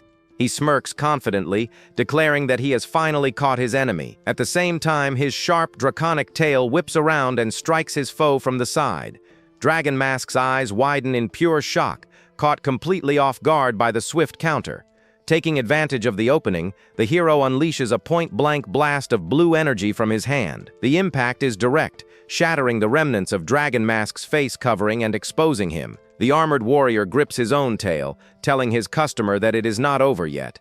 He roars, formally introducing himself as Technician Number 23 at his opponent's service. The blue energy blast strikes Dragon Mask directly in the chest, engulfing him in light. A wide, confident grin spreads across the technician's face as he watches his attack land. He explains that his strikes targeted lethal weak points, blocking meridians and disrupting his foe's energy. But through the fading light, Dragon Mask's eyes burn with an unwavering, furious resolve. The swordsman calmly lets go of his broken blade, tossing it aside without hesitation. He then pivots, launching a swift kick that the hero barely manages to evade. The technician blocks a follow-up strike, stating he already knew his opponent would not surrender. He reveals a fan, explaining that the swordsman's only chance was to attack him earlier. Even then, he claims, his opponent would have only had a 30% chance of success at best. With a furious roar, the armored warrior commands his enemy to die. He unleashes a storm of destructive red and black energy from the fan. The violent energy forms a massive tornado that spirals upwards, tearing through the air. Dragon Mask is caught in the vortex, noting the fan's killing intent is much stronger now. Surrounded by blue flames, Dragon Mask yells defiantly that the fight is not over yet. Ignoring him, the technician roars and throws a powerful punch forward, announcing his first strike. The punch connects, causing a massive explosion of brilliant blue energy that engulfs the area. The swordsman is thrown backward by the force, his body contorting as he flies through the air. As his foe is sent reeling, the armored warrior prepares a second punch, firing another energy blast. He then unleashes a finishing blow, a powerful mountain-blocking fist technique called Black Flash. The concentrated beams of energy rocket through the ruined city, striking their target repeatedly. Dragon Mask finally crashes into the ground, standing weakly amidst a crater of shattered stone. The technician lands nearby, mocking his opponent for being nothing more than a worm despite his power. Barely standing, the swordsman glares with pure hatred, muttering his intent to kill his foe. With a final desperate lunge, he says farewell, his eyes blazing with murderous intent. But the technician is faster, impaling the swordsman with his tail and ending the battle for good. He retrieves a green dragon pendant from his fallen foe, stating it is time to end the game. Elsewhere, a spiky-haired man watches the distant events, his expression turning to shock. He sits with his companions, all of them sensing the immense power that was just unleashed. Back with the group, a girl with purple eyes says he should not have gone alone to fight Dragon Mask. Her blue-haired companion, Chuzhou, disagrees, stating that the rest of them would have just been a liability. Another girl looks down, lamenting that her injuries would have made her a burden to Yihi. Suddenly, a young man with blue eyes gets close to her face, startling her as he asks what she is thinking. He then asks to borrow her ox pendant, and the flustered girl shyly hands it over. Gathering all the zodiac pendants, he decides to try arranging them in order, from the rat to the pig. However, after he arranges them, nothing happens, leaving the young man and his companions confused. The spiky-haired leader explains that the dragon pendant is unique and meant for hunting other pendant holders. As he speaks, the dragon pendant begins to float into the air, hovering above the other zodiac stones. A sudden tremor shakes the area, causing the group to wonder if they successfully triggered a mechanism. Looking outside, they see a brilliant golden light crackling in the sky above the city. The young man stares at the phenomenon in utter shock, asking what that thing in the sky is. A massive, swirling vortex of light and smoke forms high above them, resembling a colossal eye. One of the onlookers gasps in disbelief, the terrifying image reflected in their wide eye. A massive object appears from the vortex as a lone figure begins to fall towards the city below. A young man is jolted as he falls through a dark void, his body outlined in a faint orange glow. His eyes snap open in utter disbelief, filled with confusion and shock at his sudden predicament. He finds himself on a train, realizing he is alive and back from the strange city where he was killed. An announcement clarifies that everyone was in an illusion created by an artifact called the Mirage Eye for a university trial. It singles out Yihi from An City, who along with his team collected all the zodiac pendants and ranked first. The other students are shocked, wondering how a student from a small city could possibly win the trial. Yihi's eyes glow with anticipation, knowing that his long-awaited reward is finally here. A system window appears, congratulating him for outperforming everyone and granting him a template draw. He prepares to draw his prize, determined to avoid any dirty tricks this time. The card reveals a towering crimson figure with demonic wings, representing his new template. The system displays the details, a D-class vampire template with a low compatibility of 1%. Meanwhile, the Huadu University train continues speeding along its tracks, carrying the students onward. Another student approaches him, noting his lucky SR Gold card has a time freeze ability, and asks if he is Yi-He. At that moment, the spiky-haired youth named Z confronts him, angrily asking if he defeated a dragon mask. Yi looks back at him calmly and makes a correction, stating that he did not just defeat him, he killed him. The pink-haired student looks on, completely stunned by the casual admission of a kill. He quickly approaches the group, offering Yi the presidency of a new club he plans to start. He explains that with Yi's strength, they have a real chance to break Huadu's long-standing traditions. The other students are amazed that the arrogant Ouyang would invite someone and even offer the presidency. However, Yi calmly rejects the offer, stating he has no interest in turf wars and prefers to work alone. The pink-haired youth accepts the rejection gracefully, handing over a business card for future opportunities. As the sun sets, the train continues its journey, speeding towards its final destination. Chuzhou announces their arrival, and Yi turns to look out the window, his expression curious. His eyes widen in complete awe as he gets his first look at the massive city outside. He marvels at the futuristic skyline of Huadu, admitting it is just as grand as he expected. The students begin to disembark from the train, stepping onto the platform of the modern station. A university staff member directs all the new freshmen to proceed through a specific gate to reach the campus. As the students make their way forward, the sound of their footsteps echoes through the station. Suddenly, a commotion behind them causes several students to turn around with looks of shock. A sleek, futuristic vehicle zips past them at incredible speed, leaving them stunned in its wake. An announcement instructs the students to board an aircraft, keeping the same seat numbers they had on the train. Yi playfully startles a girl named Ruju, pretending to shoot her with his fingers. Meanwhile, another woman warns her daughter Qingzhu to be cautious around Yi, her fiancé in name only. Qingzhu silently questions why her mother would ever betroth her to a simple country bumpkin. He explains they need a plane because the university is in the sky, leaving her completely stunned by the news. The aircraft approaches Huadu University, a massive, futuristic city floating high among the clouds.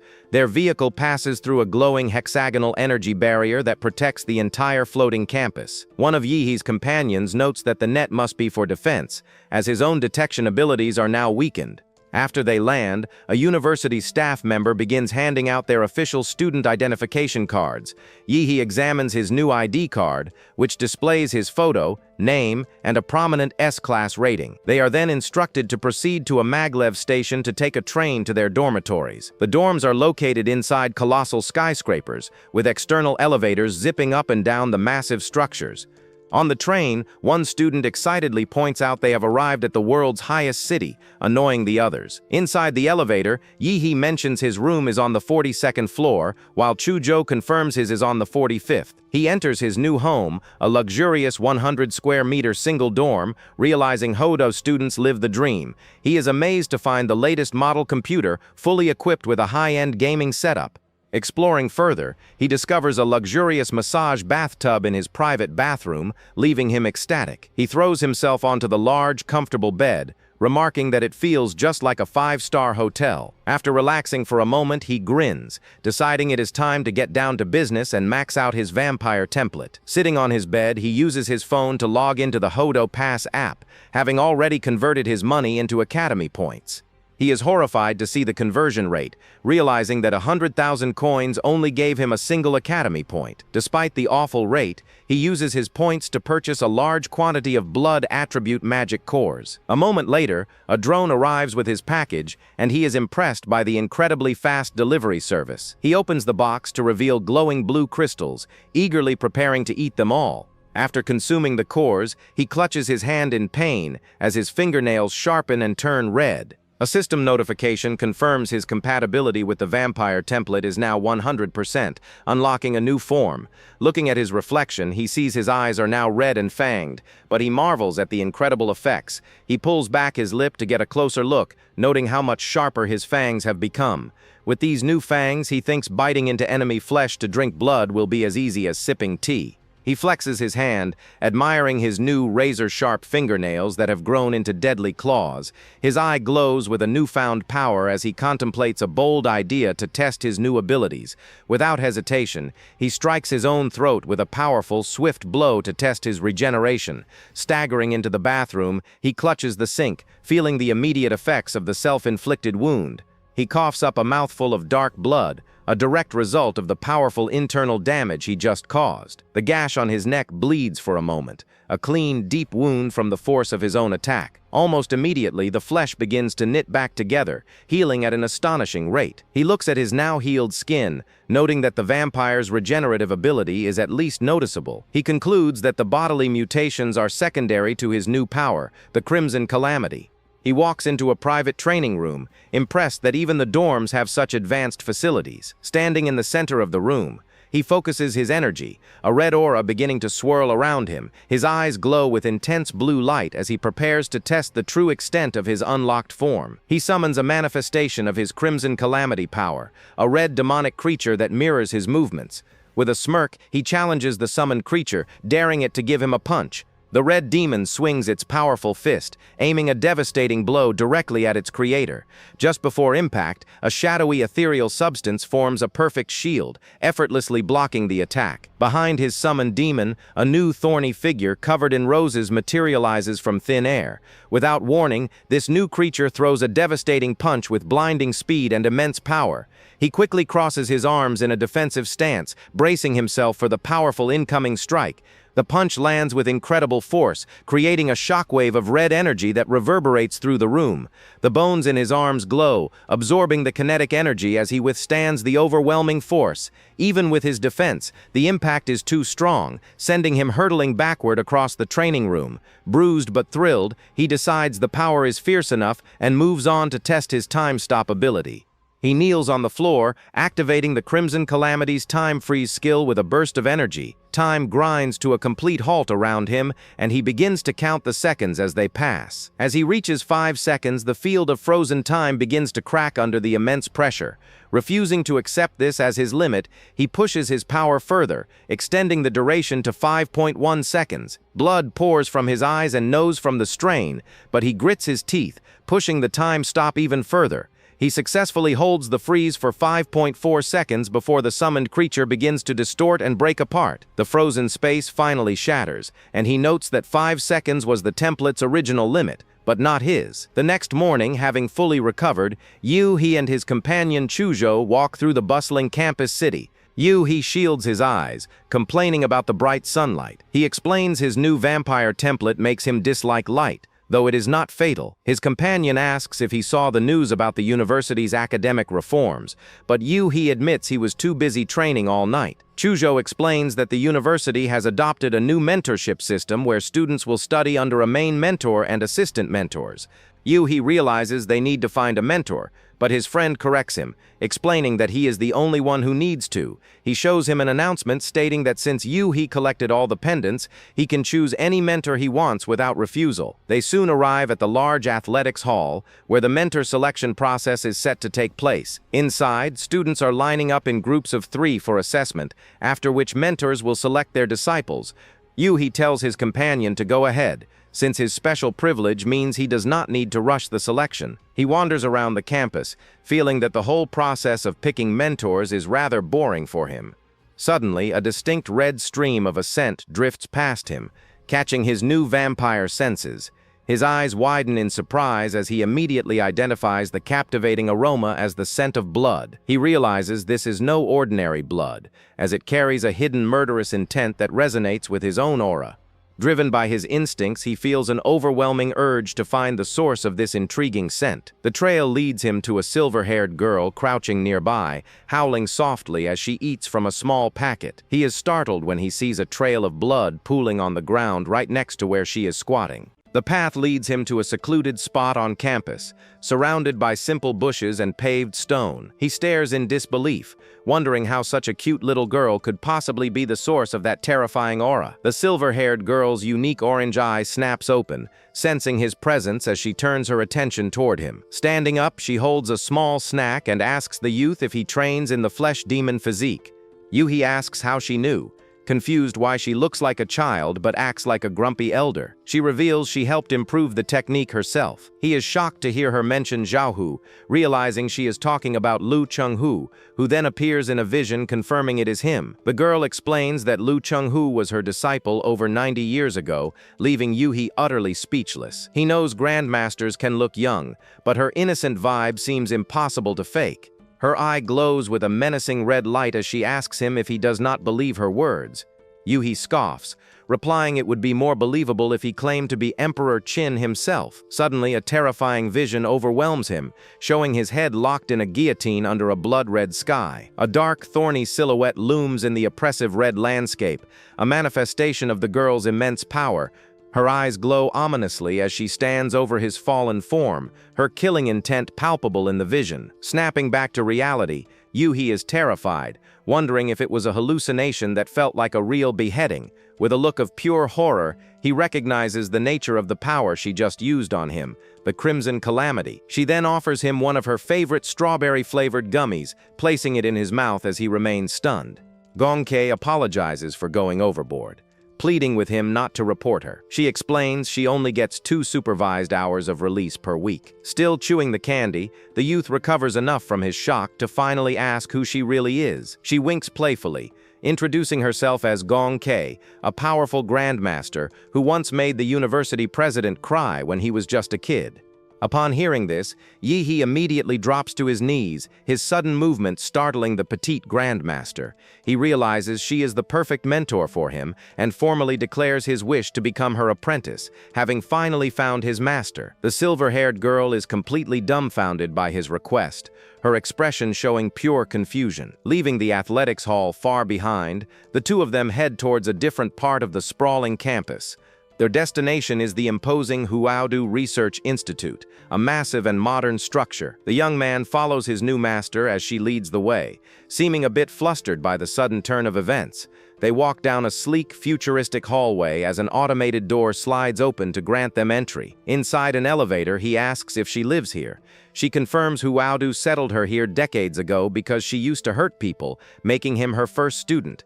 The Grandmaster finds his lack of fear odd, questioning why he is not scared of her. Yehi just grins nervously, asking if she plans to chop him up. The elevator continues its descent, as the display shows they are heading deep underground to level -666. Yehi questions why such a big institute has a narrow hallway, and his new master explains it is meant only for her to walk through. He then spots a digital countdown timer above a door, wondering what it is counting down to.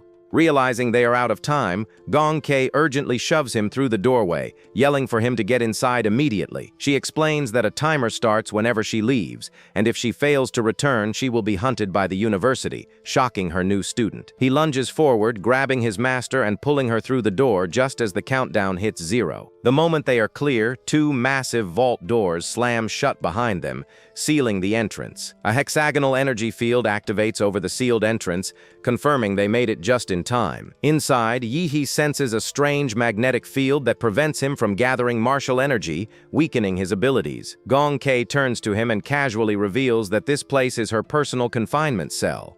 She explains that to stop her from escaping, Shi Jingwen and his crew built her this massive 3-level house. The Grandmaster relaxes on a couch, adding that the place has everything but is layered with suppressors to prevent her from breaking out. Yihi thinks to himself that this is less a cell and more a luxury suite, feeling they have practically enshrined his new master down here. Meanwhile, high above in one of Huaodu University's main buildings, an important conversation is taking place. An aide informs President Shi Jingwen that Yihi has become Gong Kei's disciple, but the president calmly tells him to let it be. He explains their job is to support genius and let it grow. He will let Yihi train with Gong Kei, using him to sharpen the other students. An aide confirms to President Shi that Yihi has entered the confinement zone, and for now the situation is stable. The data shows Gong Kei has a risk of going berserk, and Yihi has a very low chance of survival if she does. The president reflects on how special class combatants are either convicts or individuals with uncontrollable power. He knows they are national weapons, and to train under one, Yihi must be ready to die as external threats are growing restless. Standing on a balcony overlooking the city, he concludes that this new generation of warriors needs to grow strong quickly. Down in the B3 level training hall, Gong Kei suggests a spar to gauge his level. He asks if she will suppress her power to match his stage. She looks away sheepishly, laughing as she admits that she forgot to do that. After some quick stretches, Gong Kei prepares to fight while Yihi confirms he is ready. He braces himself for the spar, hoping he does not have to relive the terrifying guillotine illusion from earlier. Without warning, his master launches herself at him with blinding speed, her eyes glowing with a menacing red light. He is stunned that she aims for his vitals, questioning what happened to their agreement of a friendly spar. He realizes that while he calculated several ways to dodge, she is reading his body like a book, predicting his every move. Seeing no other choice, he decides to take the attack head-on, erupting in a wave of blue spiritual energy. He successfully blocks her strike with a newly formed armored gauntlet, his eyes filled with determination. The Grandmaster grins with excitement, impressed that he is using his bloodline awakening to boost his speed, defense, and counter all at once. Despite his efforts, she tells him it's too bad, effortlessly flipping over him while declaring she is even faster. His armored form proves useless as she slams him into the training room floor with overwhelming force. The young man can only let out a pained scream as he is crushed by the impact of his master's attack. After the initial exchange, the two stand far apart, the intensity of the spar leaving its mark. Battered and bleeding, Yihi remarks that she really did not hold back, knocking him out of his awakened state. The Grandmaster wipes a trickle of blood from her lip, smiling as she says it has been a long time since she tasted blood. He admits he is no match in physical combat and announces he will now use some slightly unfair martial arts. He then unleashes a massive wave of blue energy that coalesces into a giant spectral figure behind him. The youth is glad he spent all night maxing out his template, while his master is stunned by the unreal power he displays. Impressed, Gong Kei decides the master should start getting serious too, and a red aura begins to flare around her. She launches herself from the wall, unleashing a flurry of powerful red energy slashes toward her student. The crimson attacks slice through the air, clashing violently against his massive blue energy avatar. A massive explosion of blue light erupts from the point of impact. As Yihi's form fully materializes, his power solidifies into a towering, fully armored warrior, his ancestral humanoid Stage 2 form. The Grand Master's eye glows with a spark of genuine excitement, her interest in her new disciple growing. Gong Kei leaps out of the way as the massive humanoid form crashes down, barely avoiding the impact. She takes a deep breath, preparing herself for her next move against the towering armored form. Focusing her power, she unleashes her spiral smash technique, spinning like a drill as she aims for its shoulder. Her attack hits with devastating force, shattering a large chunk of the armored construct that was based on the Imperial Demon Ra exosuit. Yihi is horrified that she tore through his enhanced armor like it was made of paper. Realizing a direct confrontation is futile, he shifts tactics, his glowing blue eye revealing a new plan. She senses him hiding inside his creation, asking if he is in the big guy's mouth, even though he shut down every vital sign. With a grin, she taunts her disciple, telling him to come on out and face her. He retaliates from within, launching a torrent of sharp spikes from the humanoid's back with his Yuanlin horn spike technique. His master nimbly dodges the attack, landing safely on top of the massive construct. He challenges her, asking how she will cut through his nuclear breath, a concentrated blast of pure energy. With a smirk, he questions how she will block this new attack since she is only immune to its melting effect. His Crimson Calamity power activates, summoning countless spiked chains from a blood-red abyss. The chains wrap around her, pulling her into the same nightmarish vision from before. Trapped in the guillotine, she accepts her fate as the massive blade begins to fall. He screams, unleashing his ultimate move to freeze time, catching his master's thorny manifestation off guard. The guillotine halts as he realizes he pushed her too far, trapping him in her mental world. He knows he must fight back to escape. Inside the illusion, he summons his own mental power, manifesting a barrage of glowing spiked fists. The powerful fists rain down, striking the mental landscape with enough force to create cracks in the illusion. Their combined power is too much for the mental world to handle, causing it to shatter like glass. Back in reality, Yihi's eyes are calm, indicating he has successfully broken free from the illusion. He awakens on the floor surrounded by shattered armor fragments as his master complains his turtle shell was too hard to break. Getting to his feet, he realizes she forcibly ripped him from his form and shattered his defense, a feat no mere martial disciple could perform. He glares at her with a suspicious look, directly accusing his master of cheating during their spar. She turns away defensively, insisting she beat him fair and square and questioning his accusation. He presses her for the truth, and she nervously admits she might have used more strength than intended, misjudging her power. The young disciple just stares at her, his silent expression clearly showing his disbelief. His Grand Master looks away, flustered by his skeptical gaze and unable to offer a better excuse. She suddenly bursts into tears, begging him not to leave and promising not to cheat again, revealing it has been decades since she had anyone to play with. After the intense spar and emotional outburst, the training hall finally falls silent. Taken aback by her tears, he awkwardly tries to console her, telling her to stop crying. She looks up with teary eyes, asking him timidly if he is really not going to leave. He smiles reassuringly, reminding her that he worked so hard to become her disciple, so there is no reason for him to leave. She quickly recovers her composure, striking a pose and denying that she was ever crying, much to his amusement. Now that she has a sense of his strength, she tells him they can begin training, asking what he wants to learn. He tells her he wants to learn advanced techniques, specifically how she sliced through his lightning and his humanoid's arm. She opens a can of soda, explaining that her slashing is hard to teach, as it is a feel one gets after cutting enough things. With a serious expression, she explains that what she feels for is called the line. She reveals that every object, human or beast, has a precise point of entry that can be cleanly severed, a kill line. He realizes her style is completely different from Qianlong, another fighter who specializes in slashes. While Qianlong relies on overwhelming force, his master's slashes are like a butcher's, clean and precise. The Grand Master recommends he become a martial artist first, as he currently lacks the foundation to learn most of her techniques. She asks him if he knows the difference between a martial disciple and a martial artist, piquing his interest. She explains that it is not just physical improvement, but about the mind. Martial artists gain a new ability called inner vision. With inner vision, one can see their own body's systems, allowing them to reinforce them with martial energy and expand their limits. Yikidai is impressed with his master's teaching ability, thinking that her knowledge has not regressed despite her unhinged personality. He realizes his awakened powers have boosted his mental stats, giving him an edge. He then asks about advancement methods. She begins listing ancient techniques, explaining that skills are ranked in 4 tiers: Tiangang, Disha, Shuhaum, and unranked. His mind flashes to an image of himself as a baby, as he learns that lower-tier schools only have access to unranked techniques. Unranked methods are easy to use, allowing over 80% of martial artists to break through with them.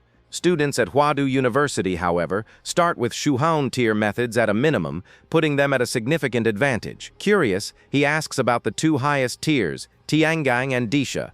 She explains that Tiangang tier skills are sacred relics from ancient ruins, with very few remaining in the world. Even the Imperial University only has 1, and with his current rank, he has no way of accessing it.